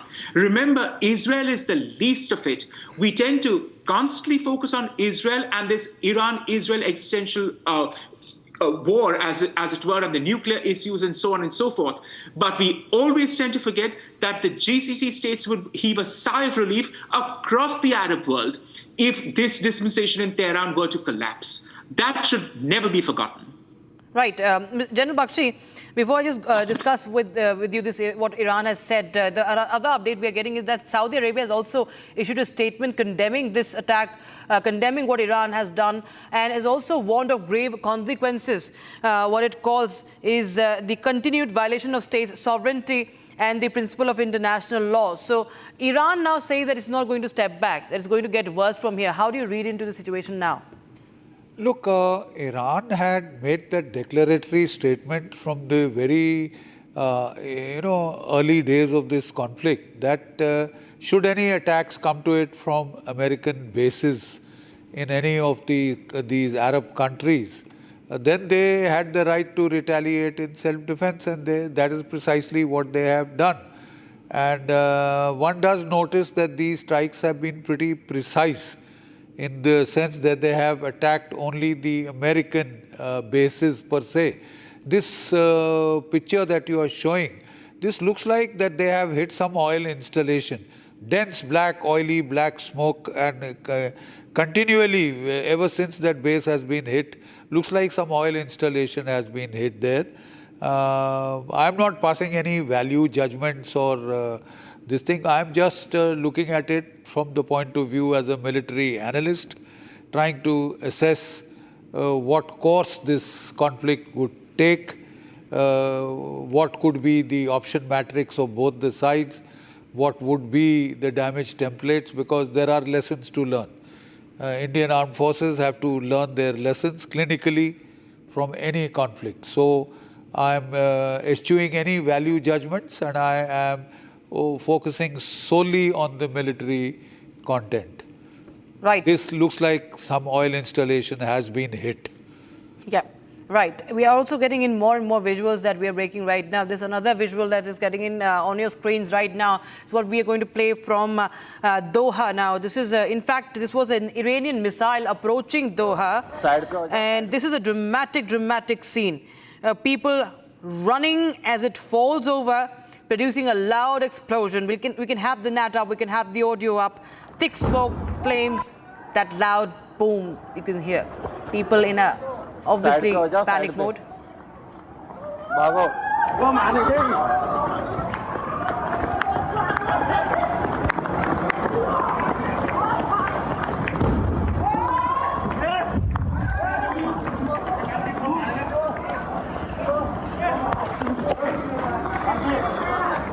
Oh my God.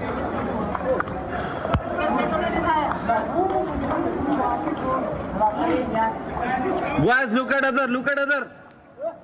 Look at other. Anything here? Oh my God. बिल्कुल मेरे room के सामने.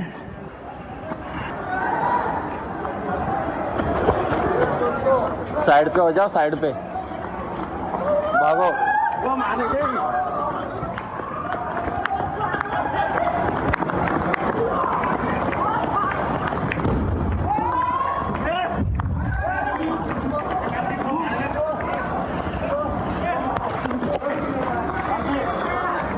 Oh my God.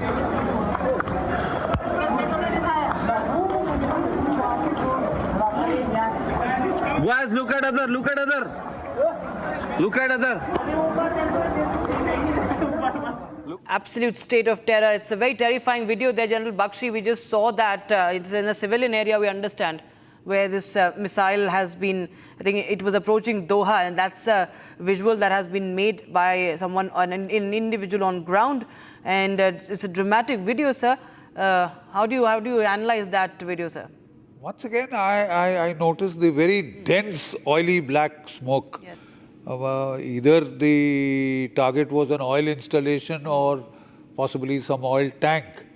Because when we had hit the Karachi harbor in 1971, our Navy and Air Force combined attack, we had oil plumes like this, black, jet black, oily, and continuing for a very long time. That's all that one can say. But the Iranians are hitting back. Yes. Unfortunately, but that is it. In fact, an Iranian student has also been killed in a missile attack. This happened in Abek in Iran. We'll just play that video out where there was... it's a photograph, in fact, where we see, of course, with very little information that is coming in from Iran. But yes, the latest we have is that an Iranian student has been killed in one of the strikes amidst the aggression that continues there. This is the footage you can see, there's been blood spilled. And of course, we advise viewers discretion on that. This disturbing visual there. You can see one person lying on the ground and people surrounding him. This is a student, what we understand. It's a student, as per reports, who was killed in this missile attack on Abek in Iran amid the Israeli-US Iran-Israel-US aggression that is continuing right now. So yes, we can see that even in civilian areas, General Bakshi, that these strikes are causing, inflicting damage. They certainly are. But the sad part is that from the looks of it, this is going to continue for a couple of days now. Initially, there was talk that, in the Iraq campaign of 2003, the American bombing campaign had continued for almost 48 days around that period. There were 6 American aircraft carrier battle groups in that region then, 6. Today there are 2, and the weapon stockpiles are not sufficient to last more than 10 days. So quite obviously, beyond 10 days, both sides would have fired off what they have, and hopefully peace will descend. But if the Iranians carry out their threat of the closure of the Straits of Hormuz, well, then I'm afraid the global economy is in for trouble. We are heading for a global recession. If the price of oil shoots up to $120, $150, $200 a barrel, all countries are going to suffer. The global economy is going to suffer, including the economy of the United States, of China, of Europe. So we do hope that better sense will prevail. And like I said, India is one country which has good relations both with Israel and Iran. Frankly, we are well placed now to have a ceasefire for Donald Trump rather than the other way around, as he has been claiming. Right. I'll just go across to Helen again. She's live from Istanbul. Helen, well, these are multiple visuals that we're getting in. An absolute state of terror you can see on ground. You see the civilian casualty in Iran. There's a student who's killed in a strike. In Doha, you can see a missile when it's approaching Doha in Qatar. There's absolute terror, chaos, and we saw people running for life, running for cover there. And, this situation is quickly unfolding, and it could be even worse than what we are just seeing, because even in Iran, we do not know, because it's very controlled. The internet has been a long time snapped out. We do not know what's the situation in Iran, but anything that you're learning from your side, and how do you analyze what's happening and what's really going to happen next? Because we understand that this is escalating now, and there are multiple countries now involved. At least 6 countries are under attack. Exactly. So this is a kind of, let's say, controlled tension by the United States and Israel, trying to push Iran to make many more concessions at the table, which they couldn't get up until now. But as far as I know, Iran is not such a country that you can easily make bow to the Western interests, let's say. I mean, we are talking about Israel, which is a country that is totally being denied by Iran. Iran somehow thinks that Israel is null and void. It's not existing at all. So how can we expect Israel or the United States, a close ally of this country, a big protector of this country, let's say, to make Iran bow other than military means? I mean, they are making calls to the Iranian nation to topple their regime, which is unfair, which is not clever, because we know the other stories in Iraq, in Afghanistan, in Vietnam, in the past, in which the United States failed. I mean, it's easy to topple regimes, but the biggest game, biggest challenge starts after toppling the regimes, because the West, especially the United States, is not and has not been capable of establishing new, healthy, durable regimes for the future. They couldn't do that in Iraq, unfortunately. They couldn't do that in Afghanistan. They couldn't reach their targets. So how can we expect these 2 countries to persuade the Iranians to go out to the streets and try to topple their regime? I mean, with such military escalations, unfair attacks against the regimes, such as in Iran, I mean, the people will be consolidated around their regime. They are the Iranian civilization. They are coming from the Persian civilization, and they are totally aware of that strength. This is something that the United States and Israel cannot understand. The only thing they can use is the weapons, the military option. Other than that, unfortunately, they are far from reaching their targets in the region. General Bakshi, you feel that Iran will be coming to the table now? I don't think so, not after all this. And the simple fact is, I agree with this lady.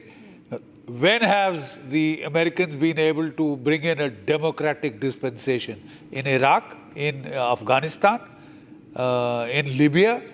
We've only seen chaos, dismemberment of functional nation states. That's all that we have seen. So all this regime change business, I don't think America has the divine right to impose regimes on the rest of the world. Leave it to the people of that country to decide what kind of regime they want. It's their choice. It's not America's choice. And has it worked? More importantly, has it worked? The Americans, spent a lot of blood and treasure in Iraq. And at the end of it, they had to leave after 8 years, having wasted a lot of precious lives, lost a lot of precious lives and lost trillions of dollars. Same with Iran. Same with Afghanistan. 20 years, and then, that route, the way they fled was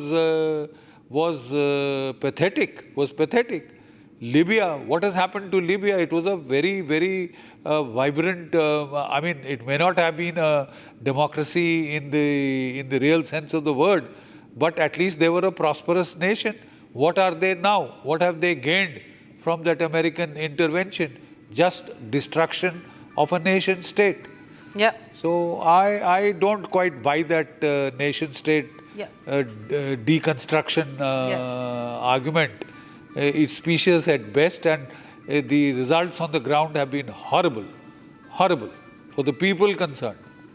Right, sir. Absolutely. In fact, we will just get more information to our viewers. There are students, a rise in the student casualties, at least what Tehran claims, but they are not telling about what Israeli media is saying about the elimination of the army commanders and the one behind the nuclear program. We'll get more information on that after this very, very short break. I thank Major General G.D. Bakshi and Ms. Helen for joining us here on Republic TV. But Republic TV's continuous coverage on this escalating situation continues. We'll be right back in a short time.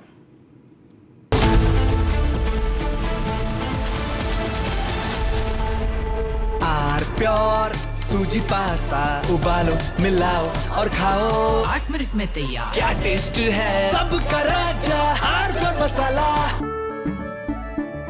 केसरिया से मन जोगी हुआ रे दिल झूमे देखो मतवारा हुआ रे केसरिया से मन जोगी हर पल बनाओ केसरी त्योहार विमल बोलो जुबान केसरी आधे बाउल दही में 4 चम्मच MDH चटनी पुदीना मसाला डाला, स्टर करो, पुदीना चटनी तैयार। MDH चटनी पुदीना मसाला। Now here's the reality. It's fact, not fiction. You are sitting on a plane. You're boarding the plane in the national capital of India for Leh at 6:08 in the morning.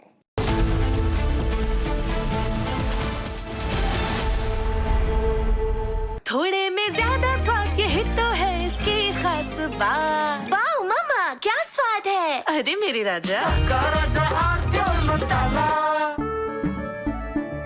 केसरिया से मन जोगी हुआ रे दिल झूमे देखो मतवारा हुआ रे केसरिया से मन जोगी हर पल बनाओ केसरी त्योहार विमल बोलो जुबान केसरी MDH की देगी मिर्च देगी मिर्च का तड़का अंग अंग फड़का MDH की देगी मिर्च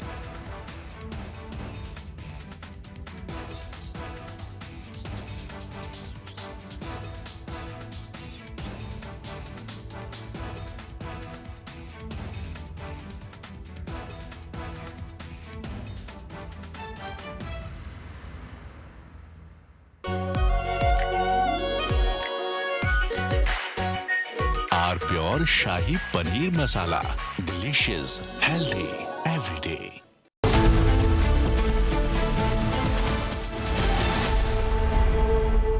ये है सीक्रेट रेसिपी MDH का जीरा सिप जल जीरा मसाला। सिप सिप जीरा सिप MDH का जीरा सिप MDH का जीरा सिप।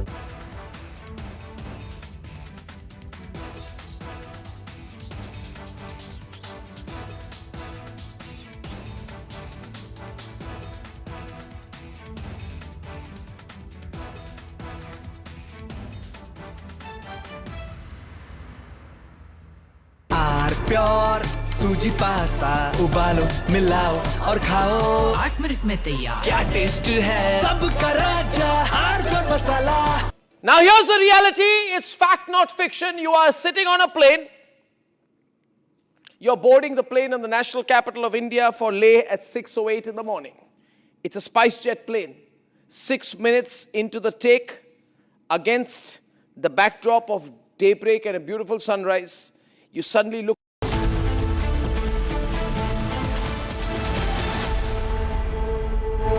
थोड़े में ज्यादा स्वाद यही तो है इसकी खास बात वाओ मामा क्या स्वाद है अरे मेरे राजा MDH की हल्दी मिर्ची धनिया करे कमाल ये रंग दे ये खुशबू दे ये तीखा ये कम पड़े क्या निराला MDH masala Now here's the reality, it's fact not fiction. You are sitting on a plane. You're boarding the plane in the national capital of India for Leh at 6:08 in the morning. It's a SpiceJet plane. 6 minutes into the take, against the backdrop of daybreak and a beautiful sunrise, you suddenly look to your right towards the wings and you see the flames of fire on the wings of the plane. Your plane is on fire. Ladies and gentlemen, these are real visuals. This is the reality that the Civil Aviation Minister does not want you to see. This is the reality SpiceJet does not want you to see. This is the reality DGCA does not want you to see. Because at the cockpit, at that very moment while you're sitting in the plane, there are calls of Mayday, Mayday, Mayday, Mayday. That is a flight emergency. The flight circles back. There's engine failure in one of the engines, lands at 6:49 p.m. Ladies and gentlemen, and as you get on.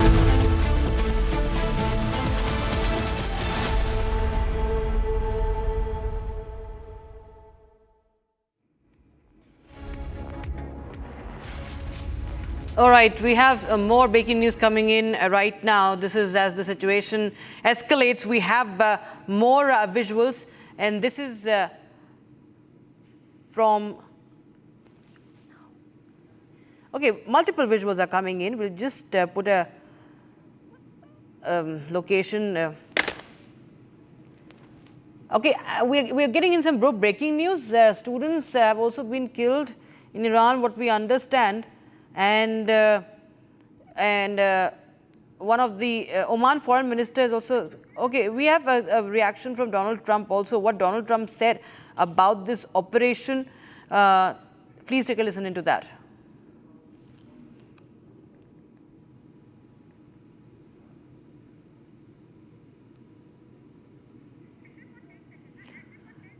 Okay, so in fact, these are visuals from the locations where Iran has conducted strikes. Tehran, Isfahan, Ayatollah Khamenei's home that has also been hit. We will see all these visuals from across Iran where the US and Israeli forces have conducted strikes and there has been heavy damage inflicted. In fact, Israel also claims that